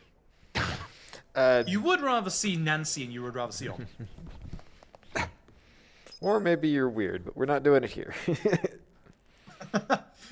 So the whole point of us going into Restaurant Row there was to rescue our boy Zhao and stop this hostile takeover of the Lumang by Mabuchi. So now the big three are all still back in charge, and we're going to carry on with trying to find out what's happened to the young master. We're going to head down here. We're going to do a little bit of spring cleaning before we begin the rest of the run. On the left-hand side is our next Kappa statue. And we have one more Kappa statue left to go, which thankfully in the run, I ignore the man with the bubbles on him here. He's had a little bit of an accident where someone stole his clothes, but he also despawns, fight spawns, so he's quite a nice person. We like him quite a bit. But this is basically where the political element of LAD comes in. Most Yaks games have a political element to their stories. Basically, Parliament's going to be dissolved. The young master's trying to become, head of Japan, blah, blah, blah. You know the drill. But when we wake up on the top floor of Bar Survive, camera out, look left, the final Kappa statue. And with this, we can just go and finish off this chapter with a whole bunch of plot revelations. Like Ichi actually remembering that when Arakawa Sr. shot him, he actually said, "I'm counting on you. Good luck, Ichi." So something is clearly amiss, because Arakawa Sr. didn't shoot us out of spite, he shot us to get us here. This is where Arakawa Sr., known as Arakawa the Assassin, actually takes people to get them out of the Yakuza. The hobo chief here is actually in on the entire thing. So with this, we're going to go on to the next chapter. I think this is probably the best time for a couple of messages, if you've got any. Certainly. Yeah, so in addition to thanking you for meeting the incentives with your generous donations for this run, I don't want you to forget that there are bid wars, donation incentives, and the like for upcoming runs. For the Final Fantasy randomizer, you have the ability to make the runners do the game with only 3 Warriors of Light instead of 4. We are currently at about $100 out of 1,000 on that, and also the opportunity to fight the extremely OP War Mech Super Boss during the run, which is just about 50% out of the $2,000. And some of the people who just donated helped donate to those incentives, including one Yosuke Tendo, who says, "Speaking of costumes, Ichiban actually has a special hero costume resembling Patriarch Arakawa's 1999 outfit called True Hero." Sir, with an exclamation point, donates $50 and says, "What would it take for Froob to do a true final Millennium Tower run?" And Bohemian, who donates $50 to Nami and says, "Thrilled to see my #1 game in RPG Limit Break from my #1 runner. Hope Tendo behaves for you, Froob." And the 6-letter M bosses. And Sawashiro, and, well, you get the idea. Can we get an atomic drop on the young master? It's not like anyone dies to him. Thank you to all of you. Thanks. So, here's the thing. Our boy Zhao just joined us. Here's the thing about our boy Zhao. We never use him in the run, but just to show off the costumes, and just in case we have to use him, which has never happened before, we have the Saitama costume, but we also have the Daigo costume, and I actually think it's the Daigo costume a bit better. This is a just in case. We will never ever normally use Zhao in the run, unless a certain Tendo gets up to shenanigans, which, after using up those medkits against Reiji, I'm actually a little worried. So, just in case we do have to call on the service of our boy Zhao, we will be changing his costume. Now, the thing with Zhao is you saw me make a very brief menu there, where I actually took Zhao's shoes and put them on a dachi. We were speaking about agility earlier on in the run, and your agility is governed by 2 different things. Also, this SOS quest is important, we'll explain why in a little bit. Your agility is governed by 2 things, either your latent agility or your job's hidden agility. So some characters are just naturally faster than others. Eri and Junki Han are exceptionally fast. Adachi is very, very slow. The reason why we give Adachi Zhao's shoes is not to keep up with our party members, but to keep up with the enemy. And that's going to be very important moving forward with the next chapter. But Urasawa, who was kind of the head of Bleach Japan, they're having his funeral here. The young master is here, so we're going to try and get an audience with the young master. What we're going to do is we're going to go over to the car park, where we can go to where his entourage is, and we're going to find that the actual way to get to the car park is closed off. But thankfully, Anachi likes drinking in the bar district, and drunk Adachi remembers accidentally finding a secret way into the car park from this direction, which thankfully isn't blocked off. I have to be very careful here on my minimap to keep an eye on any fight spawns, because there is a very nasty set of fight spawns that can occur right here, which will give you very little time to react to it. And here we're going to find out that the Young Master's entourage is actually part of the Omi Alliance. So we're actually going to guard. We're going to get our boy Robson out. And we're going to finish the fight with Adachi. We'll use Paralysis Prongs just to make sure it ends, but you can use a normal attack there. Paralysis Prongs actually might be a tiny bit faster. Now, if you play this game casually, we get a meeting with the Young Master. He says he'll meet us at Otohime Land, and at this point you can go and finish this chapter off. However, we've got a couple of speedrun secrets that you can utilize yourselves if you're stuck in the next chapter. We're going to finish off one final sub-story to be able to make the rest of this run go a little smoother. This is a poundmate that I consider very, very overpowered. His name is redacted for the sake of the charity, but instead we will call him Mr. Feels No Pain. We're going to start by seeing this lovely lady of the night who's trying to do her job and getting unfortunately bullied by some of her co-workers. We're then going to go over to here, and we're going to find the titular character of this sub-story, Mr. Feels No Pain himself. You can probably guess where this is going. We're going to go over to this park, because Mr. Feels No Pain can no longer feel any pain, which is, I wish that would be a trait that we could get in certain fights. But if you remember the transfer shield ability from the previous chapter, Mr. Feels No Pain's Poundmate, that's a pretty bad fight spawn, actually, wow. Mr. Feels No Pain's Sujimon summon is actually going to be very similar to that and affect our entire party. Skip here, do not skip this bit. Don't ask why he's in his underwear. Now we have to trick the game into thinking that we have attempted to hit him twice. So all we do is we attack with Jungi-Han, we attack with Eri, and at this point, as you can see, he's completely invulnerable. You can't actually do any damage to Mr. Feels No Pain. So what we're going to do is guard for 3 turns for him, and then the fight's going to end. For some reason, Joyful Jig takes a while to come out. He's having a good time. We're then going to wait. We're just going to keep guarding for a little while. And when we get to his next turn after this one, his 3rd turn, that's just going to end the fight. So that's the quickest way you can end this fight, is just by attacking him twice. Now, Mr. Feels No Pain feels no physical pain, so we're going to go try a backup plan. Let's go get his mother. Oh, so much emotional pain. Oh no. I love that. Hopefully you've done everything correctly in the run-up until this point, because we're also going to get the reward for the Kappa statues, which is that 2 million yen. DK, sorry. I was just going to say, I love the scene that plays here, because he feels down, but it's just like, that's not what I had in mind. So, the young cashier there is the lady who was being bullied by her co-workers. That's Mr. Feels No Pain's mother. That just makes him feel worse in a worse way. We're going to go and see that, unfortunately, poor lady is getting assaulted by these punks, and thankfully Mr. Feels No Pain jumps in and saves the day, because, again, he feels no pain. We're thankfully a much higher level than this sub-story, and with that, we unlock one of the most overpowered poundmates in this entire game. And probably the most essential to making this run even work. It is doable to do it without him, but it is not recommended in the slightest.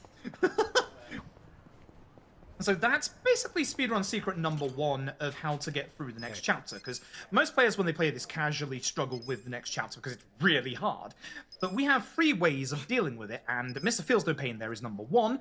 The SOS quest that we started is number 2, and number 3 you'll see when we get to Sotenbury. We meet with the young master who's basically turned evil. Sawashiro is here, and now we do these 2 different fights.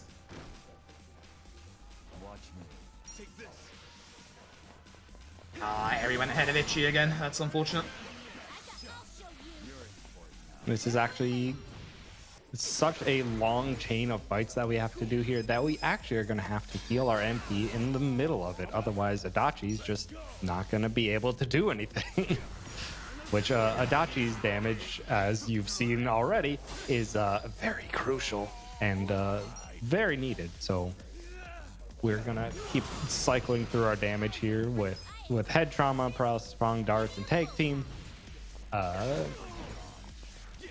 then we'll get into the next fight. After we give this guy a brief scoop off the ground.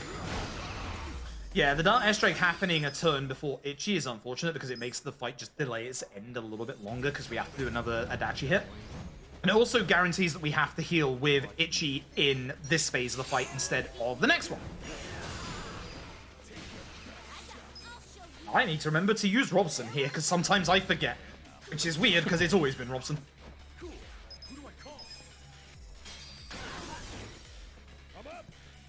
Once again, aim our strongest attacks at the character that has the most defense or HP. You can see that, as Tom was saying, Adachi's MP is getting down to very low levels. Dart Airstrike will take care of the ad. Hoping that it actually focuses the ad so I get a chance to heal for the Gondaro summon. Oh, wow, Eri. Oh. Thanks, but also no thanks. I can actually push this, I think, because Adachi has one left. So I think I can push this. Yeah, I can. So, Could be safe. Gondaro out. With the bonus? Ooh, okay. Matoba's going to go down quite fast. Gondara's being spicy today. And all the correct fights. Nice.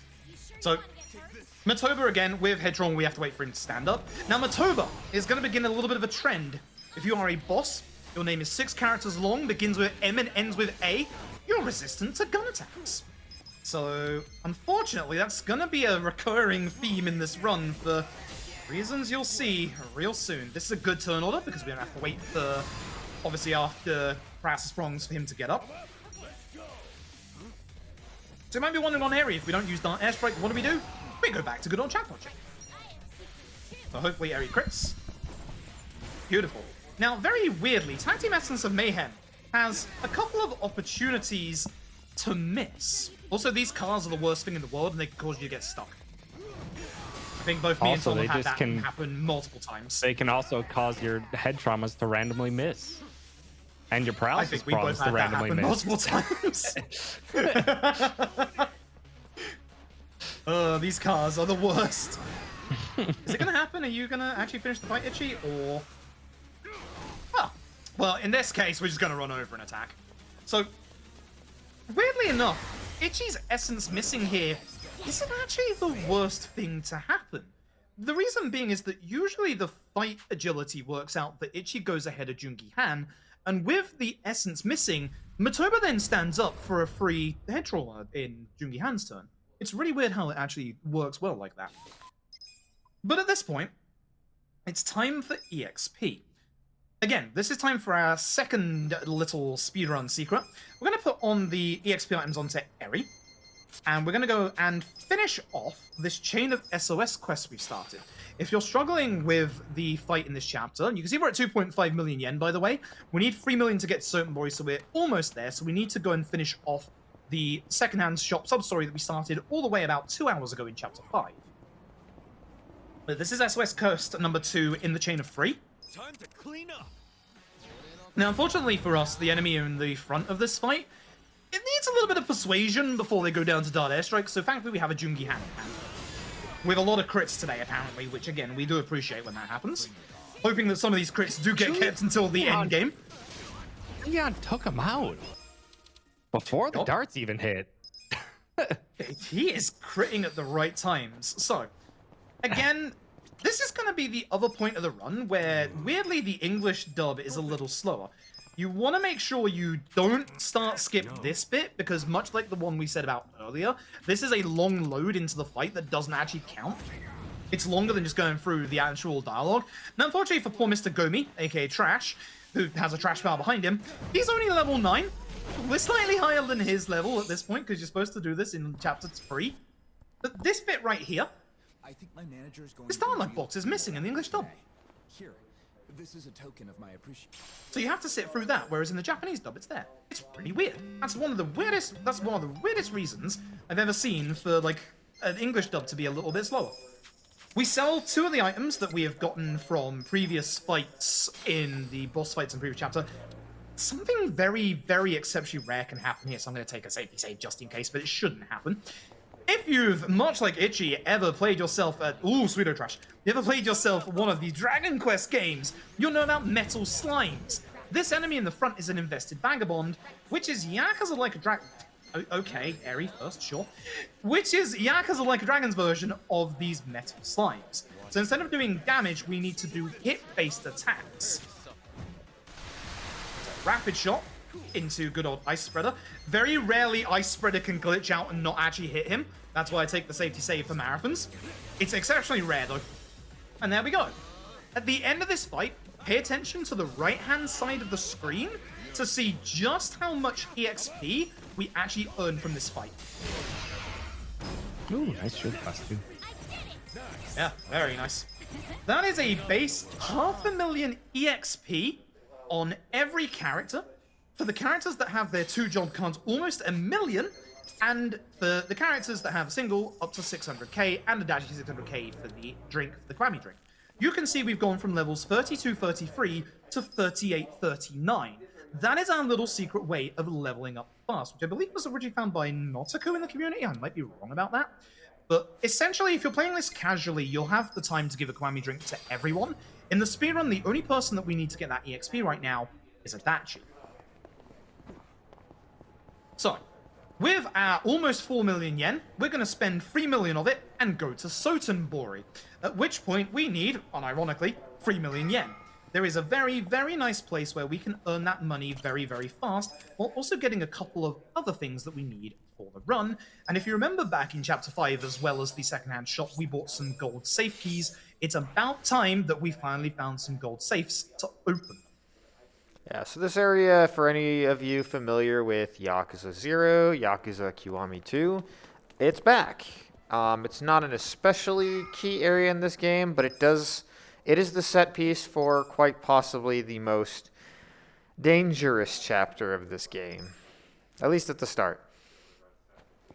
So, Yeah, this chapter casually is the massive difficulty spike, and it is for the speedrun too. This is what we like to call the end game coming up. And while we're here, we're finally making use of those gold keys by finally getting Ichi some new drip. Because, oh my god, Ichi's running around with a worn-out t-shirt, beat-up leather shoes, and a straw hat with holes in it. We really do still have that decent defense. Should I open it? Got it. Well, so most of this probably doesn't need explaining, but Tom can explain, obviously, the accessories and this next hat we're picking up, because this hat is special. Yeah, that hat does a boost to elemental damage. And a weird thing about summons is if a summon doesn't have an element, it will take the element of Ichi's weapon. So that actually increases our summon damage on top of it, which is excellent, because you've already seen how well Robson takes care of entire waves of enemies. So we get to have Robson do even more. Rare fight spawns, please. Both of these are very rare fight spawns. That's very unlucky. So this is the third of our speedrun secrets, by the way. If you're struggling with this chapter, do yourself a favor. Go to Ebisu and buy these kind of overpriced, but very underpriced rocket launchers. I need to concentrate on this menu real quick here, so give me a second, because I need to remember what I'm actually doing here.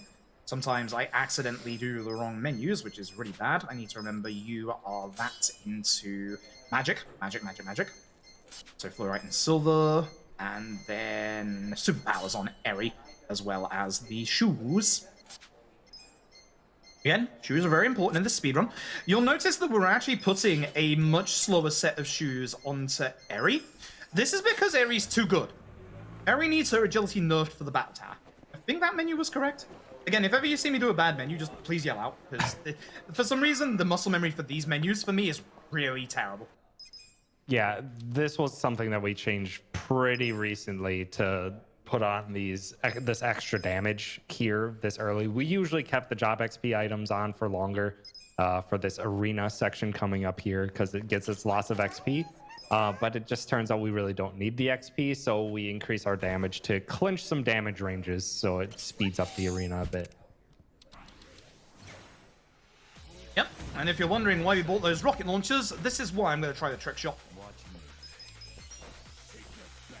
Nice. So, each rocket launcher does near 2k damage, and yes, that works on bosses as well.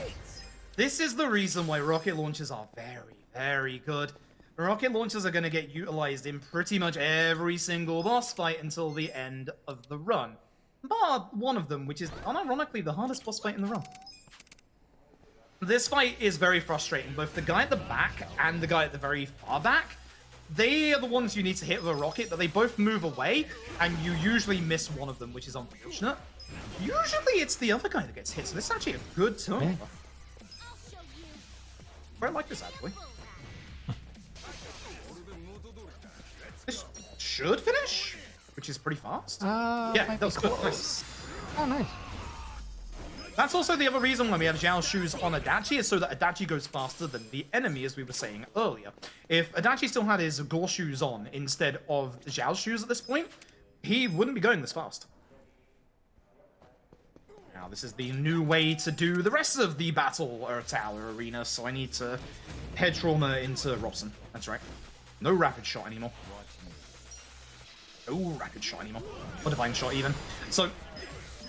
Oh, whoa. My menu went weird there. Okay, so we're going to summon Robson here. This is going to put Robson on a multi-turn cooldown, which thankfully he will come out of that cooldown by the next time we need him. But in the next fight, we are finally going to get to the point that we have been building up to for the last, hour of the run, which is a very specific move combo that goes by the name of what we like to call DRD. Sometimes Eri can go a bit faster, which will turn it into DDR, which thankfully DDR is okay for this floor, but not for the rest of the floors. Let's go. So, Divine, Rose, Darts. And this is the entire reason as to why Eri needs to go third in the turn order. By having Jungi-Han and Ichi go first and second respectively, we can actually get rid of so many of the enemy that she has less darts to hit, less targets for dart airstrike to hit against, and that's the entire reason. Less targets, more damage to them. And there's a couple of really nasty single target enemies, like the Strong Arm in this fight, who is on the left-hand side. You have to be paying very close attention to which character to fight against here, because you have to aim Divine against the guy who is the Strong Arm. Unfortunate Eri turn order. That's bad. That's bad. Should be fine. There's only 3 targets, so should be fine. Yeah, at the very that's least, usually a again, Rose. with Adachi's turn order. They probably should have been a Rose, actually. Yeah. Oh, speaking of roses, Thankfully, you can also Adachi's watch turn that one. order. Yeah. Oh, well. So, with floor 5, we're going to grab a item here. We're going to grab a very strong, the strongest weapon that we could get for our boy Zhao. And you might be thinking to yourself, but I said earlier that we don't use our boy Zhao, and we certainly, that weapon would bring him into contention for the actual party. The downside is that that weapon sells for 1 million yen, and we need 3 million yen. Plus, the other downside is that at this point of the game, our boy Zhao specializes in knife attacks, which, unfortunately for Zhao, I do this fight wrong. Did he survive? No, Weird. that's Unfortunately for all our boy Zhao, we have somebody that does better knife attacks as of the next floor. That was weird. I feel like I did something wrong there. Unless I just got very unlucky with my No. turn. No, that was the normal fight. Am I doing this too early? I am doing this too early. It's this floor.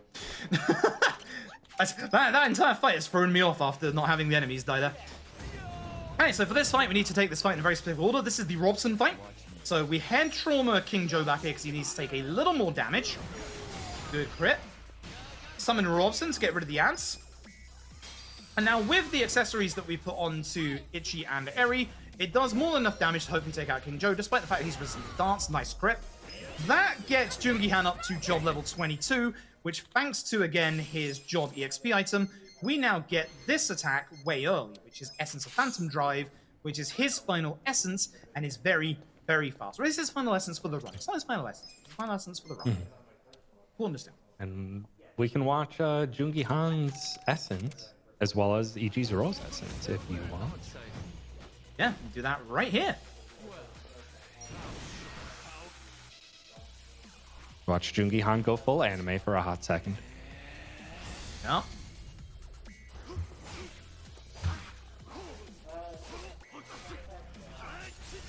Someone's been watching a little too much Naruto. Nice crit. Oh, excuse me. And Rose Typhoon. Well, this fight's definitely over, which is nice because of that crit. Love is in the air, my friends. Love is in the air, my friends.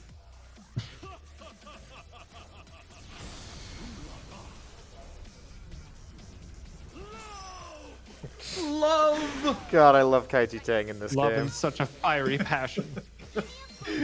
Kaiji Tang is amazing, isn't she? Kind of looks like he's unleashing his stand. Yeah, a little bit.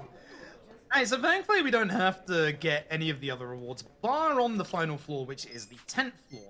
We used to a long time ago go to the 11th floor, where the Harise's Amulet is, for a little bit of extra EXP, but thanks to the reworks by Tom, we don't actually need that EXP anymore.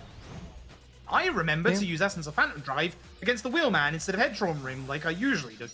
Good. This makes sure he goes down, because as you can see, sometimes he goes a little faster than Eri does. Nice. Good fight. Good fight. And one final fight for the battle arena. I'm gonna show off Blade Kill. Yeah. I think I'm gonna use that for a little bit of a bathroom break. Understand. I wish this run had more bathroom breaks, I really do. Anyway, Yeah. final fight. This is nice because here, actually, we don't do anything with Jungian. Oops. It's the Jungian GRD. doesn't actually do much. Yeah. The guard rose that darts. Alright, so. You can also see we're getting a bunch of money out of this as well. That Damascus Ladle sells for 1 million yen. So does this weapon. The Dragon Knuckles. But the thing about the Dragon Knuckles is it's actually Jungihan's strongest weapon for most fights. Not actually all of them. So we're going to be utilizing that weapon in conjunction with his lightning bandages that we currently have to be able to do a little bit of extra damage depending on the fight. Now, it's time to set up for the end game. We are in prime position to be able to get more damage out of our weapons. So what we're going to do is going to go down here and grab one final chest before we go and sell some stuff. The reason why we don't get this chest earlier is that it messes up our optimization that we do on Itchy earlier in the run. So we want to make sure that we grab it now so that we can have it, because as you probably guessed by a rainbow hat, it's very, very good for magic damage, so as you can probably guess that's going on Sayako. Bad fight spawn, I'm actually going to utilize this opportunity, if this is the right vending machine, yeah, to grab a couple of you. Guardian Waters give you 30% defense on the party member you use it on.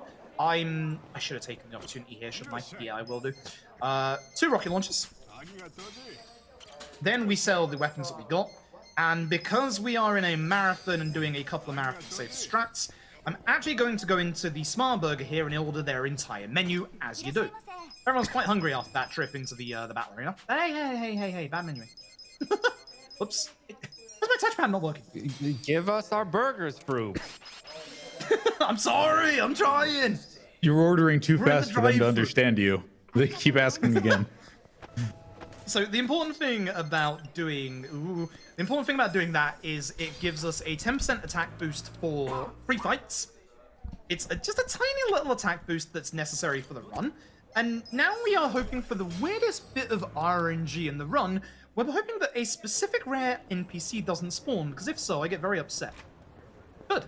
So that item in the corner over there, it can actually be blocked off by this rare NPC that ups your stats if you talk to them. There's 5 of them in total, completely random if they spawn in. If they do spawn in, you have to taxi the Sotemborium back to get rid of them. Which you would think costs a lot of money, but it's only like 1,000 yen.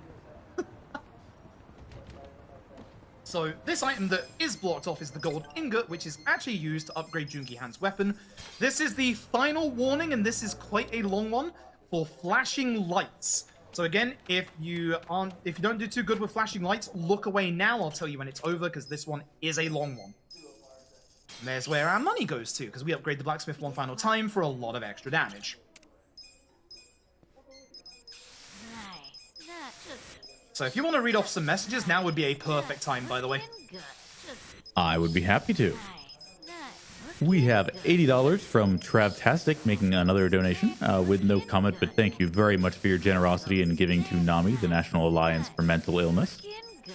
We have $25 from T Yao with the comment, "It's good to see RPG Limit break again after 3 long years. It's now important more than ever to talk about mental health and mental illness during these still trying times.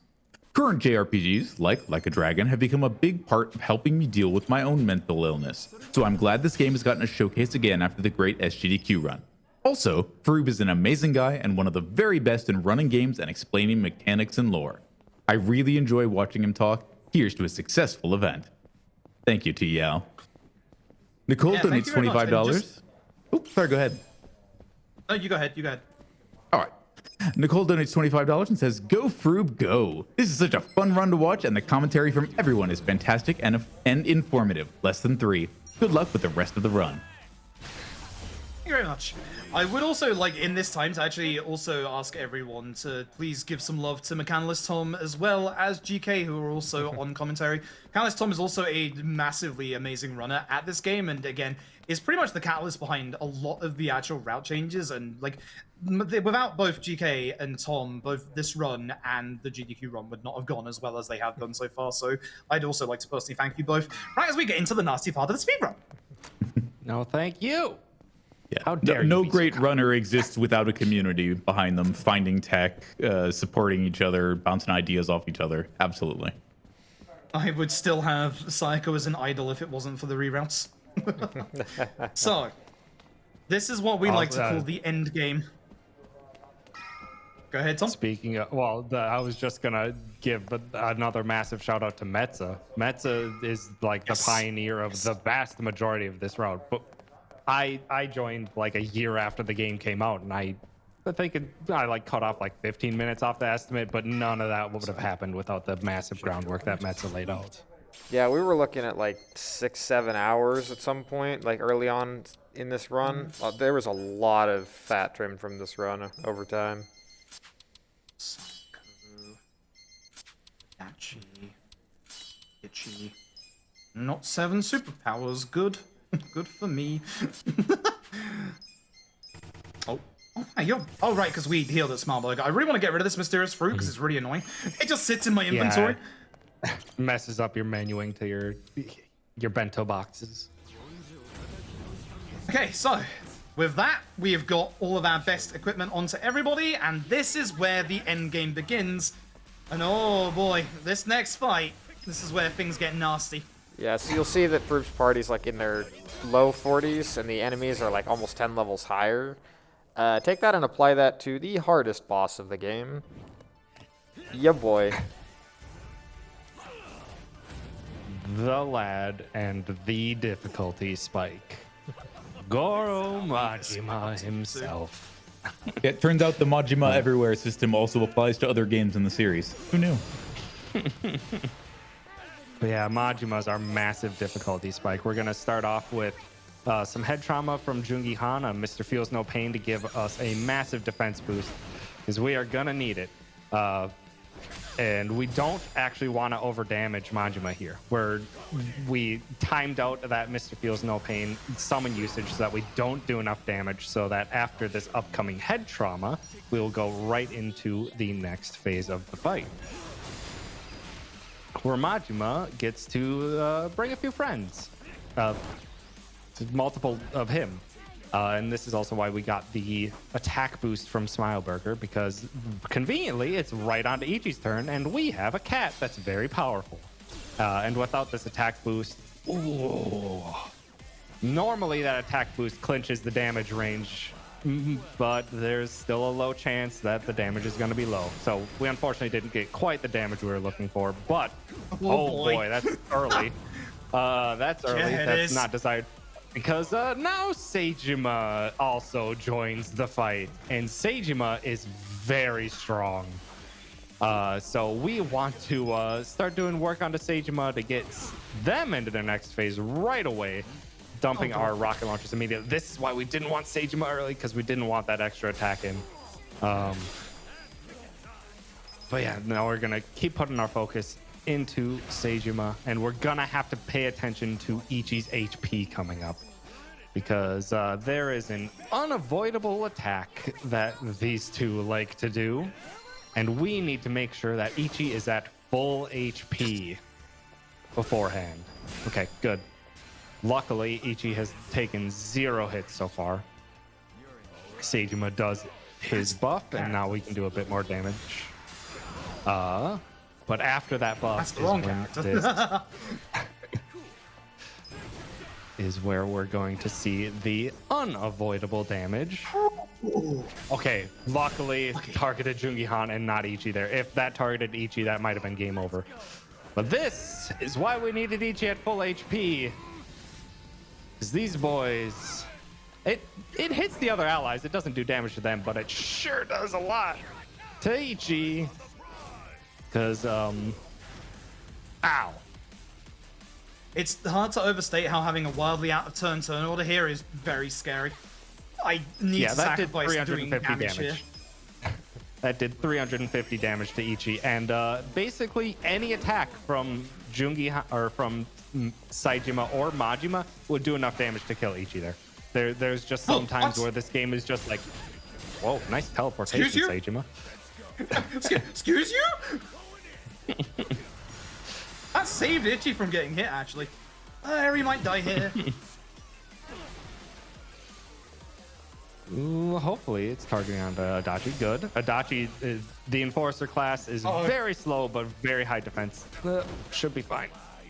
Ugh, that double backhand hurt. This is why this fight's so dangerous. And we were not doing a 7 superpower ring strat because Froob likes to do that now, and that lowers Ichi's HP by another 100. So yeah, Ichi would have died there if Froob was doing Froob strats. This is why we play in Marathon safe, folks. Seijima's taken out because the rule from before, with an enemy's name that starts with M, ends in A, is 6 letters long, Majima is very resistant to darts, but Seijima is not. And a weird quirk of the targeting of dart airstrike is it will always hit 2 darts onto Seijima, and Seijima's not resistant to it. So Seijima takes a massive chunk of damage from darts. Very well done on that Very fight. hard to overstate how stressful that fight is. Yeah, and that was a very stressful fight because, man, that turn order was really awkward. All those exhalations, none of that was for show. Froob was absolutely sweating that out every turn. If any time Majima aimed for Ichi, that was it. Yep. That was lucky. Yeah, now I buy more rocket launchers. Yeah, so to kind of put it into a bit of perspective, Majima and Saijima are probably like number 2 and number 3 on the tier list of strongest characters in the Yakuza universe. So to face them both at once, even in this kind of game, like, yeah, you outnumber them 2-1, and it's still like a very tough fight. All right, so this scene here is quite a huge one in the context of the Yakuza. The former chair of the Omi Alliance, Watase, and several of the Tojo clan all meet up together here and announce the end of the Omi Alliance and effectively the end of the biggest Yakuza syndicates in Japan. So it's kind of a big deal. Also, we have the Saijima summon here, and it's pretty great.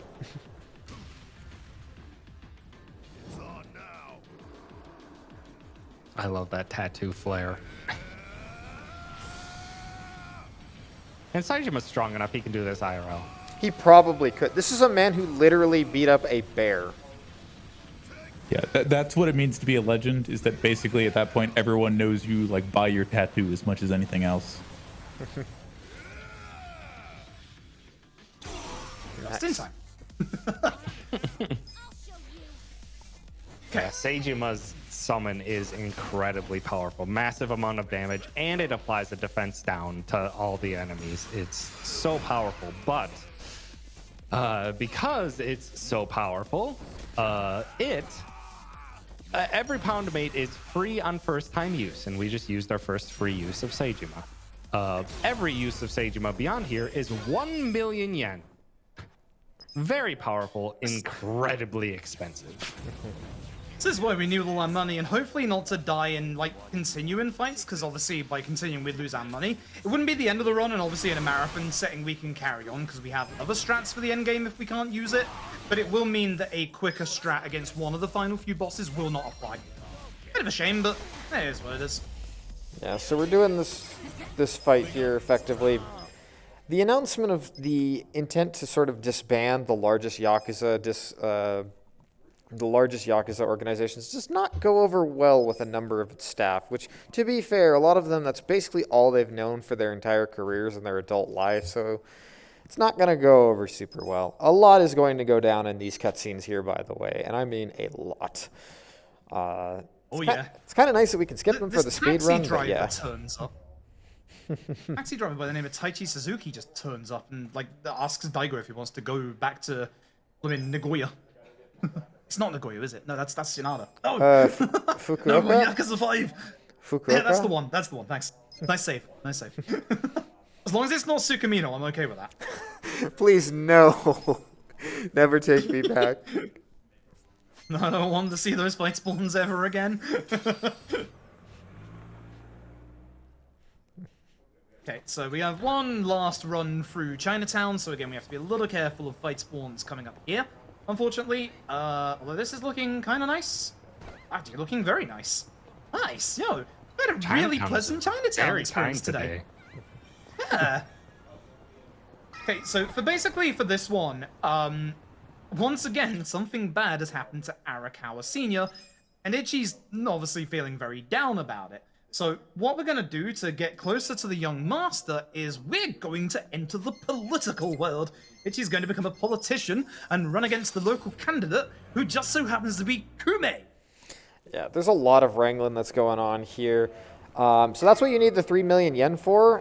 You have to use a lot of money to declare your candidacy. Meanwhile, Kume is basically being run as sort of like a almost like puppet candidate of Ryo Aoki, aka the Young Master. And he's basically using Kume as a pawn to say, I could literally put this worthless, like sniveling, lapdog and make him have political power. And that's just kind of like that's kind of just Aoki trying to exercise how much clout he has and, how much power he has within Japan and like the political system that he's in and in his party. Yeah, we saw in a previous cutscene that he actually basically bullied the existing prime minister out of his job because he had dirt on him. Mm-hmm. Yeah, although he isn't the prime minister. Don't get excited by the 3 million yen either. We spend it immediately. Yeah, so although his position is more like mayor of Tokyo, he's really, trying to establish himself as like the most powerful man in Japan. And there's some really interesting scenes too, because like Ichiban, he has no chance in hell of winning because, he's an ex-con for, ostensibly people think he literally killed somebody. So he's probably not going to win, but he goes up in a debate and he wants to meet with Kume, and the means he does to do it is to challenge him to a debate, which Ichiban's actually willing to answer questions and put Kume on the back foot because he's really Kume is very bumbling and incompetent, so he doesn't really he folds under pressure. As well as Kume is like the head of Bleach Japan, and Bleach Japan is pretty naive to how Ijincho operates and how a lot of people have been really helped out by the gray areas here. And Ichi points that out in the debate, and Kume just has no response to Yeah, do it at all. Over the course of the game, it's kind of been... we've seen kind of the three pillars of the Komi Jewel, the Lumong, and the Seiryu just kind of all slowly dissolve and lose their power, and that's allowed Bleach Japan and the Omi Alliance to really creep their presence in ever more so, which has really escalated kind of the plot of this game. Unfortunate enemies there. We didn't get a crit from Jungihan at all, that divine shot, which is quite rare. That's unfortunate. But with this, we get to Adachi job level 22 because we've kept him alive in all of those fights earlier, which is the final skill that we need for the run, which is Essence of Shield Rupture. We finally have an AoE attack on Enforcer, and it's a darn good one at that. So we come up to what is probably, the quotation marks, the easiest boss in the final set of chapters here. That doesn't mean you should, you know, not take them seriously, because this boss, whilst it rarely kills a run, it did actually end a run for me, like, a couple of weeks back. So, we have a one heal strat that hopefully we can pull off, but it's like, it's a bit dangerous. Don't underestimate the chance of the double hit that just can surprise insta-kill you here. Yep. Remember that. Now, I'm hoping Dart hit Tsutsumi, which it didn't. If a Dart hits Tsutsumi, this guarantees this fight's over. But unfortunately, sometimes you don't do enough damage with Essence of Shield Rupture. Thankfully, we did this time, which actually is kind of surprising. Now, the nice thing is we do, unlike my 7 superpower strat. True. Yeah, actually true. It could have been Gyros Tomes damage. But thankfully, with not doing the silly 7 superpower ring strat, we have a bit more HP on Itchy to survive this fight. I love the cinematics here. They might have made the game turn-based, but they haven't got rid of their sense of style. So, with the Samashiro fight, we're really hoping for this weird thing that can happen at the start of it.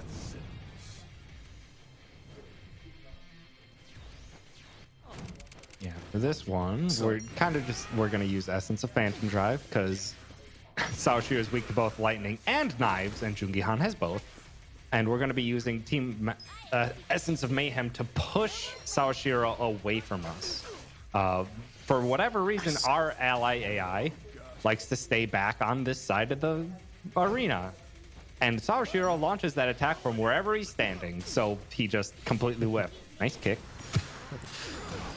And so we're just going to do our highest amount of damage, keep Saoshiro away from us, so that he keeps using this ability and keeps whiffing. Nice. Yeah, if you're unlucky, it can still hit. I saw that happen in a practice run because it's AoE. It covers maybe a third of the room. It's surprisingly large. Yeah, it's a large AoE. But luckily, no one decided to step forward and, you know, walk at Saoshiro this time. And now we're very much into... on route for the one heal. Yep. And now we're on to the worst phase of Saoshiro. Saoshiro likes to use unconventional weapons. So how about a cane? Ow. It's not even his. He stole it from the Seiryu chairman. But this cane changes his attacks into an AoE. If that AoE knocks down an ally, i.e. if we don't perfect guard it correctly, he gets a free opportune attack for wasted time and extra damage. And he'll probably do Cane Strike now. Nice guard. So that has a very awkward timing to perfect guard. And if you don't perfect guard it, you get stunned. And it just wastes a lot of time. But luckily, it either whiffed or I think I saw one miss in there, but I think it was a perfect guard as well. There we go. Okay. Should have healed on Itchy's turn because now I don't have the mana. Oh, I do have mana. I'm going to have to heal with Itchy's next turn, because the trouble is, this might do too much damage and push him into heal phase already. Should be bad. Yep. But now we're out of the scary phase, and we're on to phase 3, where he can initiate a regeneration on himself. And if he does that regeneration into a counter, he gets 2 turns of regeneration immediately. Each turn of regeneration is 1,000 HP he gets back. Luckily, okay, that was on Ichi. Ichi was nice and healthy. We need some MP. Or we're just going for damage. I just love his improvised weapons. Yeah. I think it should go Jungihan Adachi, and then he'll probably heal, which if so, that's a problem. I'll probably use one of the rocket launchers. Yeah. Yeah, that's the regeneration. We don't want him to go into a counter now. Wow. Oh, nice. Wow. What a fight. Very lucky. 0 heals? And 0 heals. That's the best Saoshiro fight I've ever had. Wow. Ooh, that is very dangerous as well, actually. Mm-hmm. Woo! Yeah, the fact that... Yeah. Wow. MP I don't think I've ever just managed enough. to pull that off. Yeah, because the problem is, as everyone saw, head trauma didn't do that much damage, unlike the Essence of Phantom Drive. It would have done more damage if we had the Dragon Knuckles on that we got from the Battle Arena. But of course, as Tom said, having both Lightning and Knife is, as you saw, so much damage, and it's going to be the same for the rest of pretty much these fights going forward, apart from one fight in the next chapter, which is exceptionally problematic. Indeed. As well as Essence of Phantom Drive, because it's an Essence ability and it's a cutscene, we can skip it. So it saves us so much time on animation as well. And we also don't have to wait for the enemy to be standing in order to use it. So we can just instantly use Phantom Drive as soon as it's Jungihan's turn, and it saves us upwards of 5 to 10 seconds every single time that we do that. And now we're into chapter 14, the scariest chapter of this entire speedrun. We have 2 boss fights in this chapter. Both of them have good odds of absolutely destroying us. Oh, I just realized I forgot to do the cutscene for Essence of Shield Rupture. We'll do it in this next fight. Yep, that'll work. My apologies about that one. Again, most of the only summon that we don't use at this point that's got a cutscene is now Gary. Unfortunately, with chapter 13, that's the last usage of Gary.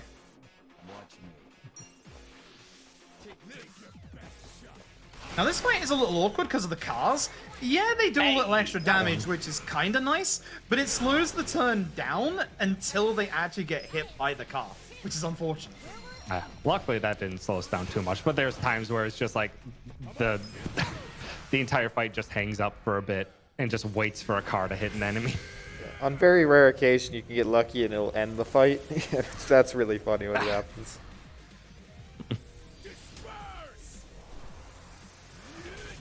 That's why it's an AoE. To actually finally learnt the power of flight. Nice one enemy. That means we can just Phantom Drive the last one. That bleed is slow. It's slow and it's useless. The game doesn't tell you, but there are different tiers of status effects. That bleed was just from a bush with thorns, so it does 5 HP damage every turn, which is practically nothing at this point in the game. Yeah, and then but we'll see different tiers of status effects later. Yeah, that'll come into play hopefully quite near the end of the run.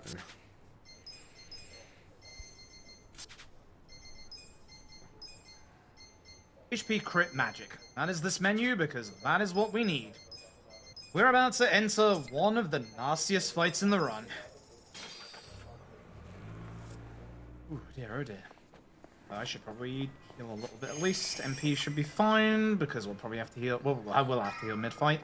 Yeah. If there's any fight that we need the bonus damage or the bonus stats to our pound mates, it's this one, and we really want it to Mr. Feels No Pain. If we can get that, it will be so nice. It is Taxi Driver Taichi Suzuki, aka Kazuma Kiryu. This is actually genuinely one of the scariest fights in the run. Yes. Please have it go early, please. So for those of you a little bit less familiar with Yakuza lore, Kiryu doesn't hit women, and that extends to mechanics in this fight. He will only target Ichiban and Jungihan in this fight, which it's nice because Eri and Psycho do a lot of damage, but it's bad because if he just unloads on Ichiban, you can just die, and that's the end of the fight because of SMT mechanics. Yeah, ideally we want Kiryu to kind of split his damage pretty evenly between Ichi and Jungihan. But the majority of the time, he really just beats up on Ichiban. So we needed to get that Mr. Feels No Pain bonus on us as soon as possible. If we were lucky, Ichi would have gone before Kiryu, so we would have had taken less damage there. And if we would have gotten the bonus, like the Mr. Feels No Pain bonus is like a third. It's like 33% damage reduction, which is massive. The boosted one is like 66% damage reduction. It is, you take practically no damage. So when we get that in this fight and the next, it is obscene. Yeah, I cannot overstate how important it was to guard that stun combo. it's also worth Yes. mentioning that he has several different phases across this fight that are based on his stances from games like Yakuza 0. It's just a Yeah, nice and way of doing things. But it does Yep. mean that he has some really scary phases. Yep. And sometimes, Yee. especially this one that we used to just deal with on its own, but now we use a rocket launcher for it because we want to get out of it as soon as possible, is Rush Style. And Rush Style is very fast. And you saw him do 2 quick uppercuts onto Jungi Han. And that's why even if Ichi's at like 400 HP, we almost still want to heal Ichi anyway, because 2 quick uppercuts will do practically 400 damage. But now we're into Beast Phase, and Beast Phase is the worst because of something like that. Beast Throw, that ability, I'm not sure if it's supposed to, but it can double hit an enemy for upwards of 400 plus damage. Yeah, that's bad. Nearly one-shot Jungi Han there. Luckily, we're already out of that phase thanks to a rocket launcher, and now we're just gonna Okay, this is a really good Kiryu take fight Kiryu's despite that. dragon phase down. Kiryu Yeah, this is counters really, really in this good despite stance, but that. it'll be fine. You know, I know this isn't Resident Evil, but Kiryu just taking rocket launchers to the chest like it's nothing is reminiscent in my mind. Oh, he is Mr. X for like in human form. There's a Usually, sorry, I was gonna say usually I'd ice spreader there, but marathon safe. Nice crit. That was Nice. that was Nice. a crit. Ooh. somebody go Good back. fight. Somebody go back to the crystal bingo board and cross off the crit mattered. That was beautiful. That was a really good Kiryu fight. I'm actually really happy with that. Ooh. Thank you for aiming for Jungi Han. I appreciate that. Yeah, that's usually pretty rare. Ichi takes the big brunt of the damage the majority of its fights. Okay, so we bring Adachi back into the party for solo and mass AoE. As I said, like Sayako is very, very good for late game boss fights. She's gonna be doing some of the most damage consistently in the finale as well. So we've got a big fight coming up here. Reiji is here with a walking plot device known as Mirror Face. Boy, we don't like Mirror Face. But with this fight outside, the main enemy of this group, the guy in front here, is actually really, really tanky. Thankfully, he's weak to, once again, lightning and knife. That's without a crit. We use Gary to try and stun the enemy, which we didn't have the bonus, but it did thankfully stun them. I'm hoping to not hit the main enemy here, because not hitting the main enemy actually enables me to get set up to take care of the rest of the ads really nicely. Because with, obviously, Adachi Jungi Han, we're going to be focusing on Isebe. Paralysis helps out a lot. Paralysis and stun should guarantee he doesn't get a turn. You can actually still have a turn even with paralysis and stun. Very nice. This will not kill all the enemies, but Eri will. And then we just do one final nice little Phantom Blade. Glad it hit the ad twice, because sometimes it doesn't. And we might need an Adachi just to finish things off. In this next fight as well, we're going to be, much like the battle arena, we're going to be aiming at a specific enemy in an attempt to do a little bit more damage to them, but it does also require us to get a crit. So unironically, this would be a fight with a bingo board where crit mattered. So let's find out. It is, as you can probably guess, the guy with the crossbow on the right-hand side. Hopefully he gets crit in this. He did not, so he's probably staying alive through this, which is a shame. Now, usually he doesn't actually go invisible. Usually he actually might die to the Dark Airstrike here. He is resistant to gun. Nice. I wish the crit had hit this one, but it's still fine. And here we go. The hardest fight in the game. How am I going to miss skills? That, I think that's... No. Forget. Here you go. Good job.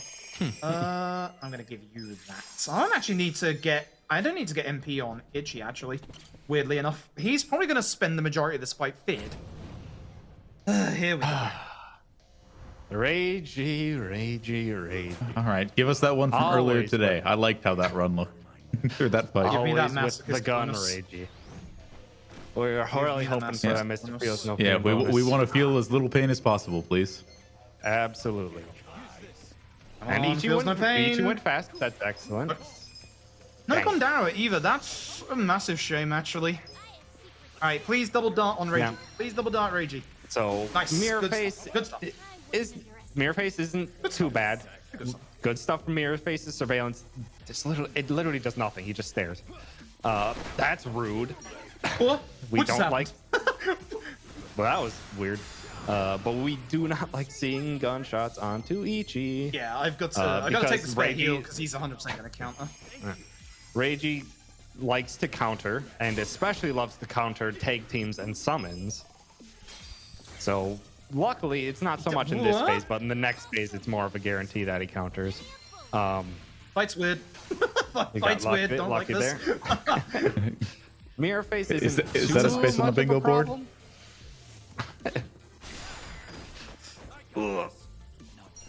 Jungi-Han, I it does should great be damage here. The healing. Dragon Knuckles increase his physical attack abilities by a massive amount. The Dragon Knuckles are very powerful. I That should have is healed an Jungi-Han. early malicious grin. This is a full party fear for luckily only one turn, and we can get knocked out of it. That's bad. That's Killing bad. Slash is the one ability we don't want to That's see. good. Oh, Jungi-Han. Fancy feet. Okay, so play is revive Eri into heal on Ichi.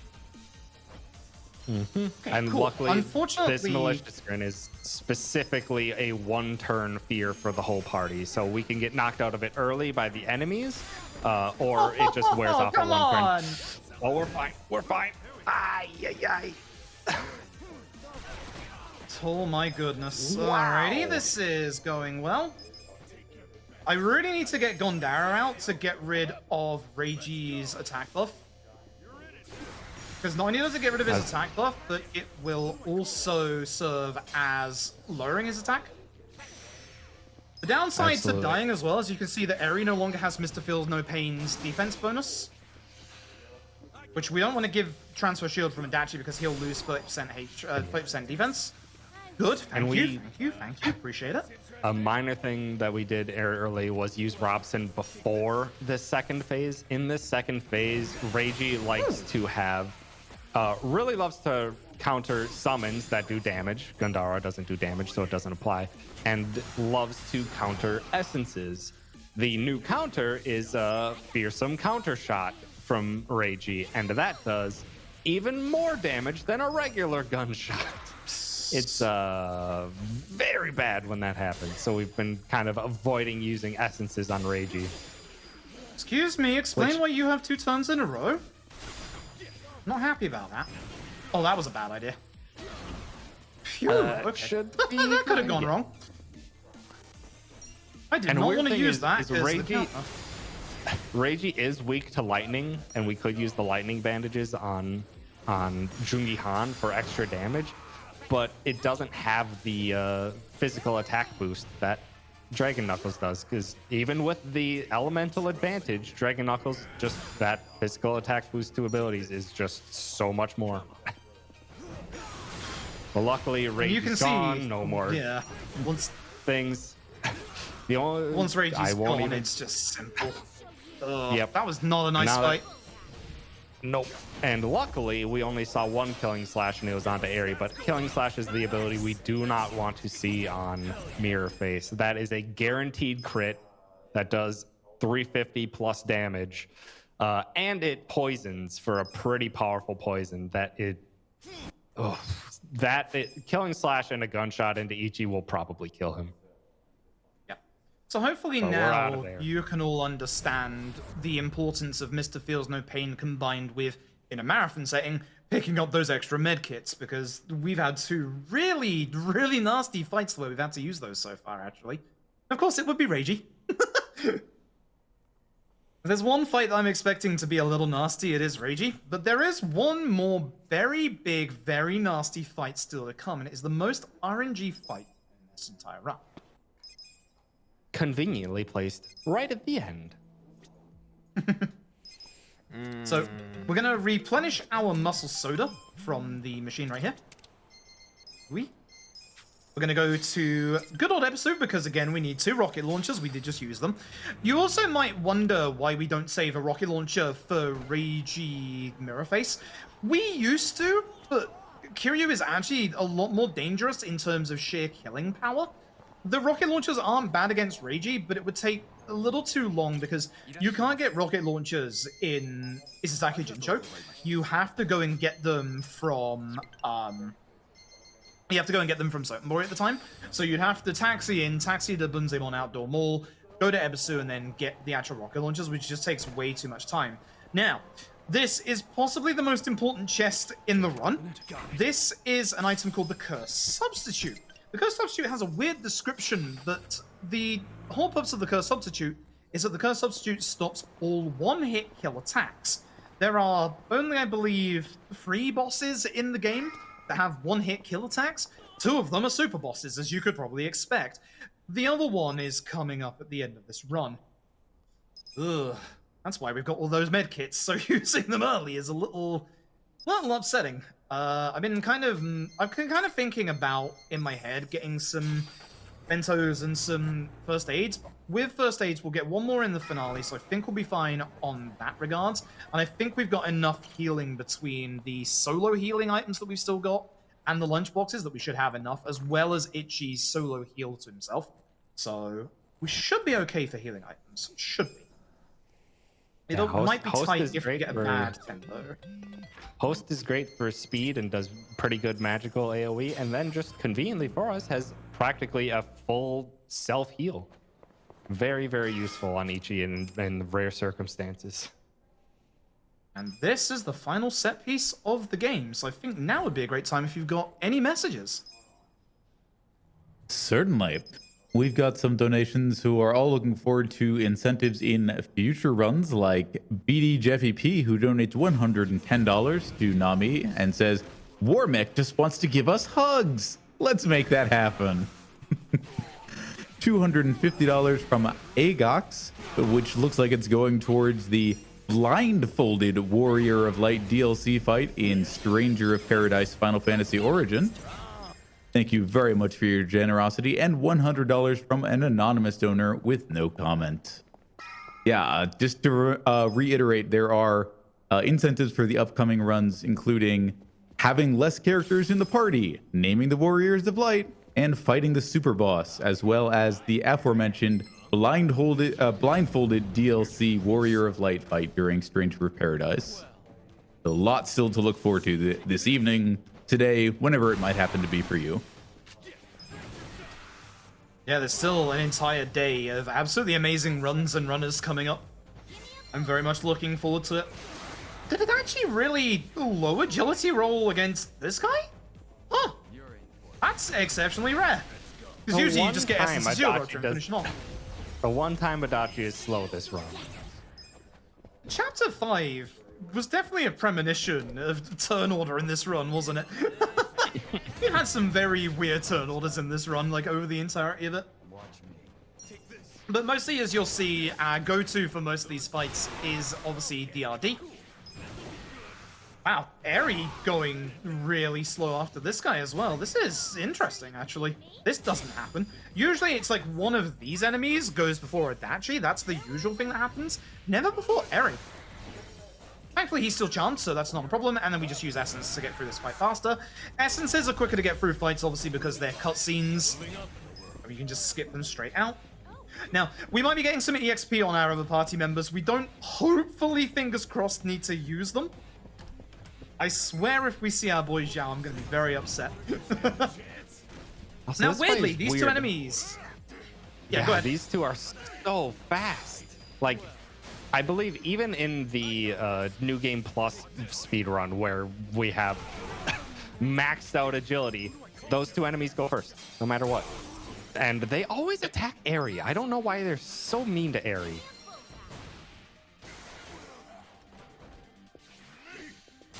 Well, luckily we have plenty of AoE and a Robson to take care of all the other guys, and then we can take care of these Krabby Sentinels that are very weak to knife attacks.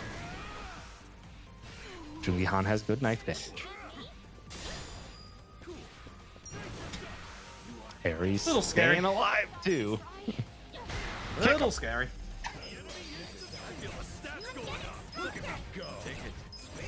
But again, as said earlier, we are very, very underleveled at this point, so a lot of these fights are just giving us so much EXP that we just level, which is really nice. Now, we mentioned this all the way back in Chapter 6, like 3 hours ago, or like 2.5 hours ago, that in the finale, we would also have a little bit of problems with escaping from fights. There are 3 fights that you can actually escape from in this entire final set piece, and they're all really hard to pull off.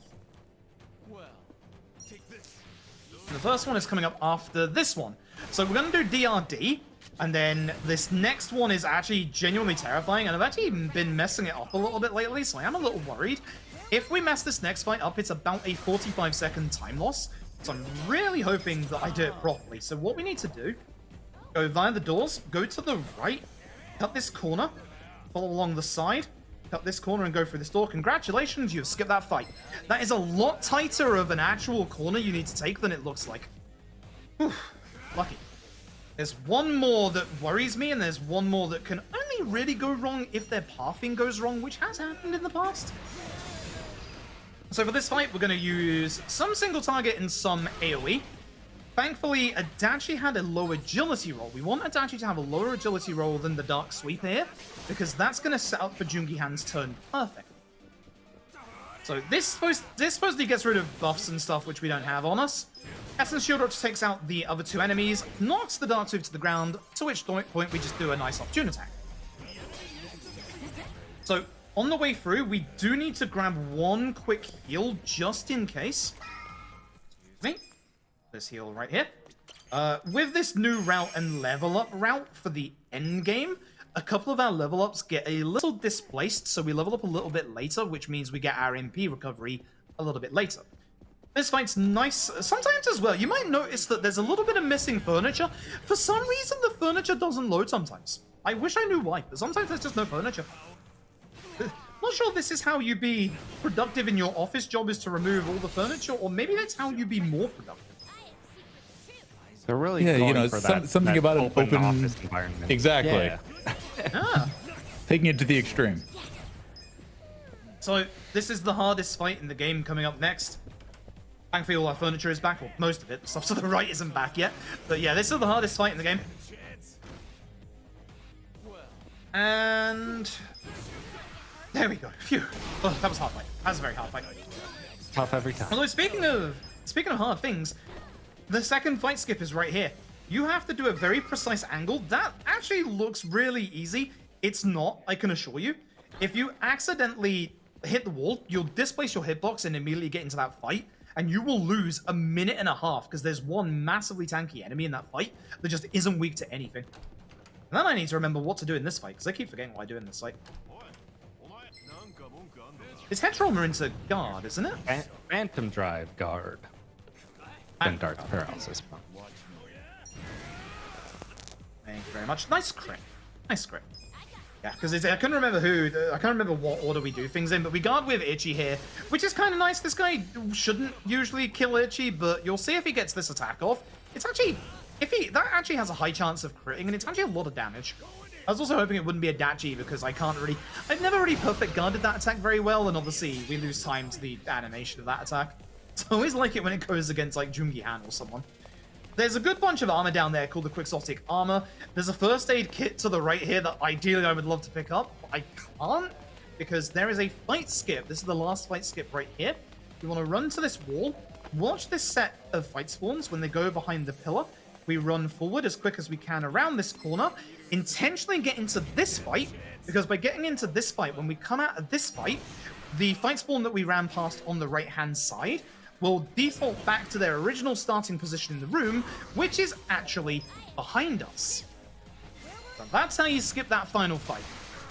Should have waited for the darts, but that was a nice crit. Unfortunately, Adachi went a bit slower, so we couldn't get the paralysis off, which means he is going to buff up to give himself the most annoying thing in this buff out of all 3 of them is the extra defense. 10% extra defense is going to make this fight, as well as missing one of the darts, go just a little bit slower. I'm going to wait to make sure all 3 darts come out, because then we should be able to finish with Jungi Han afterwards. Beautiful, nice grip. Oh, even Adachi actually fixes agility turn. That's good. In terms of safety, I'm going to grab this. Stamina and Spark. It's the best healing item you can get in the game, and initially in your first playthrough, this is the only place you can get it, I believe. And I shouldn't need to, but just in case, we'll take the heal. I'm stuck on a chair. This happens in the Dragon Engine. Well, it was either that or get stuck on the door, so.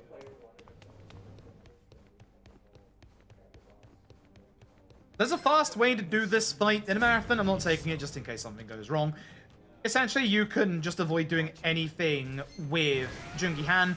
Otherwise, if we just do this, it guarantees the fight will be over. The reason why sometimes it doesn't go that fast is because what we do instead is we just do rolls into Dart Airstrike.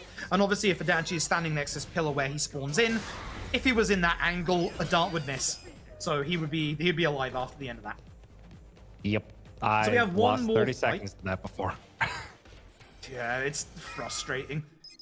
This last fight can actually kill us, and if it does actually kill us, there's no checkpoints in here. We go back like 7 minutes, which is really unfortunate. Thankfully, they're aiming for Eri with this and not Ichi, because this is actually kind of nasty. Actually, no, it's not this one. But I will be head-traumering you to get you out of the fight. And then doing our best single target against the Arminator. Thankfully, that should have pushed him away long enough for the 3 darts to hit.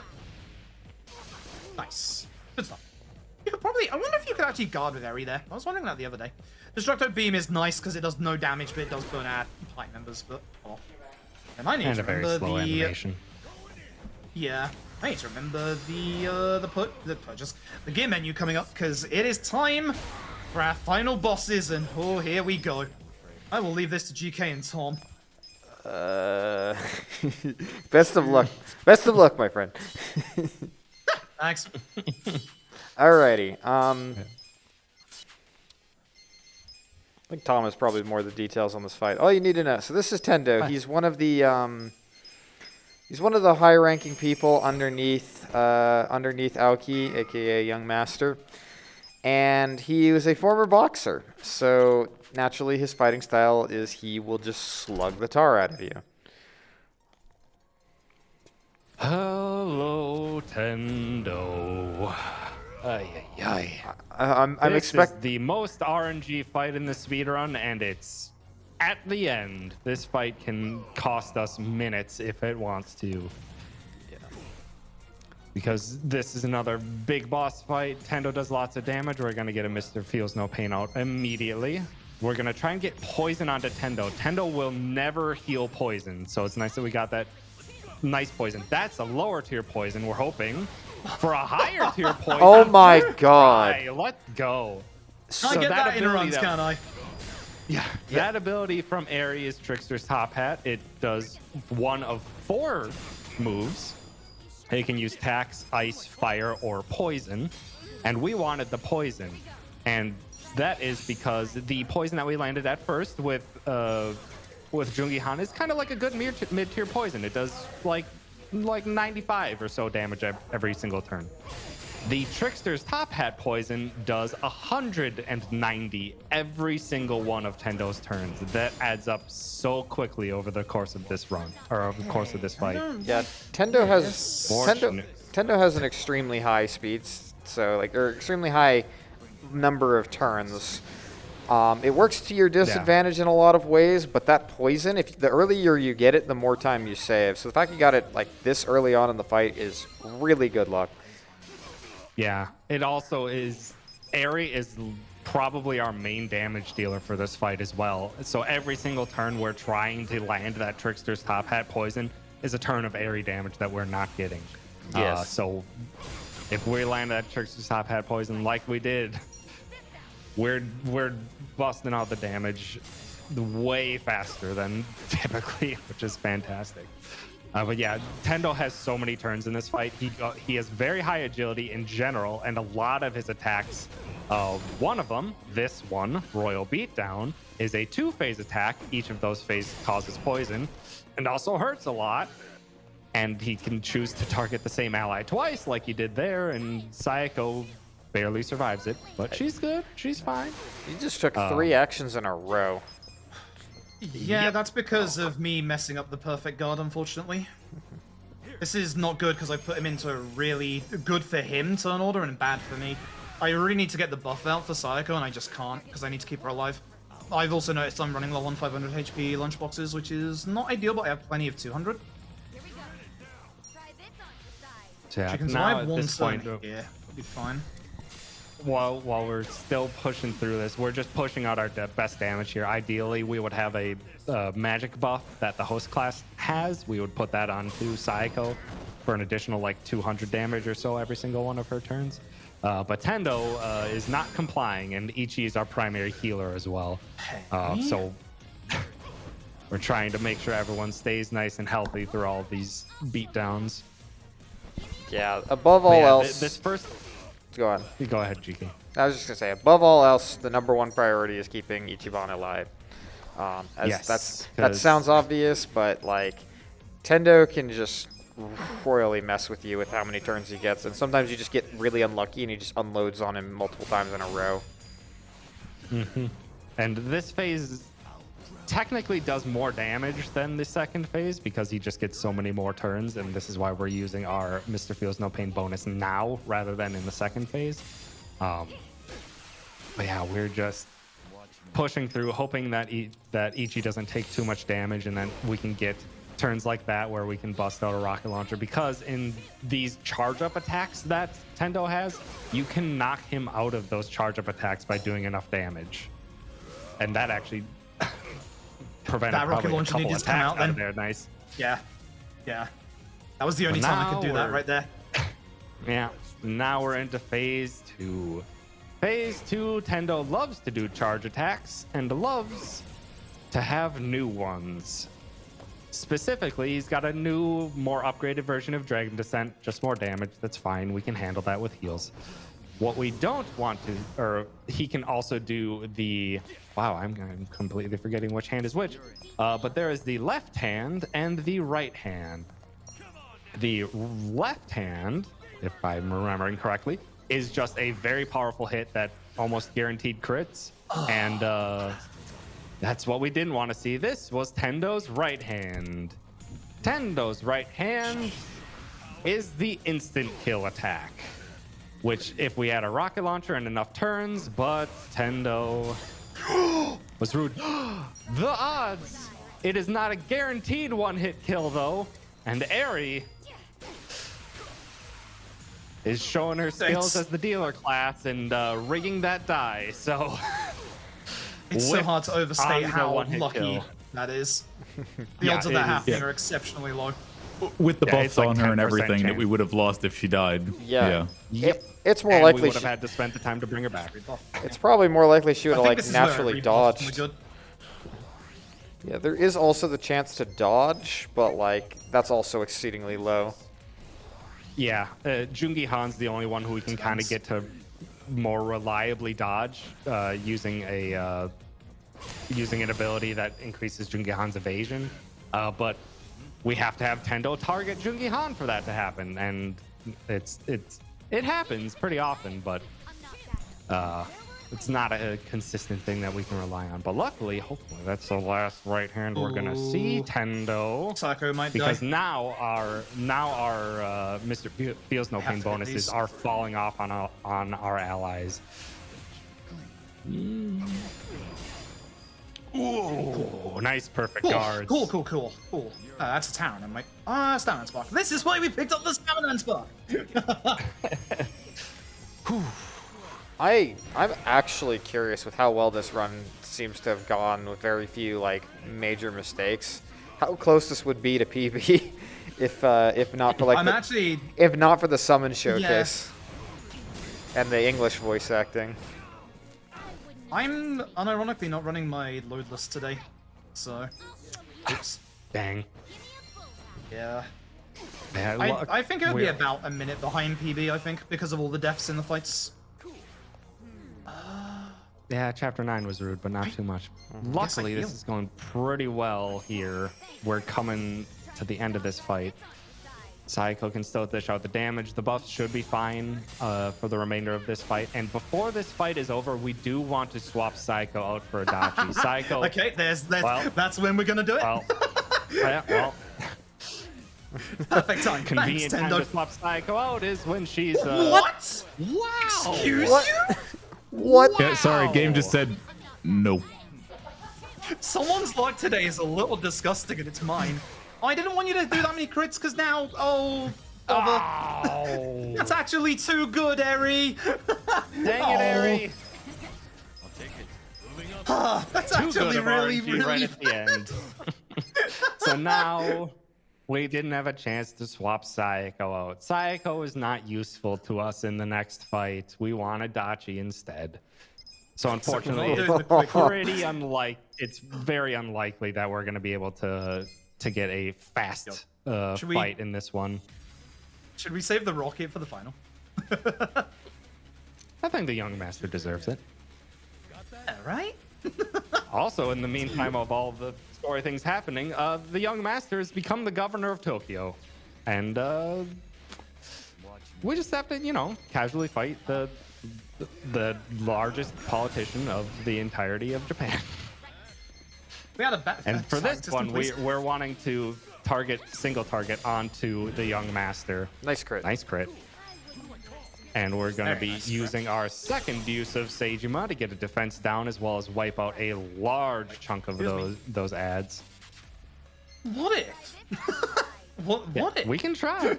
We can try this. I don't think it's going to do anywhere near enough. Oh, yeah, no, it's not. No, nowhere near enough. Adachi would have been doing like 1,600 damage instead of 600. Very certain a marathon isn't the time for science, but we're doing a little bit of science. Yeah, we're going to keep focusing down Aoki, and the Ichi is going to be the one taking out all of the extra enemies here, so we're going to keep focusing down. If we had the right characters and enough crits from Eri, we could have done this, and we're going to watch the boy. We call him the boy, even though he's like 55 in this game. He's good, scrungly boy.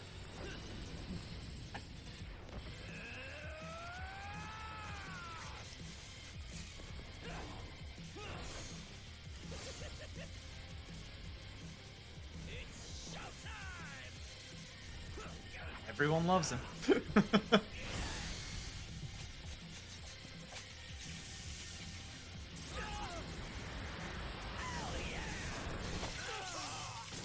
You should probably guess your gold level like palmates are really strong. Yes. And Majima does amazing damage, amazing knife damage, on top of also getting rid of any buffs on the enemy. So that transfer shield that was used earlier is now gone from the young master. And if we had the right characters, we just need to get the young master below a certain threshold, or below a health threshold, and the young master will retreat. But because we didn't have the right allies, Ares not doing any crits, we just don't have the damage to push Aoki away early. But luckily, we should hopefully just be able to like shield rupture here and pretty much call it good. Or darts should take care of the remaining. I enemies saw too. Eri, so I was like, I'll just use darts on Eri, it's fine. Well, yeah, it's fine. Yeah. Okay, cool. It's fine, the rest of this run is free. No one has ever died after this fight. One It's true. Someone who donated final earlier fight said so. remaining. Yeah, Exactly. Donators can't be wrong. and we need It to doesn't matter atomic who's drop the cursed. young master too. Just take it.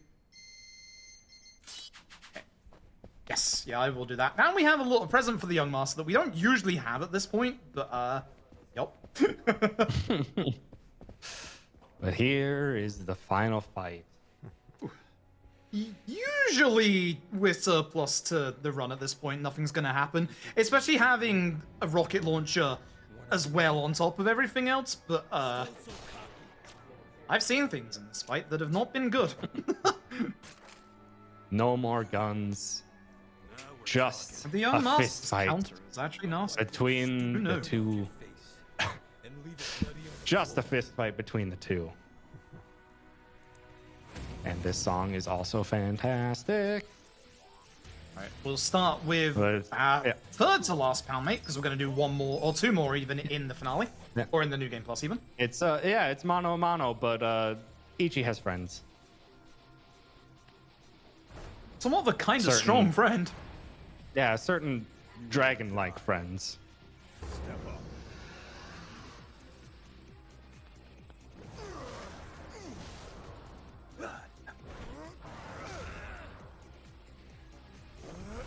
Love the remix of the OG1 theme. As you can see, it does a lot of damage. But what if I was to tell you there is a pound mate that does just as much, if not more, and his name is, of course, Robson. Oh, Equivalent for the damage to Unmaster- Kiryu is a cat. because the Tendo fight went badly, I've got this little present for him. Hello. I mean, respect the Yakuza lore. He's the dragon. And Yes. Robson is the tiger. Didn't she play Yakuza 2? What are these Also, misses we as didn't well? wanna We told see- an atomic we- drop. I can do an atomic drop. Yeah. We actually want the young master to land hits on us and to perfect guard That's them, correct. because if young master whiffs, he just does a little huff. And that wastes our And the time. final And essence. Oh, I did the long one. That's a shame. Mm. There's actually two versions of that you can get depending on the young master's position in the room, which is weird. Anyway, the time will be on the third QT at this point, so there's going to be 3 more. I didn't word that correctly. My word. A decent run. Actually, a very decent run. I don't know if you have the timer open, but like, It's just over 4 hours, right? yep, we're at currently Yeah. 4:01:30. Yeah, I need to honestly, double-check a decent run. my Yeah. PS5 time to see how close that is. My PS5 time is 3 hours 55 minutes, which I think would be comparable to load included time. So 6 minutes off of that while watching all the summons? Time. What a run. It's a That was very good very, run. very good in places. The bits that went wrong could not have gone much worse, but the bits that went well went very, very well. And the bits Oh, that Reggie, you could have always gone the after the mark. most wrong didn't go wrong is the crucial thing. Tendo was you got the kind of Tendo that I think you'd kill for in Oh. runs. How Nintendo dreams were made of, and dreams that Outside never of happen this in real cycle. runs. Yeah. Literally Outside of this cycle, underflowed the luck definitely at the right pounder. time. Yeah, there's so many Yeah. good scenes at the end of this game. Just play this game. Just play this game. It's so good. Yeah. I'd love to play these scenes. I know we are a little ahead, but we still got things that you have all donated generously towards that we need to do after, including 2 optional pound mates that, as I said, I would throw in to taking out 2 of them in the main run. And don't forget Friday night. Ah, yes. And don't forget It's the... here the again. other thing. Friday night.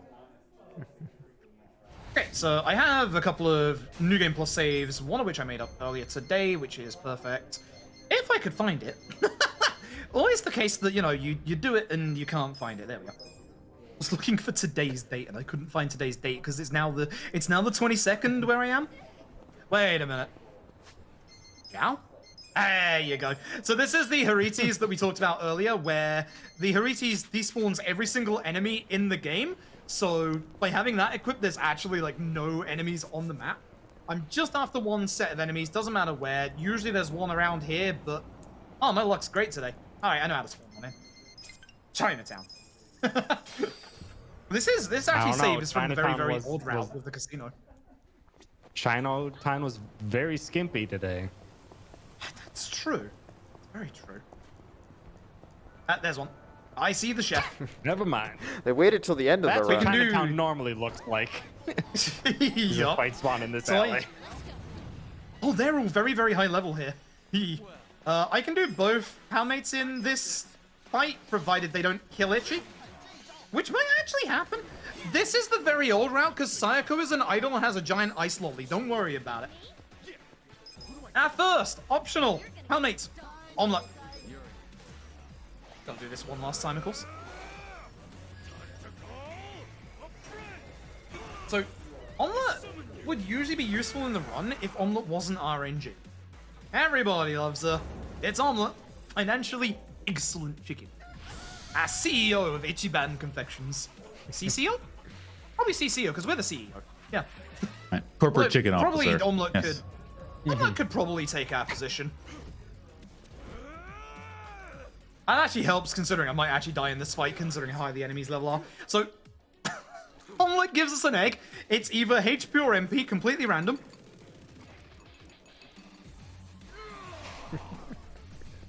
And it gives us that heal. Not even a full heal, just 140, so it's not even that good, unfortunately. I'd just like to say, Now we'll just wait for the next one. I know you can't see it because you can't see it because you're off site, but you've started to build up a bit of an audience in the stream room here, and I hope there's at least a few people who have never seen this one. Yeah. Coming up. Because this next one is fantastic. This next one is one of the best. But this is the final Palmate, the other replacement for the one in the run. This is the wonderful Nancy, who we unfortunately lost in the run to Illusion. The side quest for getting Nancy is delightful. Nancy-chan, crustacean damnation. With the move Plague of Pincers. I love the little Nancy in the font set as well. Shout out to RGG for that.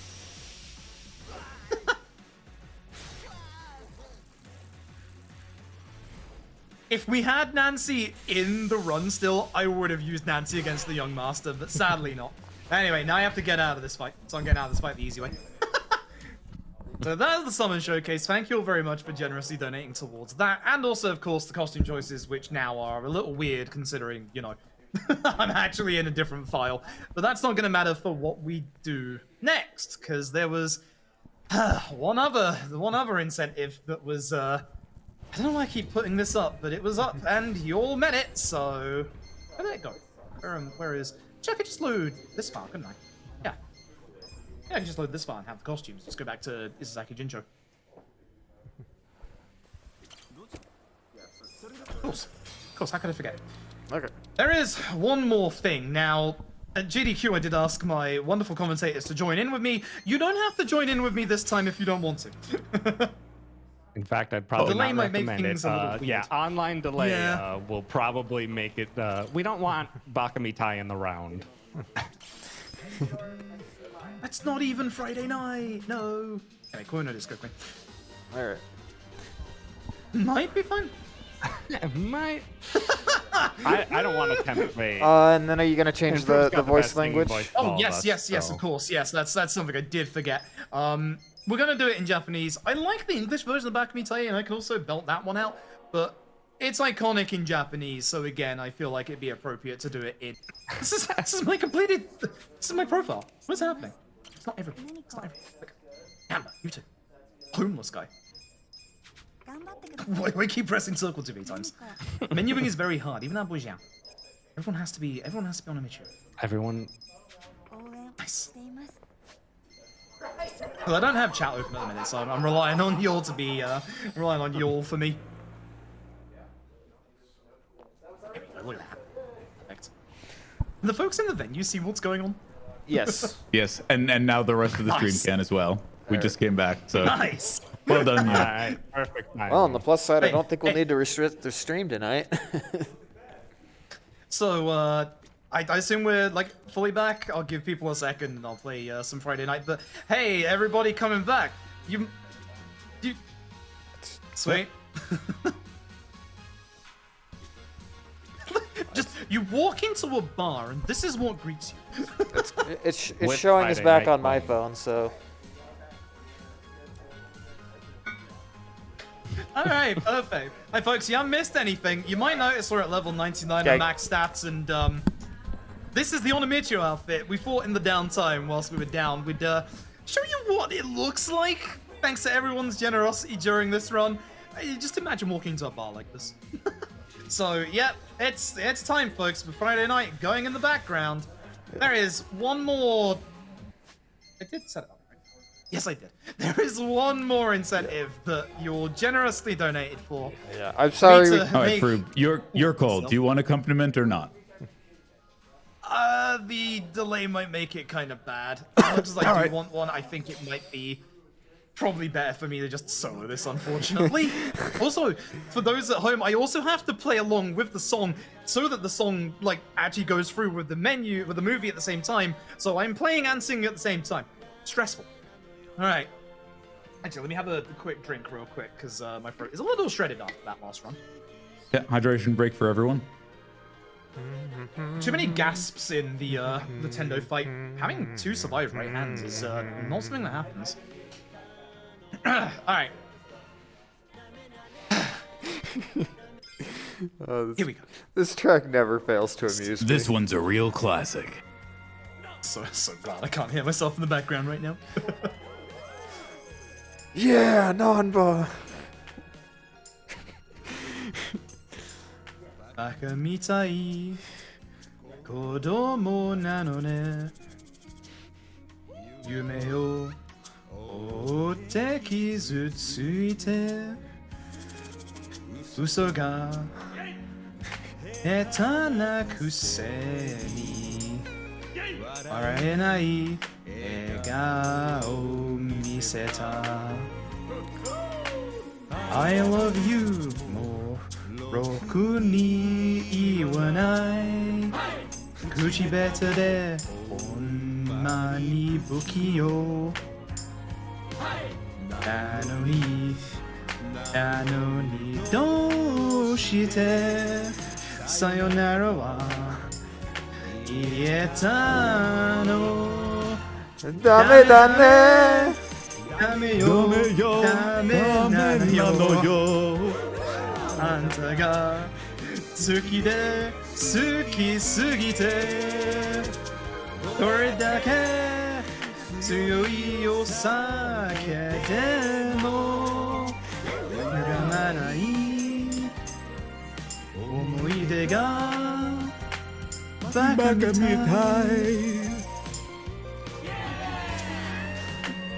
Couldn't help myself. I heard other people sneaking in there.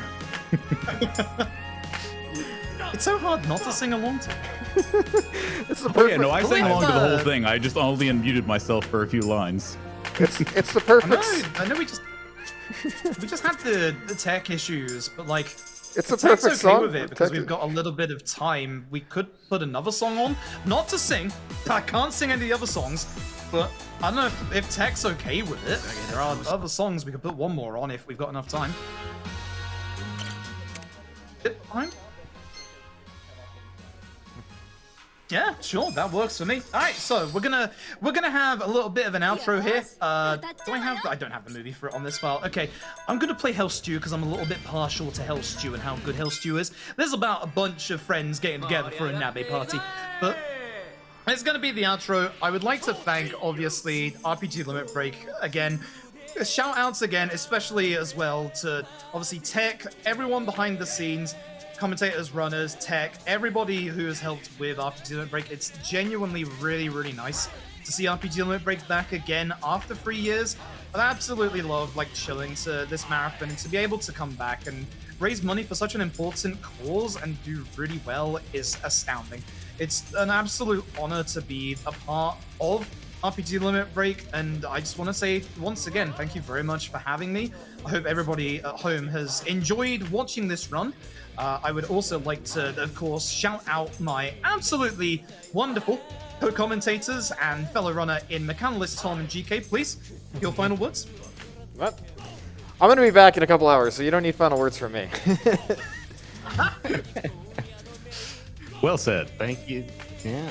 Yes. And No. thank you, Froob, for having me on for commentary. Always a pleasure. And Agreed this there. was fantastic. Shout out to the Yakuza community.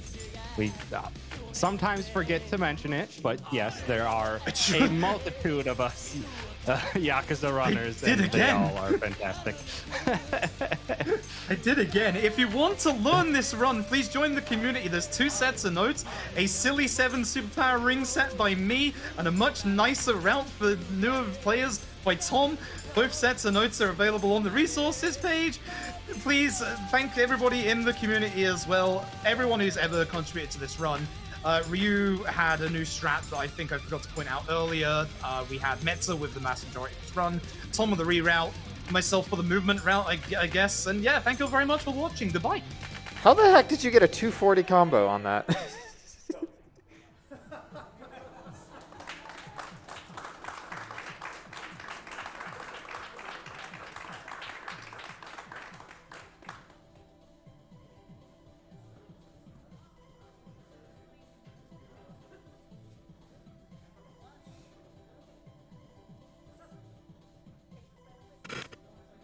Well, I was going to ask for one more round of applause for Froob, Mechanolith Tom, and Ghost Kumo from that, but I saw the round of applause going as we switched back over. Thank you so much, everyone.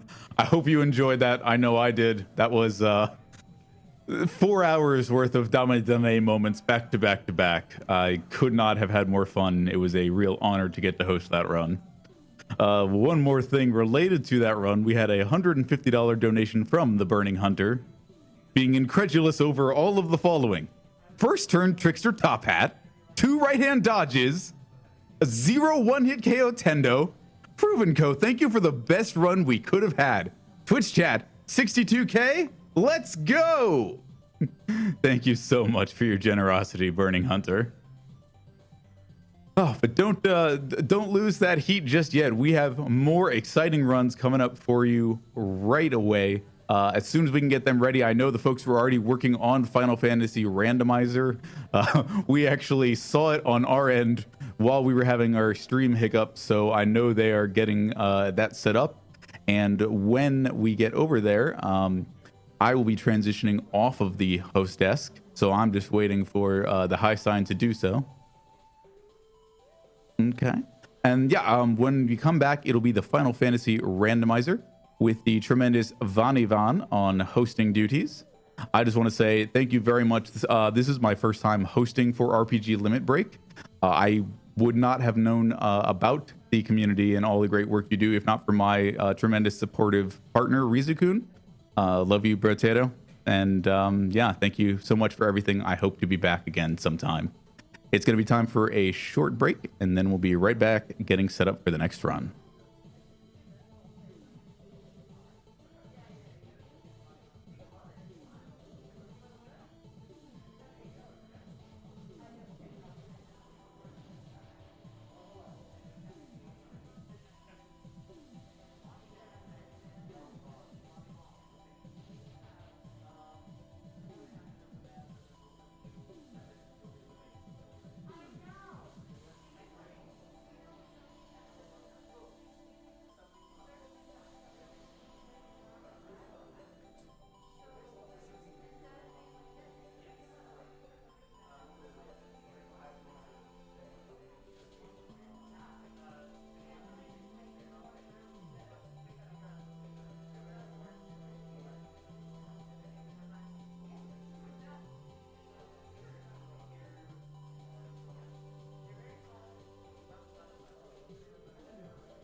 Alrighty, folks.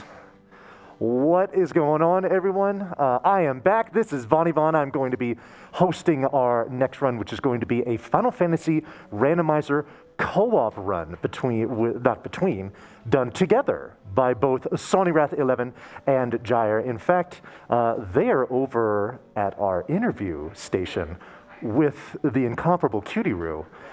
Folks, are you folks ready to do a little interview here? They're ready? Okay, I'm going to toss it on over to Cutie-Roo. She's got Sawneyrath11 and Gyre, who are going to be doing Final Fantasy Randomizer coming up in just a minute. So, Cutie-Roo, take it away. Hello, everybody. I am Cutie-Roo, SR. I also go by Roo. I am here to introduce our Final Fantasy Rando co-op. And on the couch with me, well, in the chairs with me, are Shawnee and Gyre. Say hi, everybody. Hello, everyone. Hello, I'm back again. I just had I was very curious about the Final Fantasy co-op because it is a randomizer. And so I just wanted to know some information on the setup alone, just because the setup is actually really, really neat to watch. So, with co-op, we're going to be playing the same seed, and we're going to be sharing information with each other as to where we find key items or magical items or even very strong weaponry that we might need in order to finish the run and defeat chaos. Alrighty, and then... I mean, basically, we're here to kill chaos. That's all we know. We have no idea where the items are. We have no idea what the enemies are going to do. Everything is going to be shuffled throughout here. We'll talk about the things that are going to be moved around during the run itself, and you'll see very quickly that this is not quite the Final Fantasy that you might remember. And so that will cause a whole bunch of interesting exploration differences in how the quests are going to work. You've got some edits to the overworld map that lets us travel around areas more quickly. And I think it'll be a good time doing it with two people trying to work together to get to the end as fast as possible. Yeah, well, so for me, I love co-op randomizers just because co-op randomizers are I have a special place in my heart for them, but also the communication lines. So when you're communicating during practice, how does it work? How do you just you're trying to divide and conquer? Are you trying to go to the same places? How is that going to work out for both of you? I mean, we're going to be trying to go to as diverse a route as possible, at least initially, so that we get as much information as we can. And you might find an item that's just so good that you have to go there immediately. But ideally, we are staying as far apart as we can. And that way, we are doubling our search throughout the world. And with the difficulty really cranked up, you have to do that, or else you're going to just take a really long time searching out everything that's out there. Oh, awesome. Well, I am super curious. Why Final Fantasy Randomizer and why together? So, Final Fantasy I is a game that I've always loved ever since I first played it. And the version that I actually played first was the Game Boy Advance version on Final Fantasy I and II Dawn of Souls.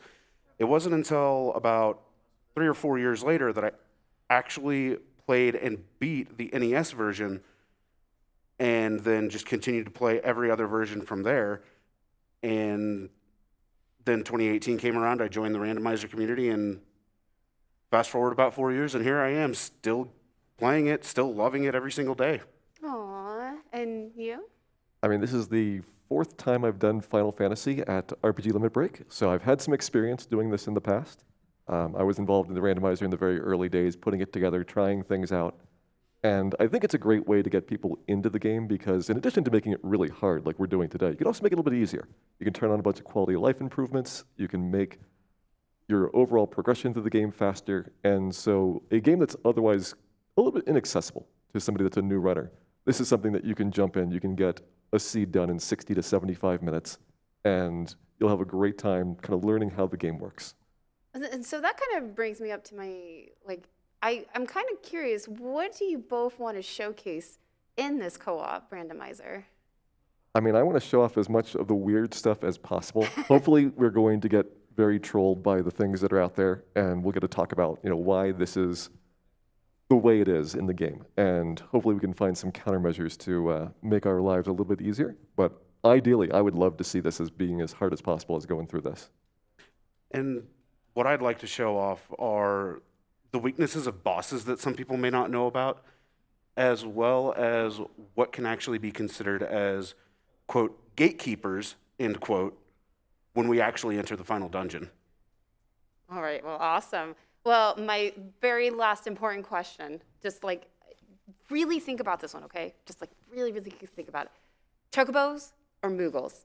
Well, in fact, Chocobos and Moogles are not in Final Fantasy. What? That's Oh, true. They did not come until no. later in the series. They tried to cram these in the remakes, pretend like they were there from the beginning. Yeah. There's some statues, but no. We know Final Fantasy original Chocobo and Moogle until many years after this game came out.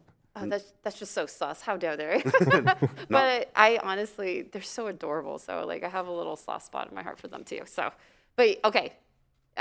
Same question: Chocobos or Moogles? Chocobos came around first in FF2J, so it's got to be the Chocobos. Alrighty. Well, just a reminder, everybody, that we are going to just have the run here pretty shortly. But in the meantime, we do have some cool prizes. I'm kind of wearing one right now, as you can see. It's the Final Fantasy XIV, the E3 2018 edition.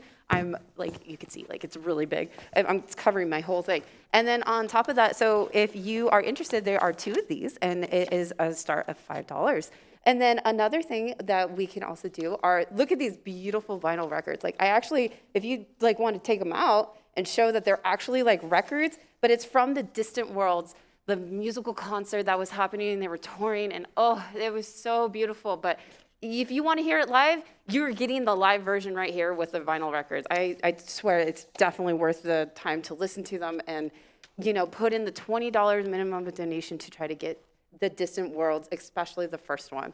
So, anywho, are you all both ready for your run?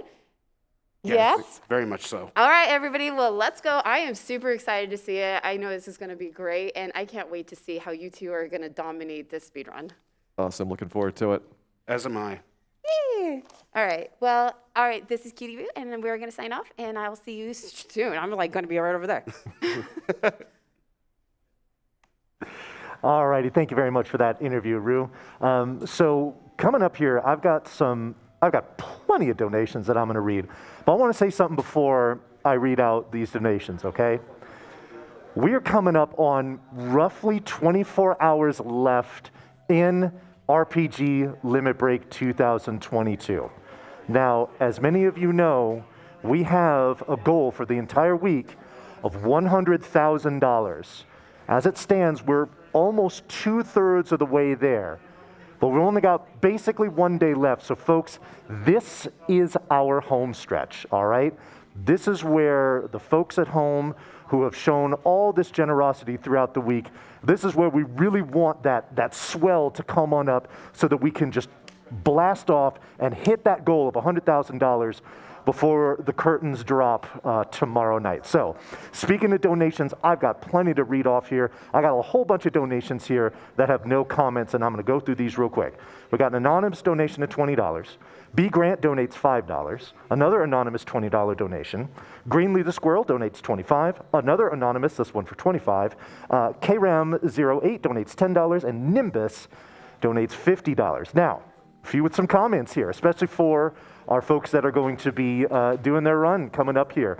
TB Scholar donates $25 and says, hoping to see some War Mech hugs during the Final Fantasy randomizer. Good luck to Gyre and Sawneyrath. We've got Zeter donating $20. It just says, let's fight War Mech. All right.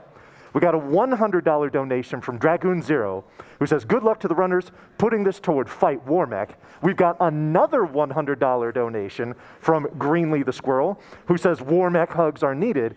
And we have a $250 donation. That one coming from KTN, Jared, and Jessica, who says, Dan the Space Ninja will strike again. Best of luck to you, Gyre and Sawneyrath11. Thank you, RPG Limit Break and crew, for supporting awesome causes like NAMI.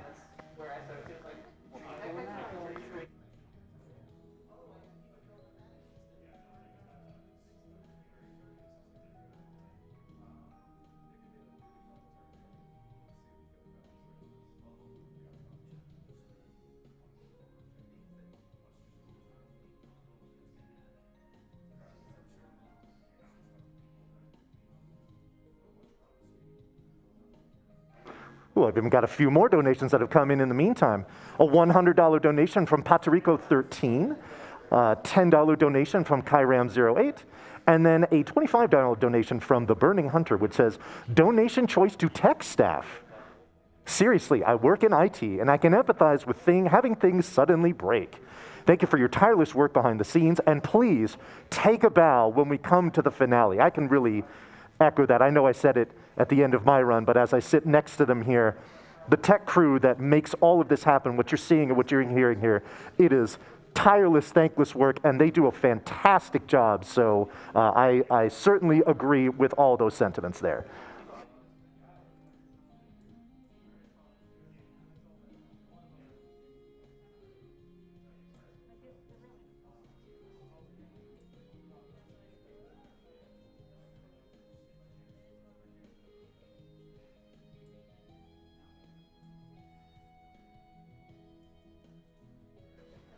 Boy, we got another donation rolling in, another $100 donation.